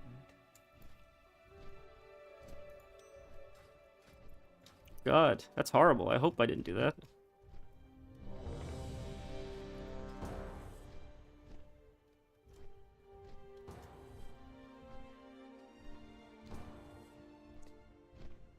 When I first really got into raiding, really got into raiding, it was Cataclysm. And I was tanking with my friend Frankie, his name was in the game. And we were with Kel'Thuzar, and that's when I made Nolly, my first druid. And we were tanking Firelands. We were tanking before that, though. Before Firelands, I think I was tanking something too. It was fun, but I remember when Frankie and I were learning how to tank, the new raid at least, we already knew how to tank, but we didn't know the fights of Firelands. It was literally like, okay boys, we saw the videos on YouTube, but we don't really know what to do, so we're going to have to see it for ourselves, so we're going to go in, and whatever happens, happens. We think we have an idea, but if we wipe, we wipe, and we're in there, and like, everybody was just so like, the energy was just like so electric. We were wiping, we were laughing, we were calling people out, but not in a bad way. Being like, hey, you gotta get those. You gotta click that Lithrazor feather faster so you can get in the air so we can bring her down faster because the ad phase is taking too long. People were like, noted. And it was just this, I don't know, it was just this like, this camaraderie of like, man, we are failing, but it's fun, and like we're making progress, and I hope raids can still be like that. I hope that maybe, like, the more I, like, ramble like an idiot like this, eventually someone will be like, hey, you know what, maybe we should try to create something together and see if we can maybe make a raid group of a bunch of, like, misfits and, like, try to have some fun in there instead of just trying to kill everything all the time. This was before Sparks met you guys. The group we were in was the Tier 2 raid group in the guild, though we quickly surpassed the other group. That happened to us, too. That actually happened to us, too. So this must have been right before. I don't think you were part of this yet, and I think this was right before we met Sparks. I could be wrong. Please correct me on the timeline if someone watching this remembers. My memory is they wouldn't invite us into the raid group. Kel'Thuzar's schedule was too sporadic. I worked too much. Plus, we were all just a bunch of degens, and they didn't want us because we weren't good enough. They didn't think we were good enough. So I'm like, screw it, we'll make our own raid group. So they're like, that's fine. You guys can go, play in your own little sandbox and pretend you're raiders. So we did. So I tanked. Frankie tanked on his death knight. I was tanking on my druid. Kel'Thuzar was like top DPS. We had a few other top DPS, and we were a bunch of misfits just playing around. And we ended up getting into Firelands. No, I lied. It was the dungeon before Firelands, or the raid before Firelands. I don't remember what that was. Anyways, Firelands came out. We actually entered Firelands, I think, before they did. I think. And then, or maybe they entered Firelands before us, they got stuck on a boss, and then when we entered, we actually beat that boss before them. They were asking us for advice. And it was like, should we be giving you advice? We're the misfits. We're the ones that aren't supposed to be doing this. Why are you asking us for advice? And we ended up clearing the whole thing. We cleared Heroic Firelands before they did. They were, without saying names, if I remember correctly, the GM asked for us to carry him so he could get the kill on Heroic Ragnaros, but I could be incorrect. I remember Heroic Ragnaros took a long time for us, but I remember we finally got it, and it was like super exciting. But, fuck, I remember progress on Heroic Ragnaros being like, we have to get it before they do, because we're the misfits. We have to show them we're better, and we did. But it was, man, the progress on Rag was like, it was frustratingly fun. That's the only way I can word it. Frustratingly fun. because I'm doing my mechanics flawlessly. Frankie's doing his mechanics flawlessly, but it's a DPS that's screwed up and wiped the whole raid group. And there's nothing you can do until that DPS gets it. He's just gotta get it. You can't do it for him. So we're getting a little bit frustrated. We got it. We got it, boys. We got it, boys. And they got it that time, and now another DPS screwed up. So it's like, damn, so our rogues got it now on lock, but now our hunter's screwing up. So, like, we're trying to teach our hunter, okay, it's fine, you know what, maybe, so what's the issue? So he's like, well, I can't make it there fast enough. They're moving too fast, and I'm not fast enough. So, like, okay, what if we swap positions with the druid and the hunter, so the hunter doesn't have to run as far, and the druid can sprint over the further one? So we tried that. Then it worked. But now we're struggling, so we keep moving a chess piece, trying to make the puzzle work, right? Like, oh, they're down there right now, paying attention. Just keep coming, I guess? I don't know. I don't think this is like this. They're not supposed to keep coming. Something's funky here, but whatever. Anyways. I've done this many times. That's what it is. They're not doing the boss properly. They're fighting him all the way down here. That makes more sense. Okay, I thought something was very strange. I didn't know where the boss was. Anyways, we kept trying to... Okay, this isn't working, we'll move this. This isn't working, we'll move this. And eventually, all the pieces fit together. We finally got so close, and we wiped. We kept trying, and eventually we got it. But it wasn't banging your head against the wall. It was saying, okay, guys, where did we screw up? What's your strength? What's your weakness? How can we swap it to make you feel more empowered? You feel less, like, demoralized? And it's a lot of, like, social engineering, besides, like, actual mechanical game mechanics. It's a lot of social engineering. And as soon as you understand, like, okay, these people work well together. They communicate better. Okay, this person can read this person's actions better. And you start switching up, like, where people stand and yada, yada, yada, all of a sudden everything comes together. And that is, like, a feeling that you can't buy. That's a feeling that you can't experience unless you're, like, raiding with a bunch of really cool people that, you know... It's hard to explain. That's why I love this game so much, I guess. I don't know. I don't shut up. I know. We caught up to them right before TOT came out. We cleared TOT second. That's crazy. Missing by 1 day. Wasn't even halfway through. Isn't that insane, dude? But you did that with us, too, in Siege, didn't you? We also did that in Siege of Orgrimmar, I think, after, didn't we? Oh, no, that was... Oh, no, that was after. Siege came after Throne of Thunder. We did that in Siege, didn't we? You and I? Didn't we beat the team, the raid team that was ahead of us in Siege? We ended up clearing Garrosh before them, I thought. That's crazy, though. So, did you guys beat, Raden? Is that his name? Raden? Is that the final boss in Heroic version? You only get him in Heroic?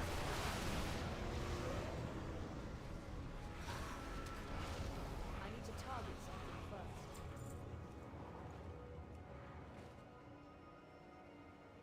Yeah, but guys, like...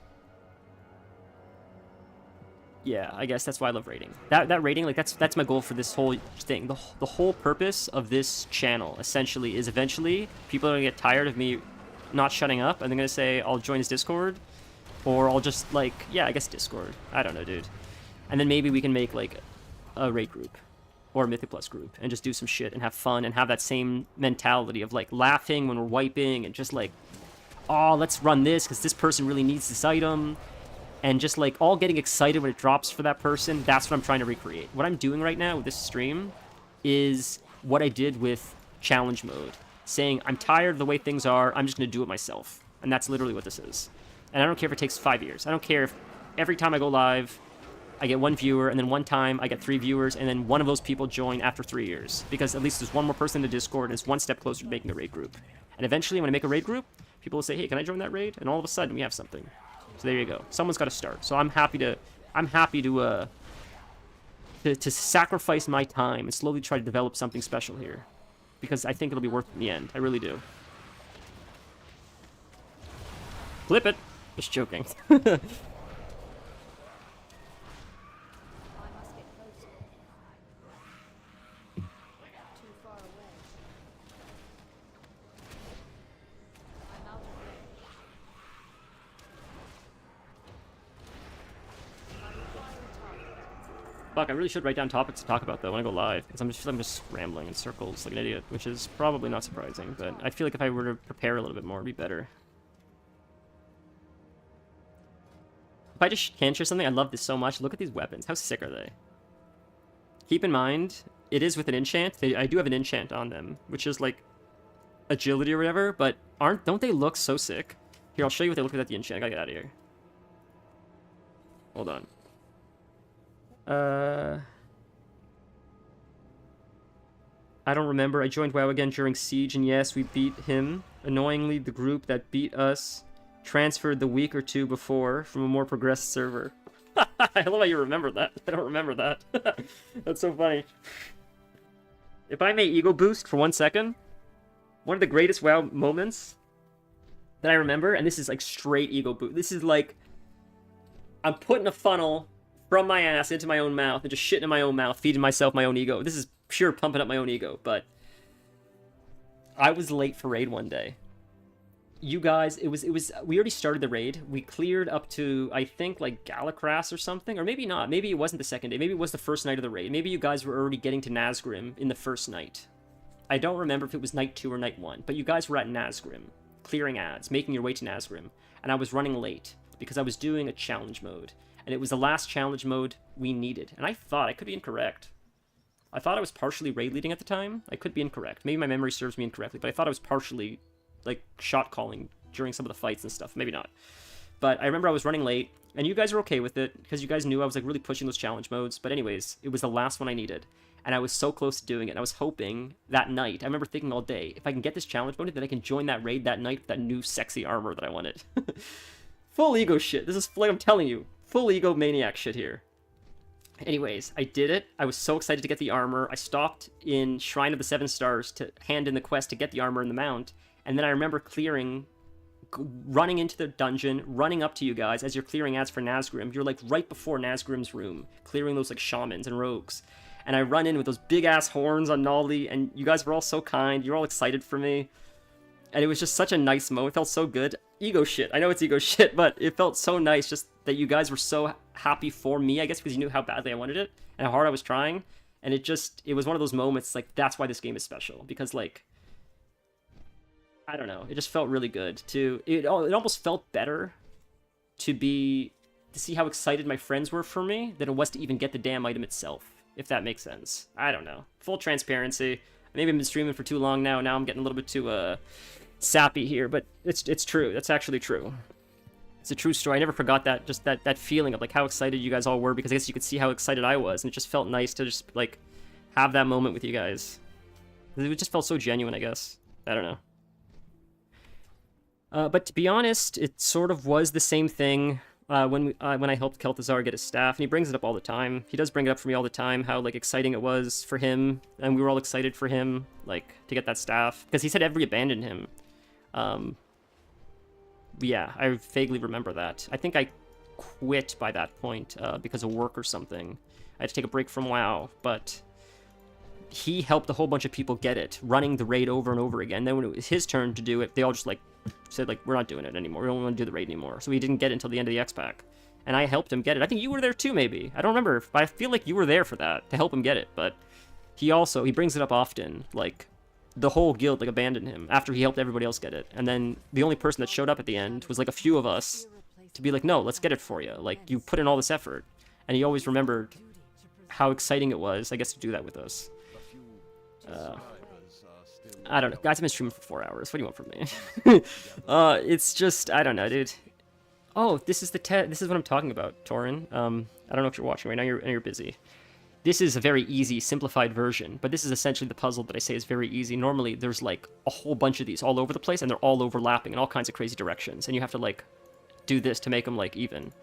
And this is what the puzzle reminded me of in like, this is simple. It's all straight lines. Normally they're like diagonal and like, you know, but this is the same kind of puzzle that I did in Baldur's Gate, in my opinion.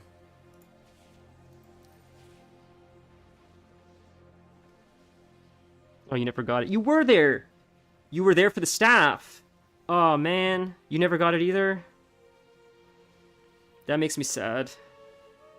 So who was it that was... Well, you don't have to say the name of the individuals. Was it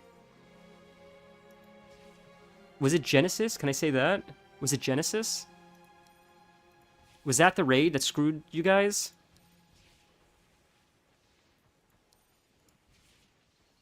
Because to be fair, if Genesis exists now, and I know this for a fact, it's not the same Genesis that existed back then. A lot of people that played back then do not play any longer. A lot of the people that did that to him do not play any longer. I know them because I have them on Facebook and stuff. So like I know these people and I'm friendly with them now, but I still just haven't forgotten that they were. That wasn't a very nice thing to do, to abandon him like that.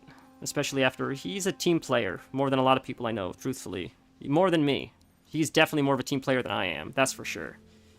You know. You and him, Your efforts honestly, brought us one step closer to securing the are some of the most loyal people that I know. And just being friends with the two of you has made me a better person because I've seen how you treat me and I try to aspire to be as kind as you guys are. Full transparency. I honestly mean that. Not that I don't feel that I'm a kind person, but you guys have shown me such kindness I didn't even know could exist that I genuinely strive every day to be a kinder person because of how kind you guys are and compassionate. That's all. I'm sorry, I need just a second though. Oh, that's what it is.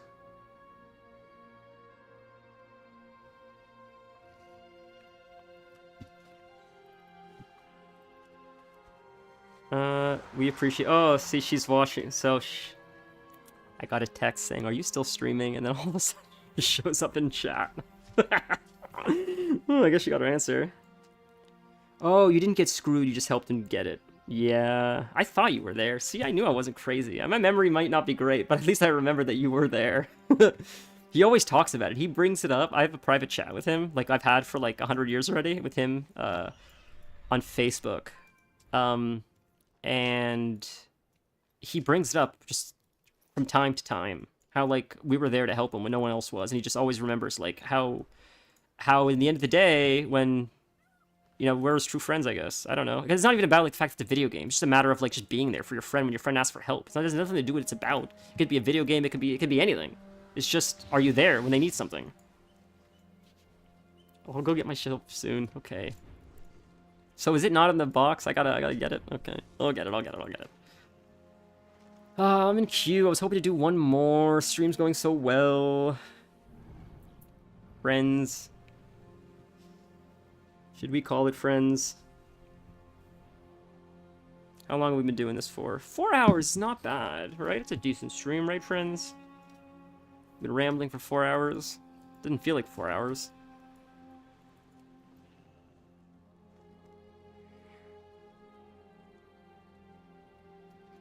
You said something about particle effects? Wait, where'd you say? Hold on.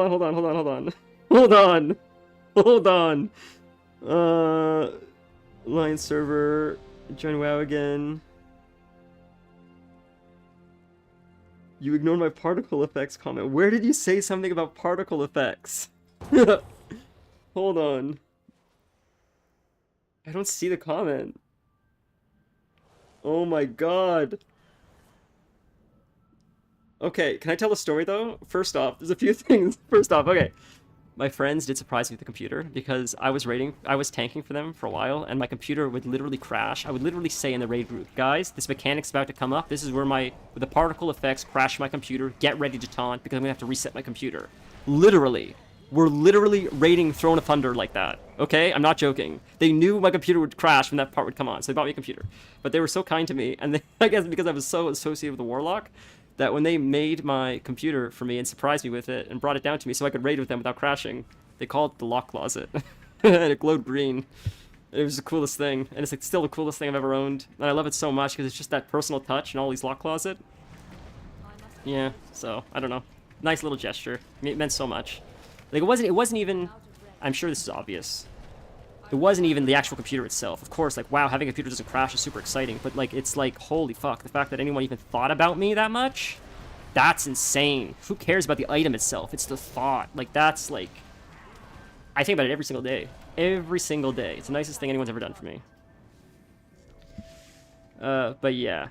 Okay, I'm gonna go get the shelf soon. One more time walking and then get the shelf. One more time walking and then get the shelf. But... Jeez, dude. It must not have sent. I said, remember looking over in the arena and saying, Nolly, fire. Oh, Christ, dude. Oh my god. Okay. Alright. It was just insane. It was just insane. The amount of times these guys tolerated me and my computer was insane. I hope I made it up to them by tanking Garrosh for them. do. 'Cause I think I did an okay job tanking. I think I did. I'd like to think I did. Tanking. I think we did okay. Frankie and I, we're a pretty good team, I think. I like to think. Yeah. I like to think our raid group was a very solid team of members where everybody was a very important contributing member. And it really felt like that. It really did. The healers had their own little, like, group. Us tanks had our own little, like, group. The DPS were all doing their own little thing with each other. It just felt like a little... I don't know. It was special. Honestly, WoW and video games, in my opinion, is just sort of an excuse to just get together and have fun with each other. Truthfully. It's more fun. This is more fun for me, killing dragons, than it is, like, going to a bar and drinking. I don't drink. I can't drink. So this is what I prefer to do, personally.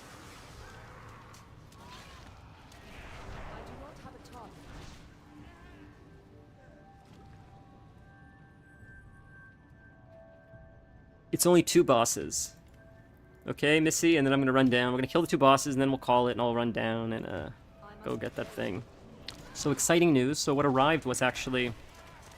if you've been following the stream for a little while now, you would have known that when we first started, unfortunately, touch wood, my snake, Jerry, fell under the weather and got quite ill.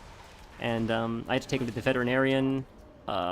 He's thankfully around the mend now. He's doing much better. You probably haven't heard that name in a little bit because I haven't brought him up in a bit. But Jerry, my snake, is doing much better. But I made a promise with him. I'm like, if you get well, we're getting you a mansion. We're upgrading your tank. We're getting you all new stuff. You're living the rest of your life in paradise. Not that his tank wasn't fine before, but I'm just like, it can't hurt him to have an upgrade. It would only be nice for him to have an upgrade. And if he's willing, if he can tough it out for me and not die on me, then I'm gonna make it worth his while to have to go through getting pricked by a needle every 3 frickin' days for like a month. So I had his tank. I was able to get a tank really cheap on sale. I'm very fortunate. You know, the universe was on my side, but I needed something to put the tank on. So he's still been sitting in his old tank this whole time. I've been looking for something that can hold the weight of the new tank and still fit in our apartment, like, properly. So I've been looking. I thought I found something at IKEA. It was okay. I wasn't set on it, but then I finally found something. A tank stand to hold his tank. And that's what just got delivered. So I'm very excited to, hopefully this weekend, be able to set it up for him, get him in his new tank. Like, it's so exciting. He's going to be so happy. And what's a happy snake look like? He sleeps all day. That's what a happy snake looks like. But it's just peace of mind to know that, like, if you ever do decide to do more than just sleep all day, you have opportunities to do whatever your little snake heart desires. Because the chance is there now. I can get him all kinds of things to crawl through and extra hiding spots and... Right? So I'm excited for that. So that's my weekend plans. Setting up his tank, getting him a new... setting up his new tank and everything. And maybe... Oh, Kargath Bladefist. That's, What's the strange music I'm listening to right now? Is that in this dungeon? What is this guitar music? What am I listening to? Do you hear this heavy metal? What in the world is this dungeon music? What kind of, like, 1980s 8-bit Ninja Turtle bullshit is this? Jesus. It's a side-scroller? I'm gonna start playing the game like this. This is how we're gonna play the game now moving forward. Side-scrolling. We're gonna run this is how you fight the game now. This is the new WoW. Kargath Bladefist. That's Warlords. Holy moly, man. That's the fight where that was a gladiator fight, right? Like the Roman Colosseum where the floor would open with the with the tigers.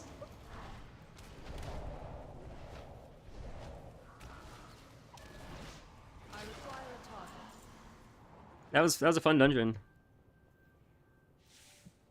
Kargath Bladefist. Jesus, I haven't heard that name in a minute. God, I try not to think about Warlords. What a dog shit expansion that was, respectfully.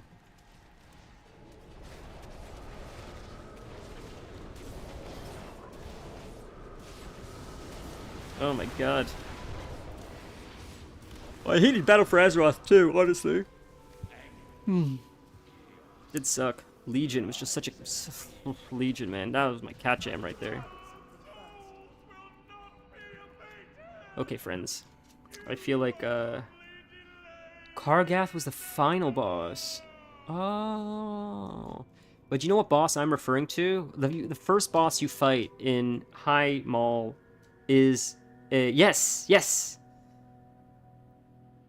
Oh, it is first boss. It is first boss. Okay, okay. You did say it was first boss. I thought it was final boss. I misread. It is the first boss. Yeah, I recognize him. It's the Gladiator Coliseum with the tigers. The floor would open and there'd be tigers in the floor. You'd fall through the pit. Get eaten by tigers. Yep, I remember that name. I remember that. You leveled with Kelf at the very beginning. You guys were like the first level, like 80s or 100s on the server, right? You guys were like one of the first. Am I crazy? Are we outside right now? Why can't I fly? We're in a dungeon. I'm an idiot.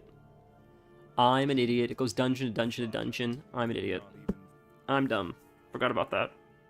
I remember that. Transimir, is that how you say it? A few survivors are still unaccounted for. Please gather them and return them to safety. Okay, friends. Thank you so much for listening to my schizo rants. Thank you for your patience with my nonsense and my Michigas. You guys are the best. Look, I mean, I think 4 hours and 16 minutes. We're almost at 420. 420, blaze it. I think this today was okay stream. I hope you guys enjoyed it as much as I enjoyed it. If, it was fun.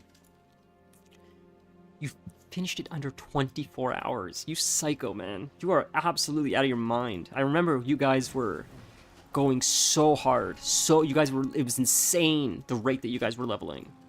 It was insane. 18 hours. That's out of control. That has to be one of the first in the server. That has to be. It has to be. There's no way a lot of people got max level in 18 hours of the X-Pack releasing. How are you? Every piece of Dalaran we preserve, no matter how small, is valuable. Thank you. That's sad about Dalaran. Okay. That's crazy, dude. That's really exciting. If anybody's watching at this point, please join the Discord. All that jazz. Razzmatazz. Like, share, subscribe, follow. Whatever you want to do to help the channel grow. You know what it is. I don't have to tell you. You know how it is. You know how it works. Yeah. So if you join, the only real reason to join the Discord is if you want to do some coordinated events, run Mythic Plus, stuff like that. We're going to start doing some achievement runs, especially with the Battle for Azeroth meta achievement coming out soon, if it's not out yet. I'm going to start coordinating groups to try to get some of those achievements we haven't gotten back when Battle for Azeroth was out. And the reason for that is you get a mount if you complete all the meta achievements for Battle for Azeroth, a lot of which are in raids. So we're going to need lots of people to coordinate. So if that's something that interests you, you can join the Discord and we can try to start getting people together to set up a coordinated raid group of people to do these achievement runs. And then after Battle for Azeroth, we can do Mists of Pandaria, we can do there's so many meta achievement runs we can do with coordinated groups to get all kinds of new mounts. So if that's something that interests you, that's what the Discord's for. Have a wonderful night, everybody. We're going to call it now, but if you want to get in touch with me, there's a million and one ways to do it, I'm sure. Be safe, have a great night. If I do not see you guys before next stream, then I will see you guys on Thursday, and I look very forward to it. Have a wonderful night. See you guys soon. And I'll leave it on out.